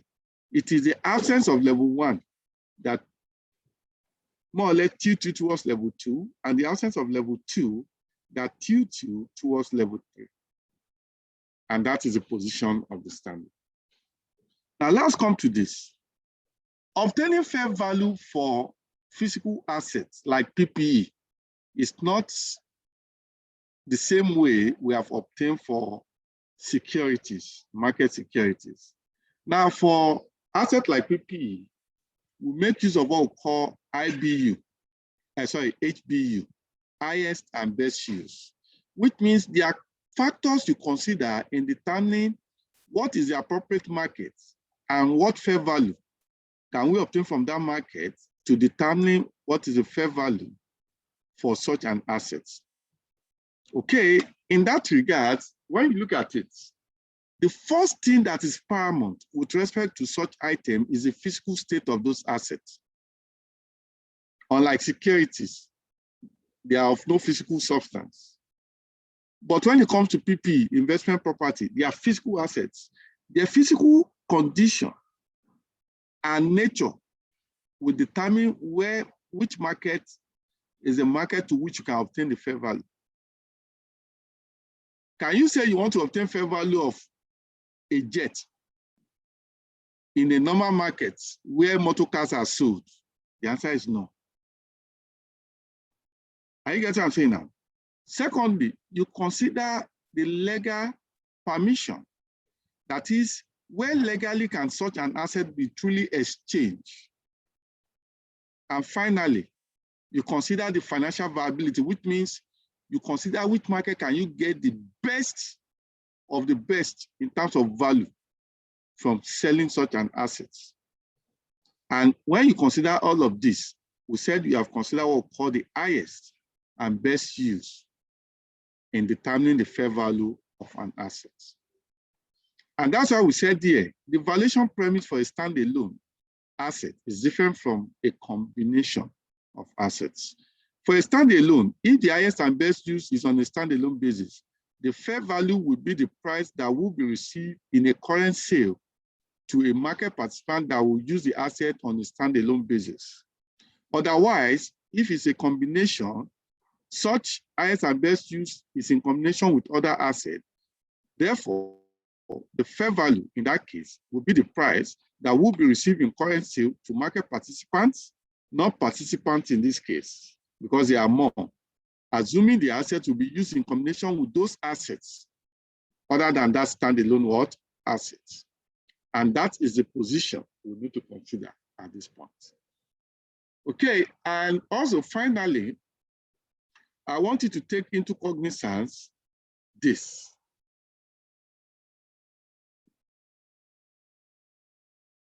Where you are going to fair value using level 2 and especially level 3, you start to make use of what we call valuation techniques.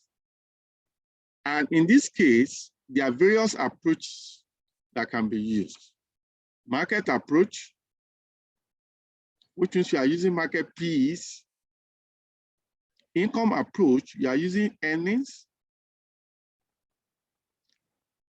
to determine your discounted cash flows, or you are using what we call adjusted net value approach, which is more or less like a cost approach or replacement approach.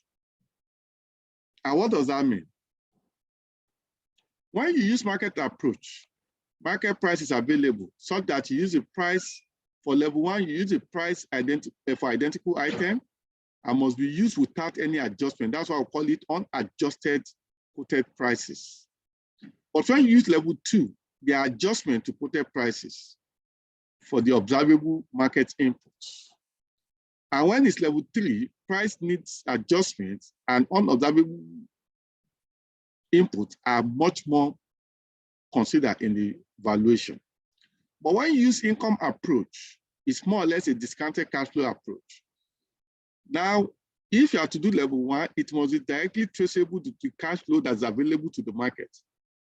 Otherwise, you make use of rare, unobservable market input in addition to what you want to do.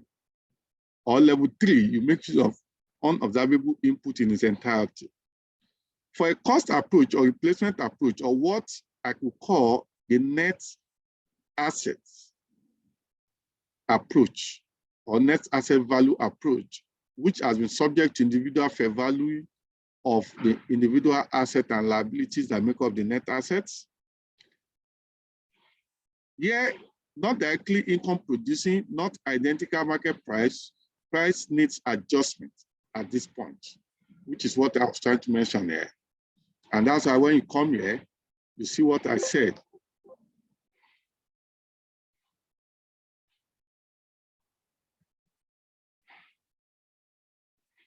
You see what I said here?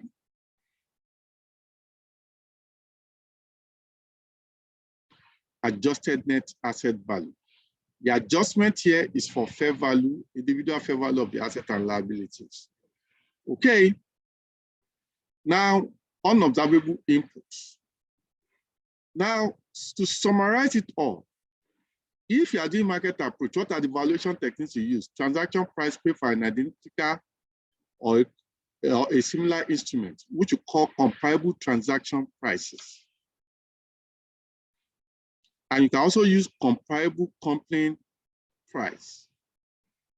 Okay, if you do much more of equity valuation, okay, you will understand this language much more because they are language of corporate financing, especially when it equates to equity valuation. Now, income approaches are more or less tilted towards element of cash flows and earnings. And that's where you have DCF model, you have dividend discount model, similar to what's it called, H-factor growth, or the one that is similar to Gordon's model, which is a constant growth, okay, or capitalization model, which is like a residual value basis of valuation.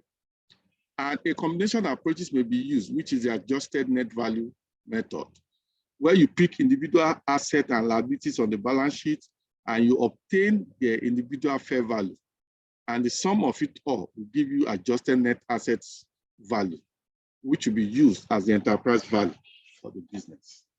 Okay, that is that with respect to fair value. I think at this point, we'll stop at there. And when we get back into the discussion, we'll come back to the second aspect, which is amortized cost, which means what we have simply done now is that with respect to IFRS 13, we have discussed fair value. Okay, as we come up next session, we are going to discuss, which is on Monday, and I think it will be 10 o'clock on Monday. Okay, Monday, this 5th of April, 2021, we have our 21st session, okay? And on that basis, we'll be discussing amortized costs. Okay, any other question?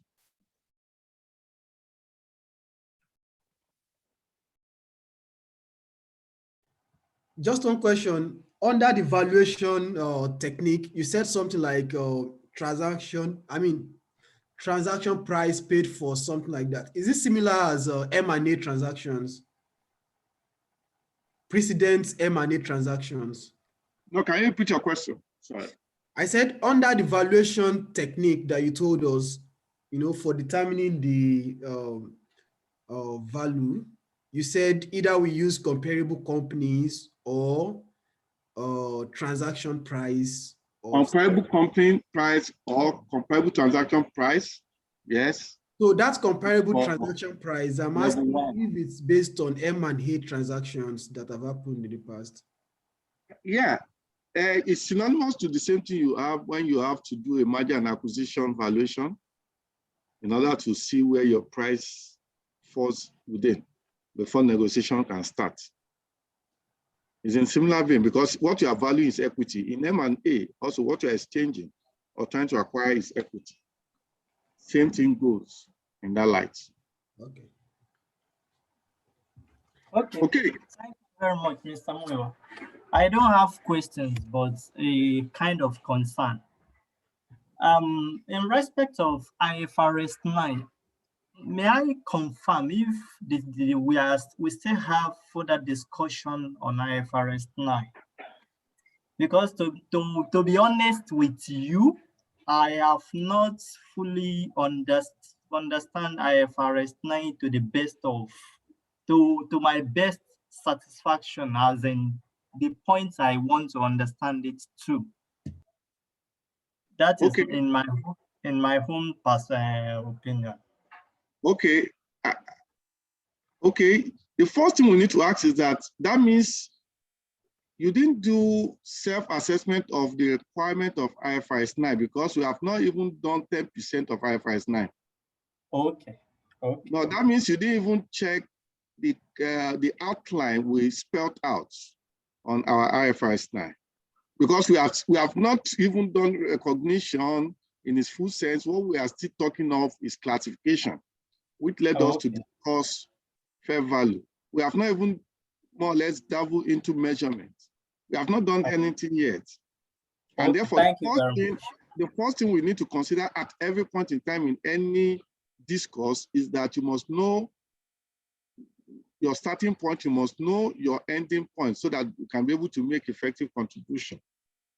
Okay. What I'll do for you now is that I'm trying to go back to pull out what we itemized as our discussion under IFRS 9.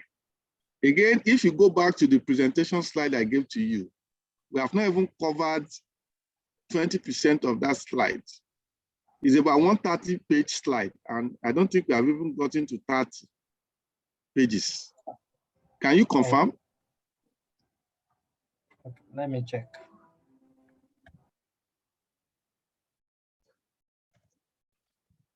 Remember, ordinary IS 32 took us how many hours?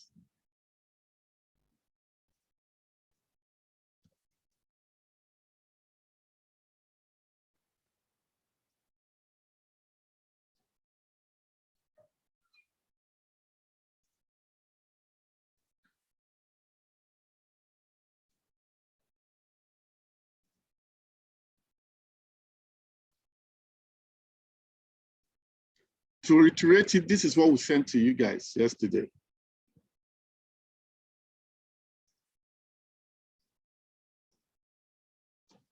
And this is still where we are. We are still at this point, which we have not even passed much more. Is that okay? And those points are still at introduction. Do you get it now?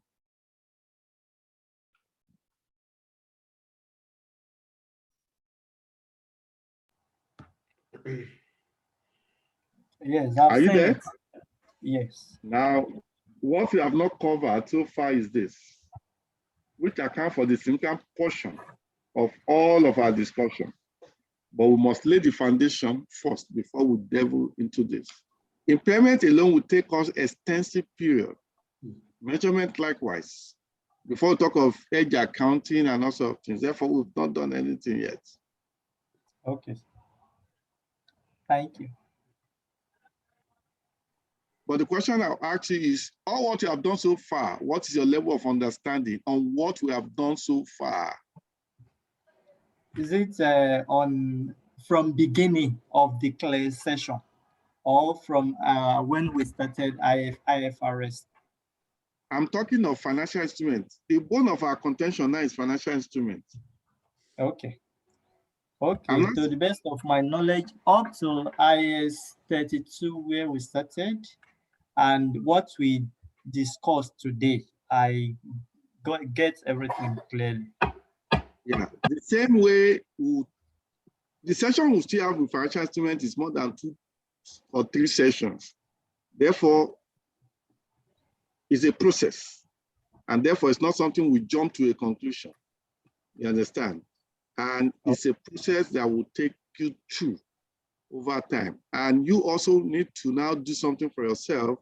You don't say, okay, after today, you come again. Tomorrow, that is holiday, you are just eating chicken. And on Monday, you just open again without going through. You can see now, which means real learning is more or less initiated by you, not by me. Are you getting what I'm saying now? Okay? Because no matter the level of debt I give to you, it can't match what you seek and sit down yourself to acquire in terms of thoughts. Mine is to expose you, is to break those bottlenecks, but you still have to walk the talk to some extent. Does that make sense? Yes. Okay, thank you very much. And God bless you all. I'll share the stuff with you guys and we'll Thank you very much, sir. We appreciate it. Thank you. take care. Happy Easter.